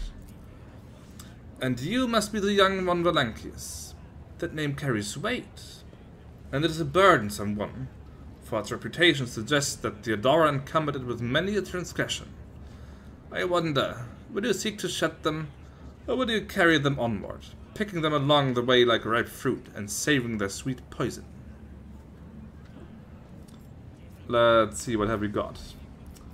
Ask a question. Prove my faith.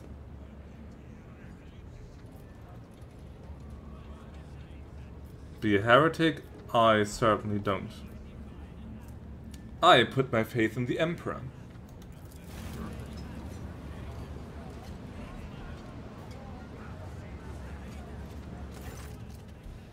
He gives you a scrutinizing look, then his tone softens. Well, then be twice as diligent, for this sector will seize any chance to test your faith. He looks at Argenta, who is standing nearby, and his voice softens slightly. Greetings, sister. I congratulate you on your return. Was your pilgrimage fruitful? It was, Reverend. Let it be known to you that Theodora von Valancius' ship was attacked by servants of the arch-enemy, who appalled to the heart of any righteous soul. And not all of them met a fitting end. Some fled, and more than that. Their blasphemous words clearly point to this attack being part of a larger design. Reverend Hieronymus, I wish to join the esteemed rogue trader's crew and help protect the von Valancius dynasty from the forces of the arch-enemy. I am divesting myself of the responsibility of guarding the Footfall reliquary.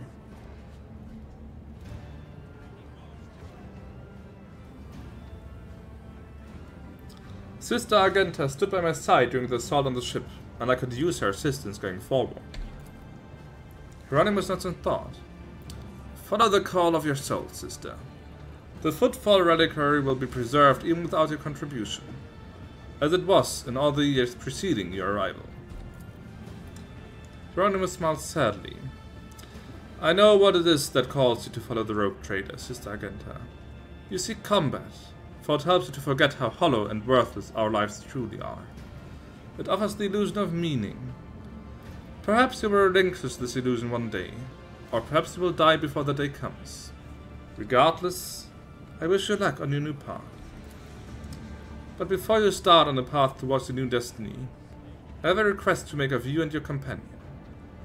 Many among my flock are from the poorest, most dispossessed people on Footfall. They have brought me troubling news from Footfall's shadow quarters. In the darkest corners, where the Legion's wardens do an adventure, taint has taken root. Footfall is consumed by profanity, but even here, true heresy, serving the arch-enemy, is a rarity. The cultists who now dwell in the shadow quarters mark their abodes with the sun inscribed in blue and gold, and perform strange rituals in secret. The weak find solace in believing these reports to be rumors, but I well know that evil lurks all around us, and I wish to see retribution. Why don't you go to the leash with this matter? We do not walk the path pleading to the leash. Vladaim is weak and riddled with worms on the inside. He seeks to please his Kasbalika masters, those peddlers of relics of the unholy Xenos. I come across heresy surprisingly often these days. Indeed, dark times are upon us, and wretched souls grow ever more eager to embrace heresy. Both on Footfall and elsewhere, its foul buds are coming into bloom. Troubling news is arriving from many planets. There are whispers of wicked things taking place on Kiava Gamma. And just recently, a transport ship by the name of Navika, teeming with refugees, arrived on Footfall from Winterscale's realm. The world was stricken with blasphemous sedition, and such was the severity that they had to flee to save themselves. The Leech refused to accept them, and so they headed for Foulstone, the desert cloister of the righteous. It was wise of them not to linger in this den of vileness.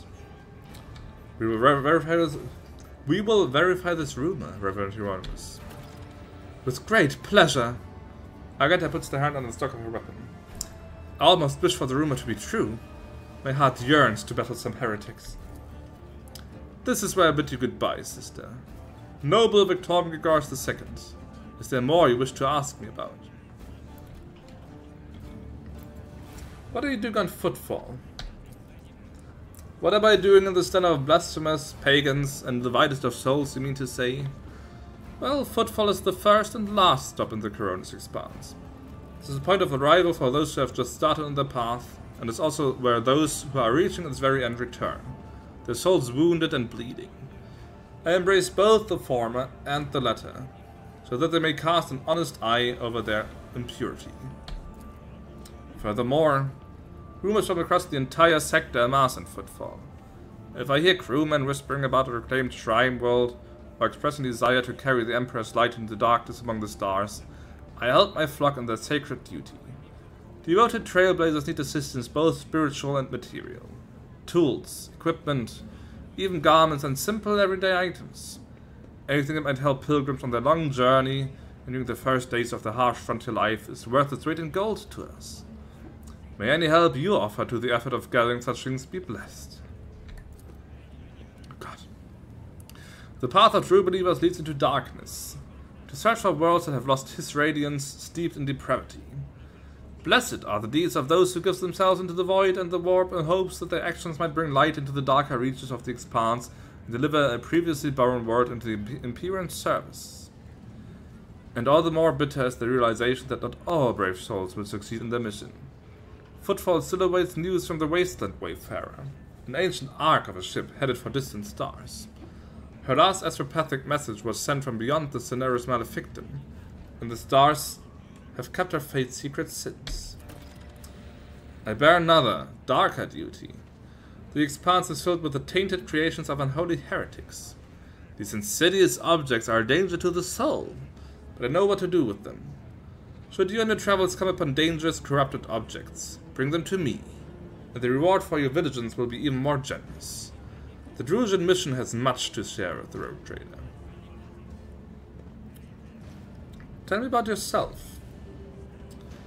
Neither my past nor my present hold any secrets, but take heed gazing into my heart, for many dark thoughts lurk within. What is troubling your heart? Bad omens. Dark times have come. Ships from the Imperium barely appear in the Coronis Expanse anymore. In Footfall's shadow quarters, taint thrives, and the people here are corrupt enough to succumb to it gladly. Rumors around the Expanse say that the accursed Xenos have grown bold and are rearing their heads.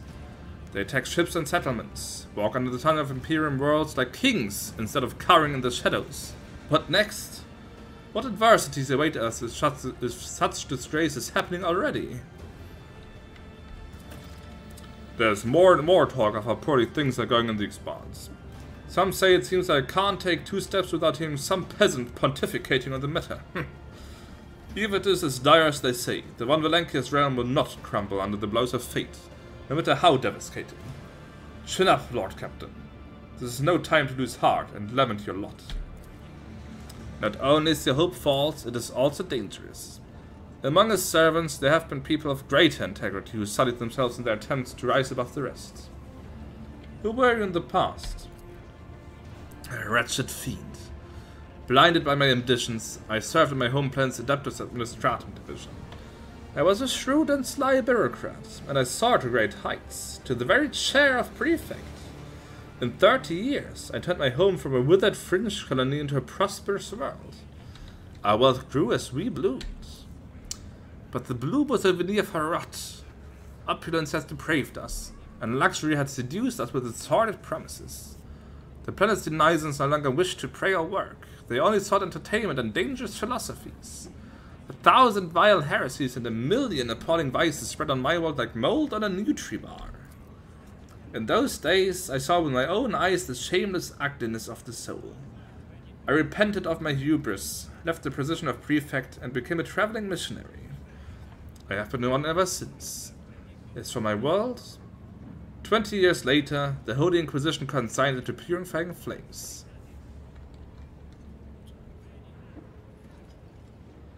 The Emperor is merciful for allowing a chance of redemption. Who said I had redeemed myself? I doomed that entire planet to degeneracy. You think a decade or two of wandering with a mission is enough to atone for that? No. I am a poor excuse for a shepherd in his eyes. Your words about the past are drowned in murky hues of sickly green, and your talk of the present falls in grey flakes of ash upon the shoulders of your listeners. Sorrow truly weighs heavily on you, Reverend Hieronymus, and that is why the fire in your words is devoid of golden radiance. The faded flickers of teachings leave nothing but black soot on their souls.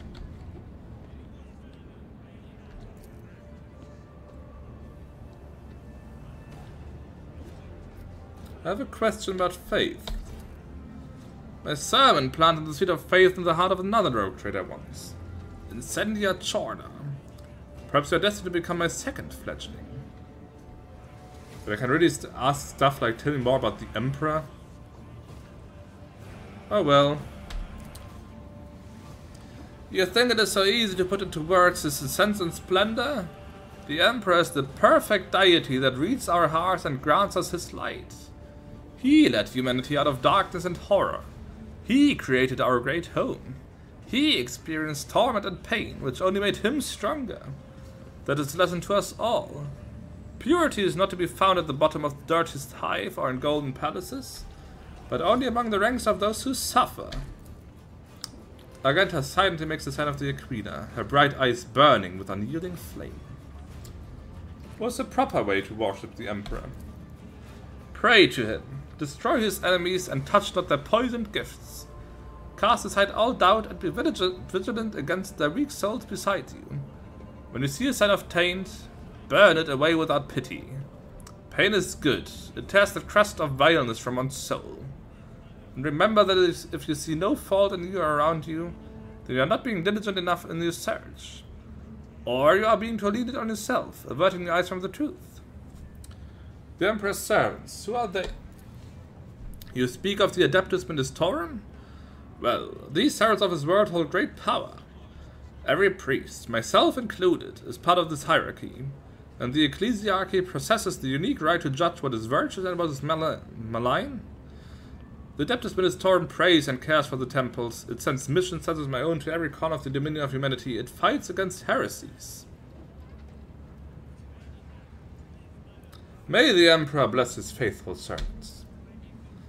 You think that his mercy extends that far? I have seen many who wish to be our shepherds. Power clouds their vision, and their greedy hands scoop up all that they can reach. The ecclesiarchy is long overdue for cleansing. Many would consider your remarks about the ecclesiarchy to be heretical. And many others would find them truthful. I am a preacher of heretical teaching that renounces fear. I have left the bounds of the blessed Imperium to carry his light into the darkness of the frontier. I have come to know depravity firsthand and am now able to perceive it under any guise. I think I can afford myself a modicum of truth. Who's the enemy of the Imperium? It has three faces. The inhuman Xenos, who wish death upon us simply because they are unlike us. The pitiful subhuman mutants. Abominations that wish death upon us because they envy us and are ashamed of themselves. And the arch-enemy that reigns the Immaterium, which wishes death upon us by its very nature. Theodora starts giggling at Hieronymus' words. He forgot to mention people like me. My whole life, people have told me I'm filth on the face of humanity. It's poison, it's bane. She stops abruptly with a sob. Tell me about Incendia Charter. Have you heard of a space charter? Or aspice, however you say it? Pirate, blasphemer, xenophile, an egregious apostate? Incendia is her heir, and a rarity among our traders. Thank you. The protection of the Holy Warren typically leads to the swift atrophy of conscience and pious dread, but not in Incendia's case. She relentlessly hunts down pirates and firebrands, and brings rebelling colonies to repentance, establishing strict discipline. The weight of her wrath is great indeed. The colonies she punishes are girded with orbital rings of heretic corpses as a warning to the survivors. As her personal confessor and guide, I find no end to the joy her triumphs in faith bring me. Nothing to do for 2 hours? What do you mean for 2 hours? Her intolerance is worthy of respect. It's good that you realize this. It may be difficult to admit, but mercy is a sign of weakness and a gateway for degradation. Thank you for your explanations. Think nothing of that, young Valancius. I'd like to take a look at what the followers of St. Drusus have to offer me. Let me see. More medkits, that's good. Let's just grab those. Enforcer helmet. All types of taunting... Whoops. All types of taunting scream. Well, now I have it, so too late. Imperial Scroll. The scroll grants the owner a bonus to Lore Imperium. Sounds good. And Bloodhound Staff. Just go off the ground and flying over to polish... Ah, in your simulator. Okay. I was confused for a second because I thought they were actually flying. And I was like, why are you watching me while you're like in the airport? Bloodhound Staff for navigators. And I want to keep reading. Oh well. Devastating 6. The first use of an attack and navigator power per turn does not set power on cooldown. Does not count towards the attack limit per turn.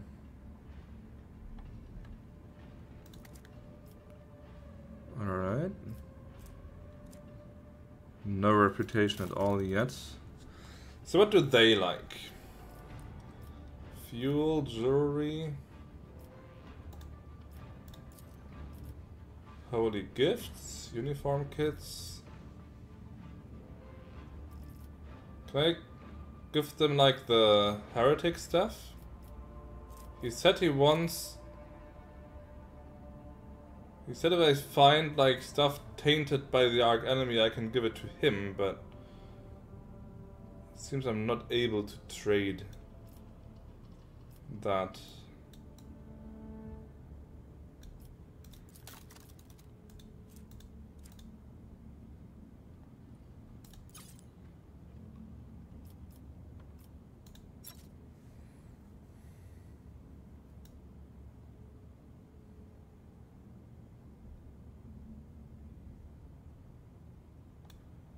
Okay, then let's just, I don't know. Melee weaponry. Holy gift sounds good, 500. More melee weaponry. More holy gifts. Give him some armor as well. More holy gifts. More armor, more armor. Misk, more armor. Holy gifts.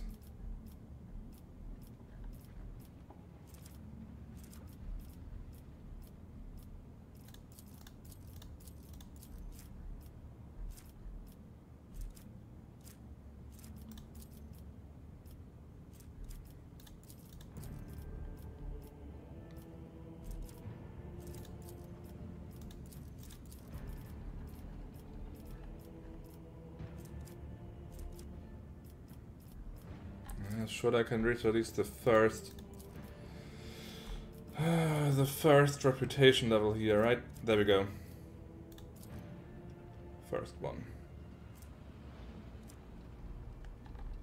Ah, yeah, there's the prices. So the gifts 500, jewelry 300, ship components. Gotcha. Militant's cloak is now available. First melee attack in combat can't be parried or dodged, but only the first in all of combat.